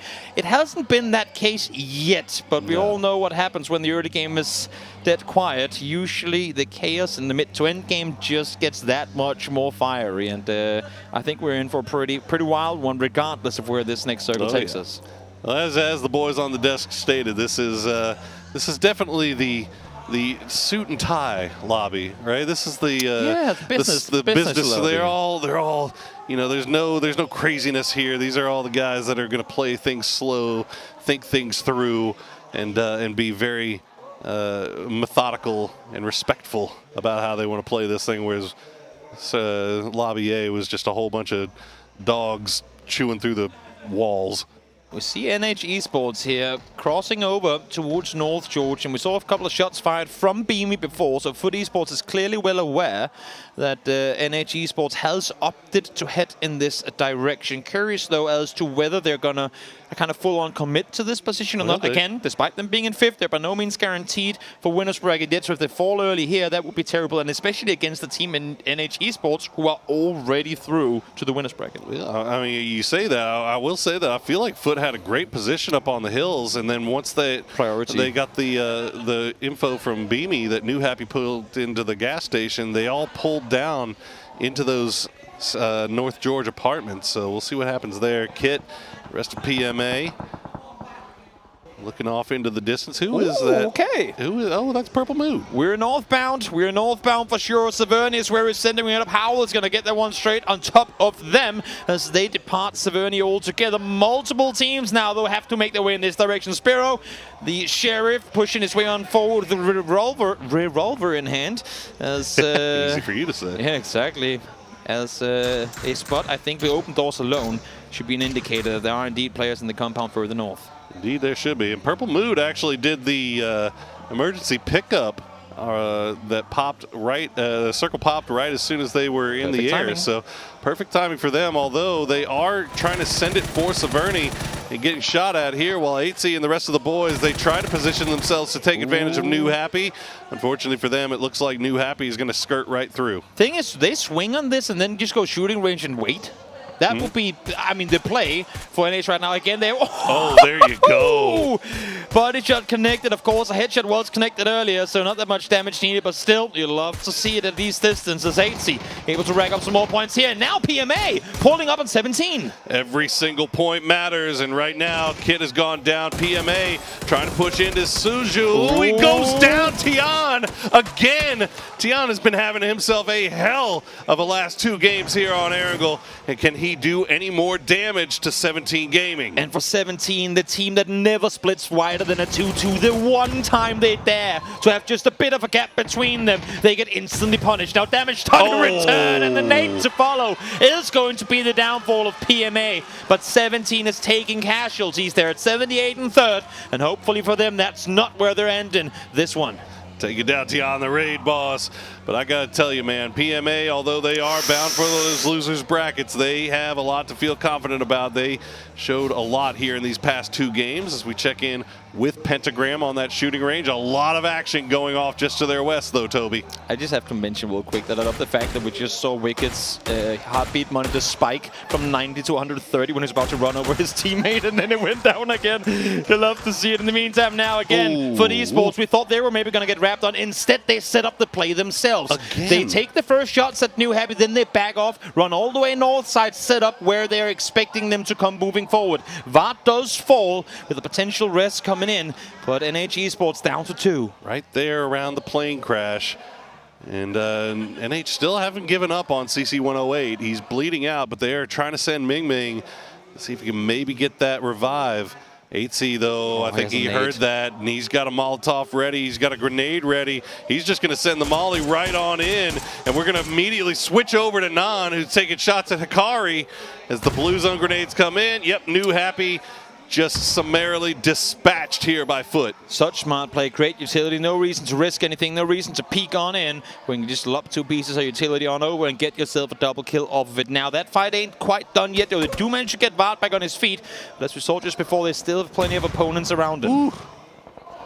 Operation Saving Private Glories, and Yudi's gonna get away with it as well, as Nan will find another knock on to Beamy, so maybe a little bit of revenge coming out here from New Happy. He's got some ridge lines to work with. They're still out in the blue, and Nan has that blue zone backpack. Vard does as well, though, so no, I think I see him going down a little bit, but it's not ticking too hard just yet. Foot can really stay out here and try to finish this off. Nan gonna find another one, though, as Vard, the last one up. Can Nan get 3? He sure can. 8C now, the last player alive for Foot Esports. Nan gets the double in great fashion, and he held down his trigger after the first one a little longer. I feel like they were lined up perfectly for him now, though. 8C shoots, gives up his position. Can Nan find him? Can he dismantle the entirety of the team? You see here Beamy crawling for info, wanting to tell his teammate exactly where he has him. 8C, flashbang in hand, is now pushing further forward. Can he pull off the 1v4? 8C versus Nan. New Happy versus Foot. They've got some hard cover to work with. Nan got that blue zone backpack to work with. Meanwhile, Twisted Minds pushing into Sixel into the warehouse. They're just waiting on the sides, waiting for the inevitable push to come through. 8C will find Nan, so that will do it for New Happy. And now Perfectix trying to push in. Just like that, Sixel gets dispatched by Twisted Minds. Twisted Minds, the champions of lower bracket. They don't want to repeat that history again. They want to make their way through to winners off of this game. And right now, having just claimed this position off of Shenyi Shenlong, they're looking in a good position to do so, but it's far from guaranteed. Genji down to 2. They are still outside of the zone. They've got to make their way past Severny. We'll see how they decide to push through. They've got now 2 vehicles, so at least if one gets lit up, it won't be both of them. We also have Genius still trailing out of shooting range, so they've got to find some place to play. Legacy currently holding down the crossroads, and they're going to take a few shots at him in passing. Meanwhile, Purple Mood and Hal still sharing Severny. Yep, Genji trying to wrap in through the southern side of the middle, but taking casualties and doing so. Esther is going to fall. Xiangyang now trying to make a play as a solo player left alive on the team. They're 7-13. Looks like they're doomed for losers bracket, and yes, indeed they are. Xiangyang finds one, but Wicked is instantly there to respond. Still one up here for Asla Pentagram. You might be able to get the revive. It just depends. Twisted Minds looking over in that direction. Now Genius still trying to send it. Where are they going to send it? Right next to him, and they're going to finish him off. As Asla Pentagram giving them half of a car for it already. Looks like Genius might want it, but Twisted Minds, they're not done with them just yet. Again, I said it when they started lobbing nades out in the Vikendi game earlier. Twisted Minds hates having neighbors. They will use utility, they will push out even if they have a compound, because teams don't expect this. They're expecting to be able to sit tight, to split up, but Twisted Minds will be on you as soon as you enter their territory. This is textbook Twisted Minds trying to deal with threats before they even arrive. But they got to be careful, though, because Question Mark has the compound just off to their east, and they had an angle. They get a knock on the Twisted Minds, but it looks like they won't be able to get the flush. The smoke wall still staying up for now, so it might be able to get that res. Meanwhile, back in Severny, Purple Mood trying to push their way through Howl. Exactly. Howl is kind of meant for losers bracket at this point, but Purple Mood still got a ton to play for. They have one down. The Blue Zone 8 will get the bit off him too. Thanarut is out, but there's still players alive. Fluky and Thunder's up close here with Duckman's just on the northern side trying to fend off. They need to survive this in order to make their way into winners. Laza, though, is standing strong, able to take out Thunders too. Hell of a peek from Laza as he finds Thun. Fluky now the last one alive. Ruin coming in from the side. Duckman's actually the last one as he was holding behind, holding the wall from the church side. Duckman's will find Ruin somehow, some way before he's able to get back behind the hard cover. Duckman Duckman's doing the most here for Purple Mood. 1v2, you need to survive it and then get over and rest your teammates too. And now 8C is running into the city from the northwest. It's looking very difficult, if not near impossible. But if there's a man to do it, it's Duckman. We've seen him pull off crazy moments before as he almost finds the mat. Big damage coming out of that AUG now for Duckmans, but as you said, 8C from Foot, the last remaining player from Foot Esports coming through on that north side. He might hear this action going on, might decide that he wants to try to get a piece of it, or he might just try to avoid it altogether and find his way into the zone, as Duckman still trying to find these shots through the windows. They know exactly where they have them. That nade cooked, but not well enough, as Duckmans tries to dodge and weave out of it. 8C again creeping his way ever so much closer. And all Duckmans has to work with is this one wall. Looks like they're bound for losers bracket, but Duckmans will not go down without a fight. Duckmans used to be a human highlight reels in the years past.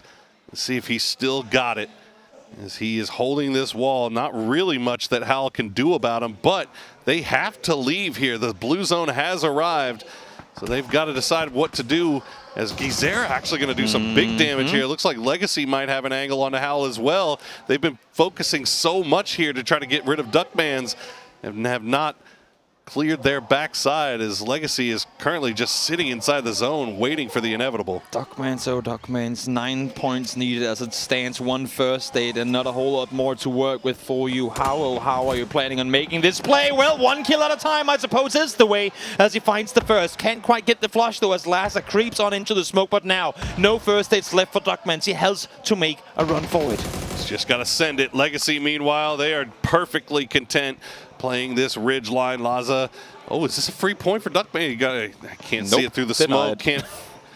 Oh, actually, LFP gonna steal it away, and Duckman's okay.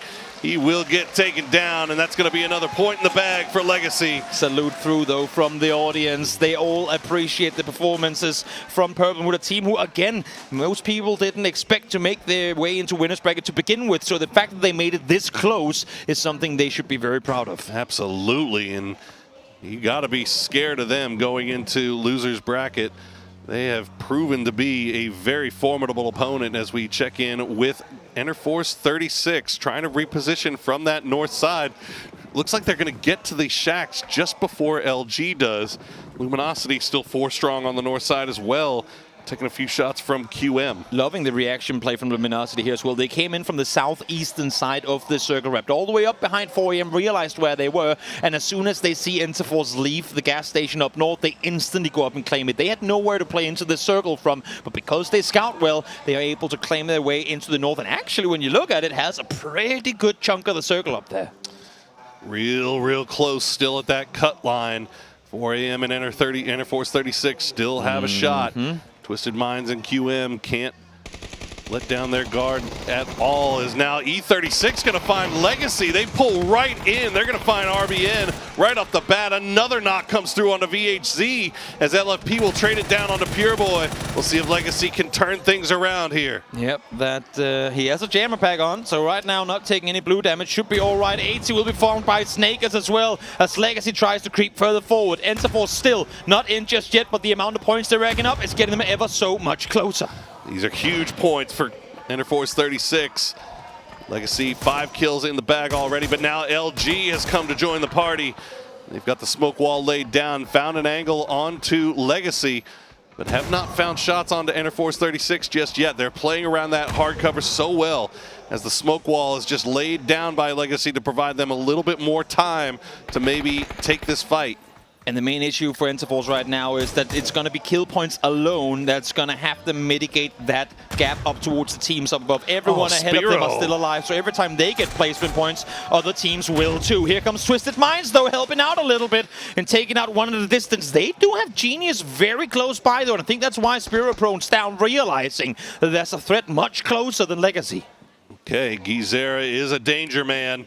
He's managed to get very close through that smoke wall. He's found a couple of guys in that building. Grenade. Will take a few shots, not going to find it. Grenade, though, K will put it right in his pocket, and that's another point picked up for E36. Just 6 points out of it, but again, as I said, every team ahead of them are here too. It's the placement points ain't gonna matter unless if they start get eliminated up front. Right now, it's Twisted Minds in 7th and down, who look to be on the cusp, on the cutoff. Twisted Minds, though, as we mentioned, them are in. Interforce are not.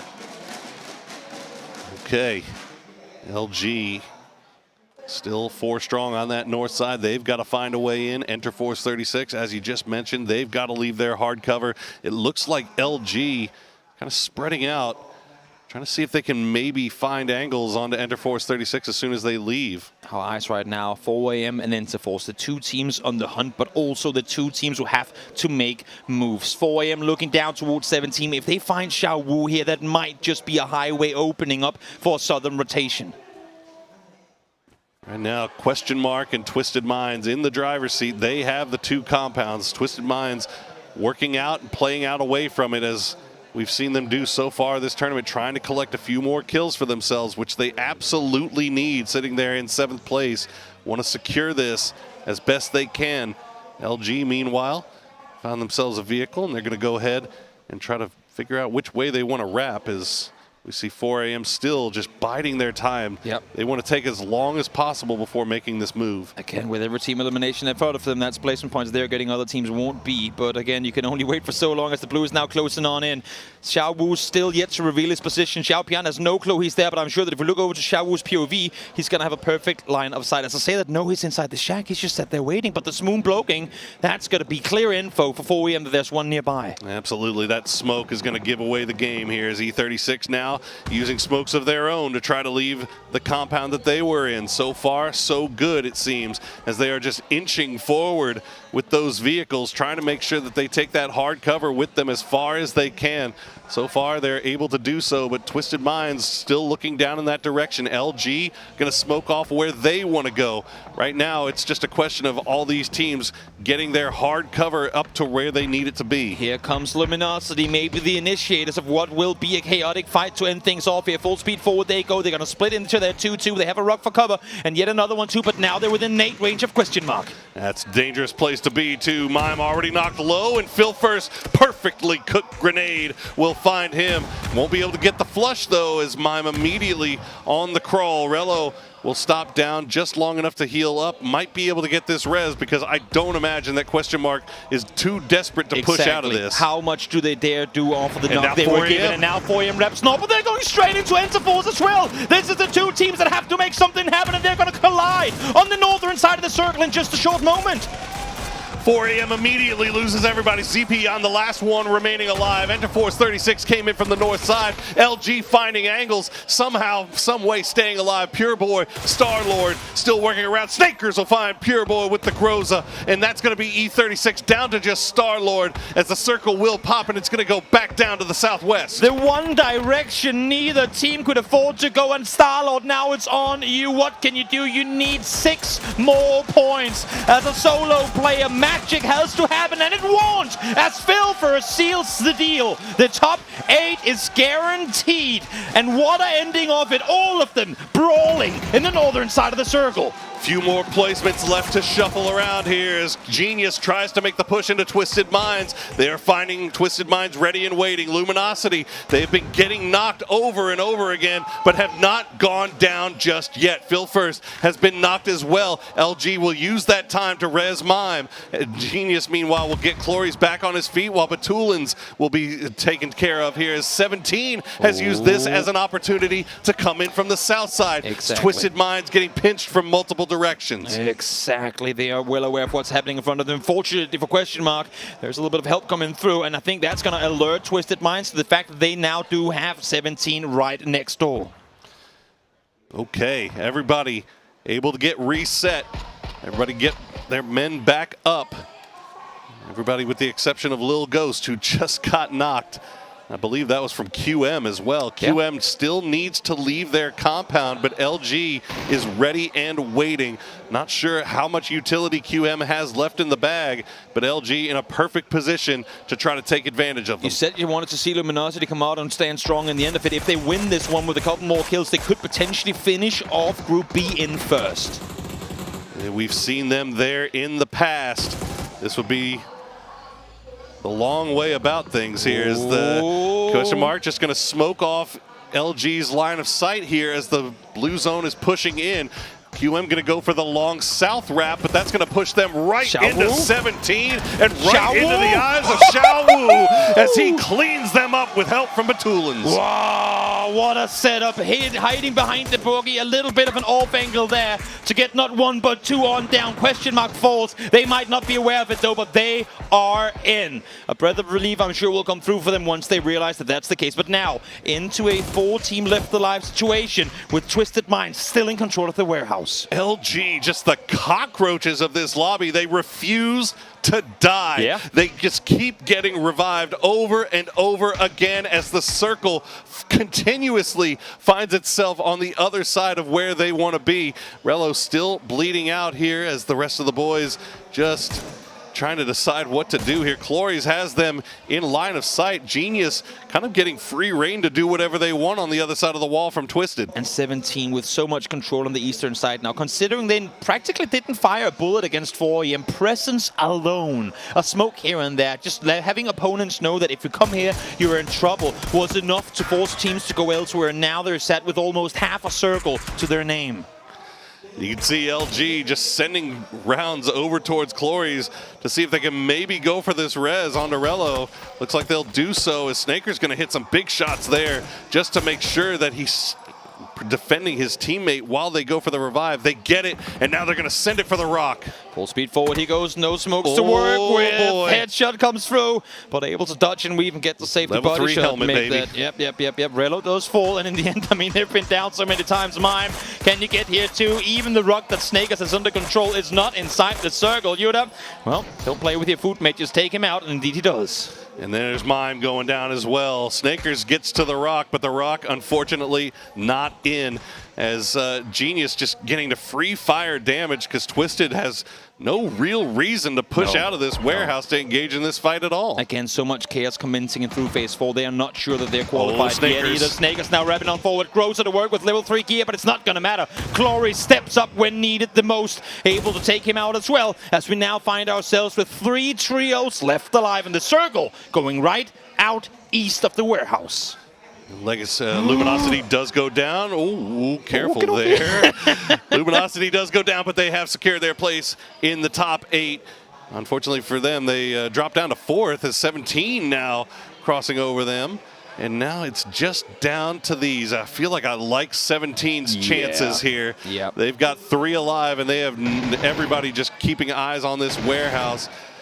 Genius, though, they could pull off something here. This is what you call third-party guaranteed. Only question is, if this fight happens, if Twisted Minds can execute it fast enough, will 17 be there in time to punish them? I'm not sure with how they're currently positioned. They're playing it very safe, but at a distance. They want to try and see if they can get knocks confirmed, but it's because of Clories and his position.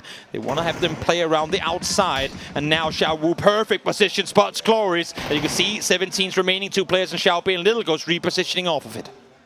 7 kills for Genius Esports in this final game, showing that they belong in this lobby. And that'll give them great confidence going into that losers bracket.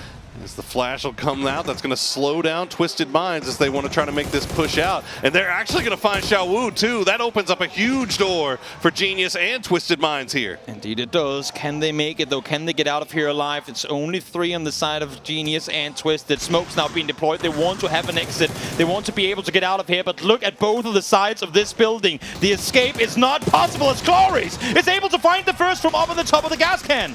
Beautiful stuff here from Genius. He's going to find Batu as well.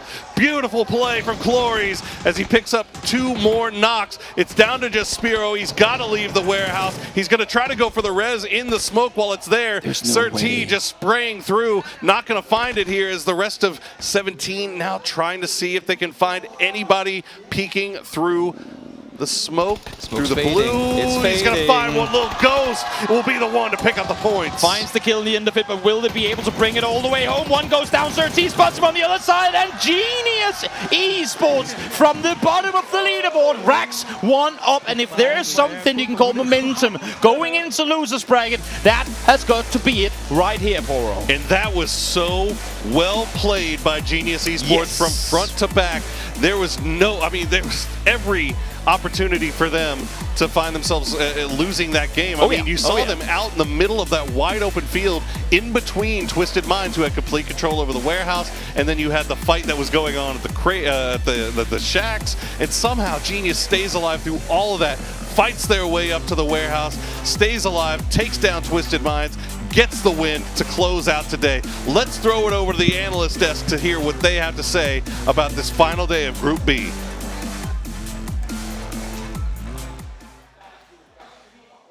Genius Esports makes the smart move and comes out with the win. I'm happy for them, especially Clories, but too little too late when it comes to making that top 8. But hopefully, it sets the stage for them going into the losers brackets. Let's take a look back at the highlights before we talk about who's going on. I gotta say, that was such a fantastic last game. Oh, it was so exciting all the way through, and especially when you had your 5th till 10th alive. But then Genius, last place, comes in and slaps. Clory is a legend of the game, of course, but they are able to, I would say, come off from, of course, it's hard to be locked into the warehouse, but it's off on one of the roughest spots and actually survive that.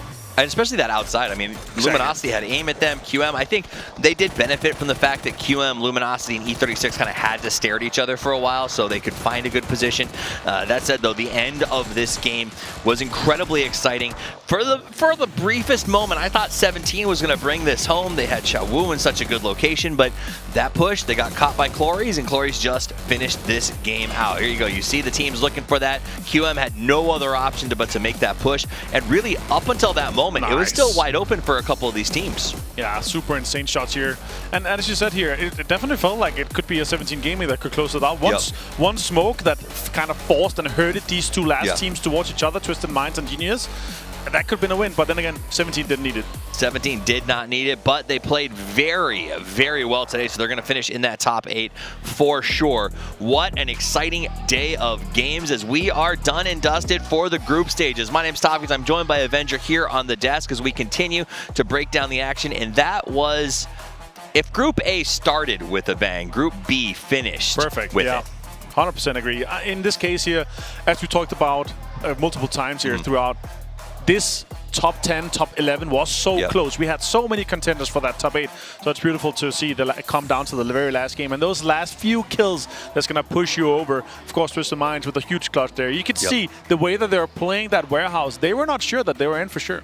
Absolutely. And I think that was it. That's why they had to play so carefully. They made sure they put themselves in a really good position. And I think that is the key.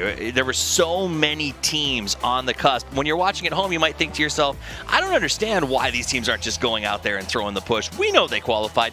They don't, right? We don't have coaches on comms here. The players have to try to keep track of that kill. Yeah, I mean, you see how chaotic kill counts get in your own game. It's not something you can guarantee. So the teams played it to the bitter end. And again, a big shout out to Genius, because while this will not get them in the top 8, it was really nice to see this moment of, brilliance, of smarts to come out of them. Yeah, this might put, Clories on your radar a little bit for the fantasy, because Clories is a legend of the game for sure. Super well-playing guy here, and super experienced guy coming out of Vietnam, of course. Absolutely. Very exciting. Obviously, getting the Sev circle on the last match of the game sort of threw everything into flux, but the teams adjusted very, very well. There was a moment, I thought perhaps the hometown heroes, Purple Mood Gaming, when they were in Sev, they seemed so comfortable.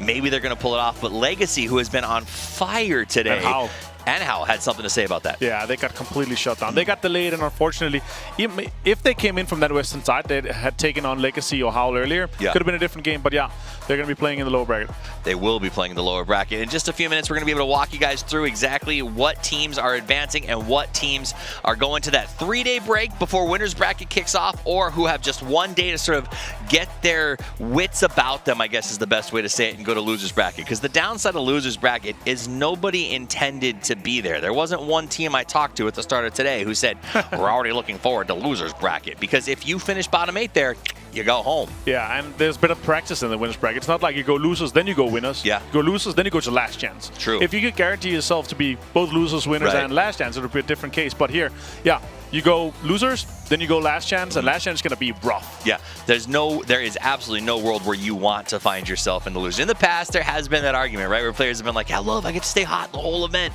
We also, no grand survival here, so there's no last-ditch throw to try to get into this thing. It's about as fair as I think we've ever seen. Also, I would say the teams that ended up in the bottom, it's been not far from expectation, to be completely honest. Yeah, there's a few surprises, but there's teams that have struggled throughout the year, had some rough patches. But in general, yeah, there's some big name teams down there that's going to be exciting to watch once we get to the losers, of course. And in general, I think losers, no matter what, it is going to be super different to watch compared to what we have seen in group stage so far. Now they've established themselves. Now they've kind of found out, okay, where are these teams dropping the paths that they are driving in each maps and so forth. So yeah, we're going to have some teams that are going to be dominating down there, but there's also going to be a lot of teams that are going to be playing somewhat different. We're going to be seeing, I feel like, a little bit more heavy towards the center focus, a little bit more focus on staying 4 guys alive and getting those guaranteed points. That makes sense. Now let's talk a little about the teams that did make it through. Twisted Minds, that's one I want to focus on because yesterday, very slow start for them. Today they showed up as, I don't want to say a totally different team, but it felt that way. I mean, Lou was really playing well. The whole team seemed to be synchronizing, and they ended up getting themselves into that top 8 pretty comfortably. Yeah, and especially here with the warehouse, they were like, okay, let's try to get these guaranteed kills we can. Let's get these guaranteed points. And they're playing extremely cohesive in terms of how they're trying to stick together, how they're trying to get as many placement points squeezed out of this game as possible. But there's other teams, the ones that didn't make it, like E36. Their takeaway, they should be proud of themselves. That rotation Star-Lord sort of led around the back to get behind that question mark Luminosity fight. That was very impactful, and it could have worked. That's the way that you have to play the game. You have to really cling on to those things you did right. Now let's take a look at the top 4 teams from that game. Yeah. It is Genius Esports, of course, with 11 kills. They had a rough patch so far, but this shows that what they're capable of doing. They had less than 20 points going into this game here, so 21 is going to be a good kind of band-aid on a rough leaderboard for them. 17 Gaming, been a force to be reckoned with throughout. I think it's going to end in the top 3 from this one here, so 9 kills. And yeah, Luminosity Gaming, another situation for them where they're able to get and squeeze out these points here. They have been extremely consistent, so 3 second places, but no wins for them. Glorious, though, a legend of the game, 800 damage, 5 kills. It looks like he's going to be the man of the match. I mean, if he's not, I will be shocked. But the whole team did manage to put out a ton of damage. I mean, across the board in those first 3 positions, 579, 469. But Glories will get the glories when it comes to the man of the match. 800 damage, 5 kills, and 6 knocks. As well as, I would honestly say, the maestro of murder when you talk about outside of that warehouse. His ability to go up onto the watchtowers. He was really kind of moving his team up and down throughout the levels, that entire defense. It was very, very clean. And he had people assigned to defense to watch Twisted and keep them from wrapping around during the fight. Match leaderboard, though, 21 points. Another game where we have 4 teams in double digits. And LG is, again, one of these teams here. It is crazy how consistent they've been. And again, you know, some teams that are like, we don't want to do too good in group stage because then we're not going to be able to pop off in winners or in grand final. So yeah, G, of course, 21, 17 with a 15. Fantastic game for them too. Even though LG looked like they were made of Teflon when it came to circles, it didn't matter. They got to 4th. Here it is, the final leaderboard after match 12. The left side, everything over there from 1 to 8 advances to the winners bracket. Everything on the right side will fall off. Any surprises for you on the right side? 4AM for me, huge surprise. Yeah, I thought 4AM would definitely be making that move. Honestly, I thought Gen G maybe not advance, but would do better, be up in the 60s or so. Closer than 22 points away from 8th.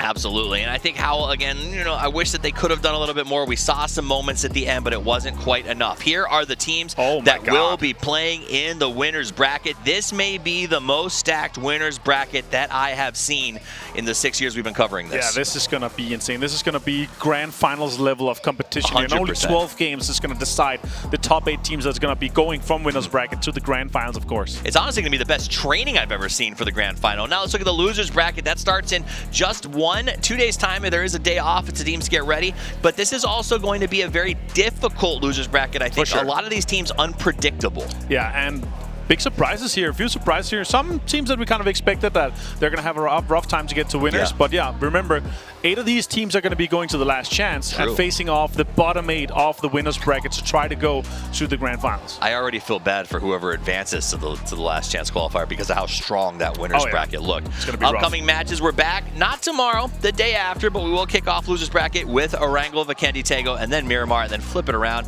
for the second day of play. So make sure you tune into that. It starts over. So you know what? If you had a bad time, if you got knocked down, everything starts fresh when it comes to the losers bracket. So it is going to be a lot of fun. 1 day break, and then I want you guys to come back because I guarantee you some of the best PUBG that we have seen to date. Now, we couldn't do it if it wasn't for the sponsors that make this thing possible. So let's start out with On to Seat, the official gaming chair partner, the chair that elevates the gaming experience with ultimate comfort and exceptional performance. Choose On to Seat. Choose the seat of victors. We're also sponsored by the King Power Group, the leader in the travel retail industry. King Power, the power of possibilities. Logo Pro Esports gaming gear made with a unique design. And as a world-leading gaming brand, MSI stands out as the most trusted brand in gaming and esports. MSI is the official gaming partner of the PUBG Global Championships 2023, providing PC hardware, monitors, and laptops as the designated hardware provider for this event. Tao Kanoi, live deliciously. And then finally, our #1 fast and reliable fiber internet, True Online, staying connected when you need to the most. And that's my biggest takeaway from this, is our players were the ones who made it to the winners bracket, stayed connected, they worked as a team, and they pushed themselves harder than I've ever seen. That's true. It is true. Oh, fair enough. Good for them, guys. That is it for the group stages. The group stages have come to an end. It was a wonderful battle. We got to see, I think, some favorites who've maybe set themselves up for how they're going to look in the grand final. Any surprises? Anything that you loved seeing? Few surprises, yeah. Of course, 4AM not making a little bit of a surprise. You know, 1 day off is going to be super important for these teams to go in and prepare. Media a little bit, of course, obligations to go into that, but losers bracket is going to be stacked. They have 1 day off tomorrow.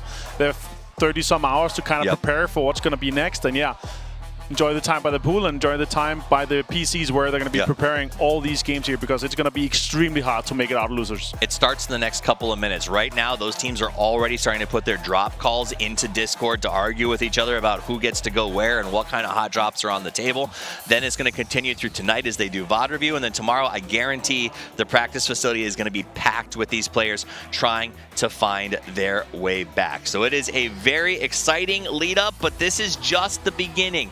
With 3 weeks of PUBG action, we are not even close to being done. Thank you so much for tuning in for groups, and come back in just 2 days. For now, let's check in with Pan as she has a chance to talk with some of the players. กลับเข้าสู่ด้านบนเวทีนะคะอย่างที่บอกกันอย่างต่อเนื่องขอบคุณค่ะคุณพ่อค่ะขอบคุณสำหรับกำลังใจถึงแม้ว่าในห้องนี้เราจะต้องบอกว่านะคะก็มีทั้งผู้ที่ผิดหวังแล้วก็สมหวังเนาะแต่ว่าณตอนนี้เดี๋ยวเราค่ะจะได้มาร่วมสัมภาษณ์นะคะกับต้องบอกว่า great performance team ละกันที่เดี๋ยวเราจะมาแชร์ในเรื่องของความรู้สึกด้านบนเวทีกันนะคะดังนั้นไม่รอช้าเนาะเดี๋ยวเราไปคุยกับทีมแรกกันเลยนะคะนั่นก็คือ Twisted Mind and we're here with Lou. Hi Lou. Nice to meet you once again. So we have met before. So today you have done such an incredible performance, and I would like to say that the last game is really close. It's really tight for the finishing line. So how do you feel that you made it to the winner bracket? Сегодня вы выступили просто замечательно, особенно ваша последняя игра была очень напряженной. Как ты чувствуешь себя сейчас, зная, что ты уже попал в Winners Bracket? Чувствуем себя отлично, на самом деле. Первый день это был подготовительный, так сказать, мы вспоминали все, что могли. So we feel excellent because the first day was just kind of rehearsal. We tried to recall everything, just what we need to do. И на второй день мы уже, в принципе, выходили как команда, которая уверена в себе, что может пройти и пройдет. В принципе, это случилось. So, and in the second day, we participated as a team who were just confident, and we were sure that we will do it, and we just did it. Wow. Okay, so there are like 3 days before the winner bracket. So what's your plan? Перед Winners Bracket у вас есть 3 дня, и что вы планируете делать? Один из них мы отдохнем 100%, попытаемся перезагрузиться. А оставшиеся 2 дня мы, наверное, вспомним все, что забыли и к чему не пришли за эти 2 игровых дня. Как-то так. One day we will definitely take a good rest, and for the last 2 days we will try to recall all the details. We'll try to just fix the things why we did not manage to do our best for the first day. Okay, so is there anything to say with your fans? Хочешь что-нибудь передать своим фанатам? Они у меня есть. Да, знаю одного. Баха. Ага. Любовь, сердечко. Ну, на самом деле, всем болельщикам команды большое спасибо, что болеете, хейтите. Я не знаю, все помогает, все читаем, по крайней мере, пытаемся. И всем спасибо, что смотрите. So first of all, we would like to give thanks to our fan Baha. Yes, it's one love. And to the other our fans, we would like to tell that we try to read all your comments. Thank you for your support. Yes, and thank you for cheering for us. Okay, thank you very much, Liu from Twisted Mind. Bye bye. Thank you so much. ต้องบอกว่าปกติลูเป็นคนที่พูดไม่ค่อยเก่งนะคะแต่วันนี้เขาคุยแบบคุยน่ารักมากคุยเก่งขึ้นมากนะคะก็ตอนแรกเนี่ยถามเขาไปว่าวันนี้โอ้โหทำได้สุดยอดมากรู้สึกยังไงบ้างกับการที่ได้เข้าสู่ทีมที่จะได้เข้ารอบไปแข่งขันใน Winner Bracket นะคะก็ต้องบอกว่าโอ้โหวันนี้ก็ฟันฝ่าอะไรกันมาเยอะเนาะส่วนอีก3วันนะคะที่จะเกิดขึ้นกับการแข่งขัน Winner Bracket นะคะเขาจะเตรียมตัวยังไงกันบ้างเขาก็บอกว่าแน่นอนก็ต้องพักผ่อนก่อนเนาะแล้วก็อาจจะแก้ไขในจุดที่ผิดพลาดนะคะ manage กับสิ่งที่เกิดขึ้นแล้วก็กลับมาเจอกันนะคะกับ Winner Bracket กับทีม Twisted Mind ส่วนอีกหนึ่งทีมในวันนี้ค่ะไม่พูดถึงไม่ได้นะคะกับ Question Mark Woohoo Hi best of luck Hi Okay so there was a rank as you can see the score is really close right so you're and like many teams in the middle and they're like really tight with the score so how do you escape the group Could you please share with us the key to escape that group and get to the high rank? Just good low spot, nice circle to us, and we did it somehow in the last game. We didn't really know before we died that we qualified, and I didn't know that I'm going to be at the interview, but it's fine. It's fine. But it happened. Yeah. Okay, sure. So now you're the team that qualified to the winner bracket, and there are 3 days to prepare. So what's your plan?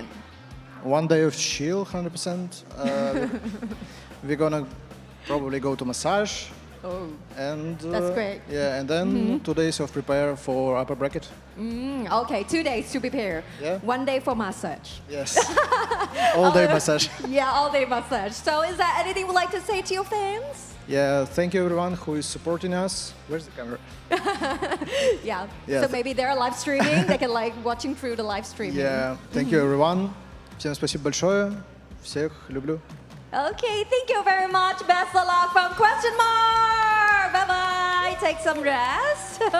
Thank you so much. แน่นอนนะคะก็ต้องบอกว่าทีม Question Mark เขาก็บอกว่าเขาก็ไม่รู้เหมือนกันว่าทำไมแบบไม่รู้มาก่อนเหมือนกันว่าตัวเองก็จะได้ขึ้นแรงถึงท็อปแบบระดับขึ้นมาขนาดนี้นะคะก็สำหรับวันพักของเขา3วันเนาะวันหนึ่งขอไปนวดนะคะทั้งวันนะคะแล้วก็อีก2วันเนี่ยก็จะทำการซักซ้อมนะคะดังนั้นก็สำหรับวันนี้ขอบคุณทุกท่านมากๆเลยค่ะไม่เป็นไรนะคะก็สำหรับทีมไทยของเราเนี่ยวันนี้กับPurple Moon นะคะก็สามารถมาเชียร์กันได้นะคะในรอบของ Loser Bracket นะคะแล้วก็รวมถึง Winner Bracket ทีมไทยก็ถึง2ทีมด้วยกันเลยนะคะนั่นก็คือ Day Trade เนาะแล้วก็ T5 นะคะยังไงก็มาเชียร์กันเยอะๆได้วันนี้ขอบคุณทุกคนมากๆเลยนะคะที่มาร่วมส่งกำลังใจให้กับทีมไทยแล้วก็รวมถึงทุกๆทีมเลยในวันนี้นะคะก็เดี๋ยวพบกันใหม่นะคะในวันที่ 23 นะคะกับ Loser Bracket ในวันแรกค่ะวันนี้แพนขอตัวลาไปก่อนสวัสดีค่ะขอบคุณค่ะ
Something's gotta change, you know it's right. Time to take you back, it's all in the high. Whenever step I make goes down and fall apart. Whenever move that you make is not enough. Turn around and trust in yourself at the end. You the only one who's survived me. Don't ask something to fire. Feel to go higher. Shout it out louder. Say that you divine. Go running through the fire and break all your desire. Shout it out louder. Say that you divine. Go running through the fire.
Something's gotta change, you know it's right.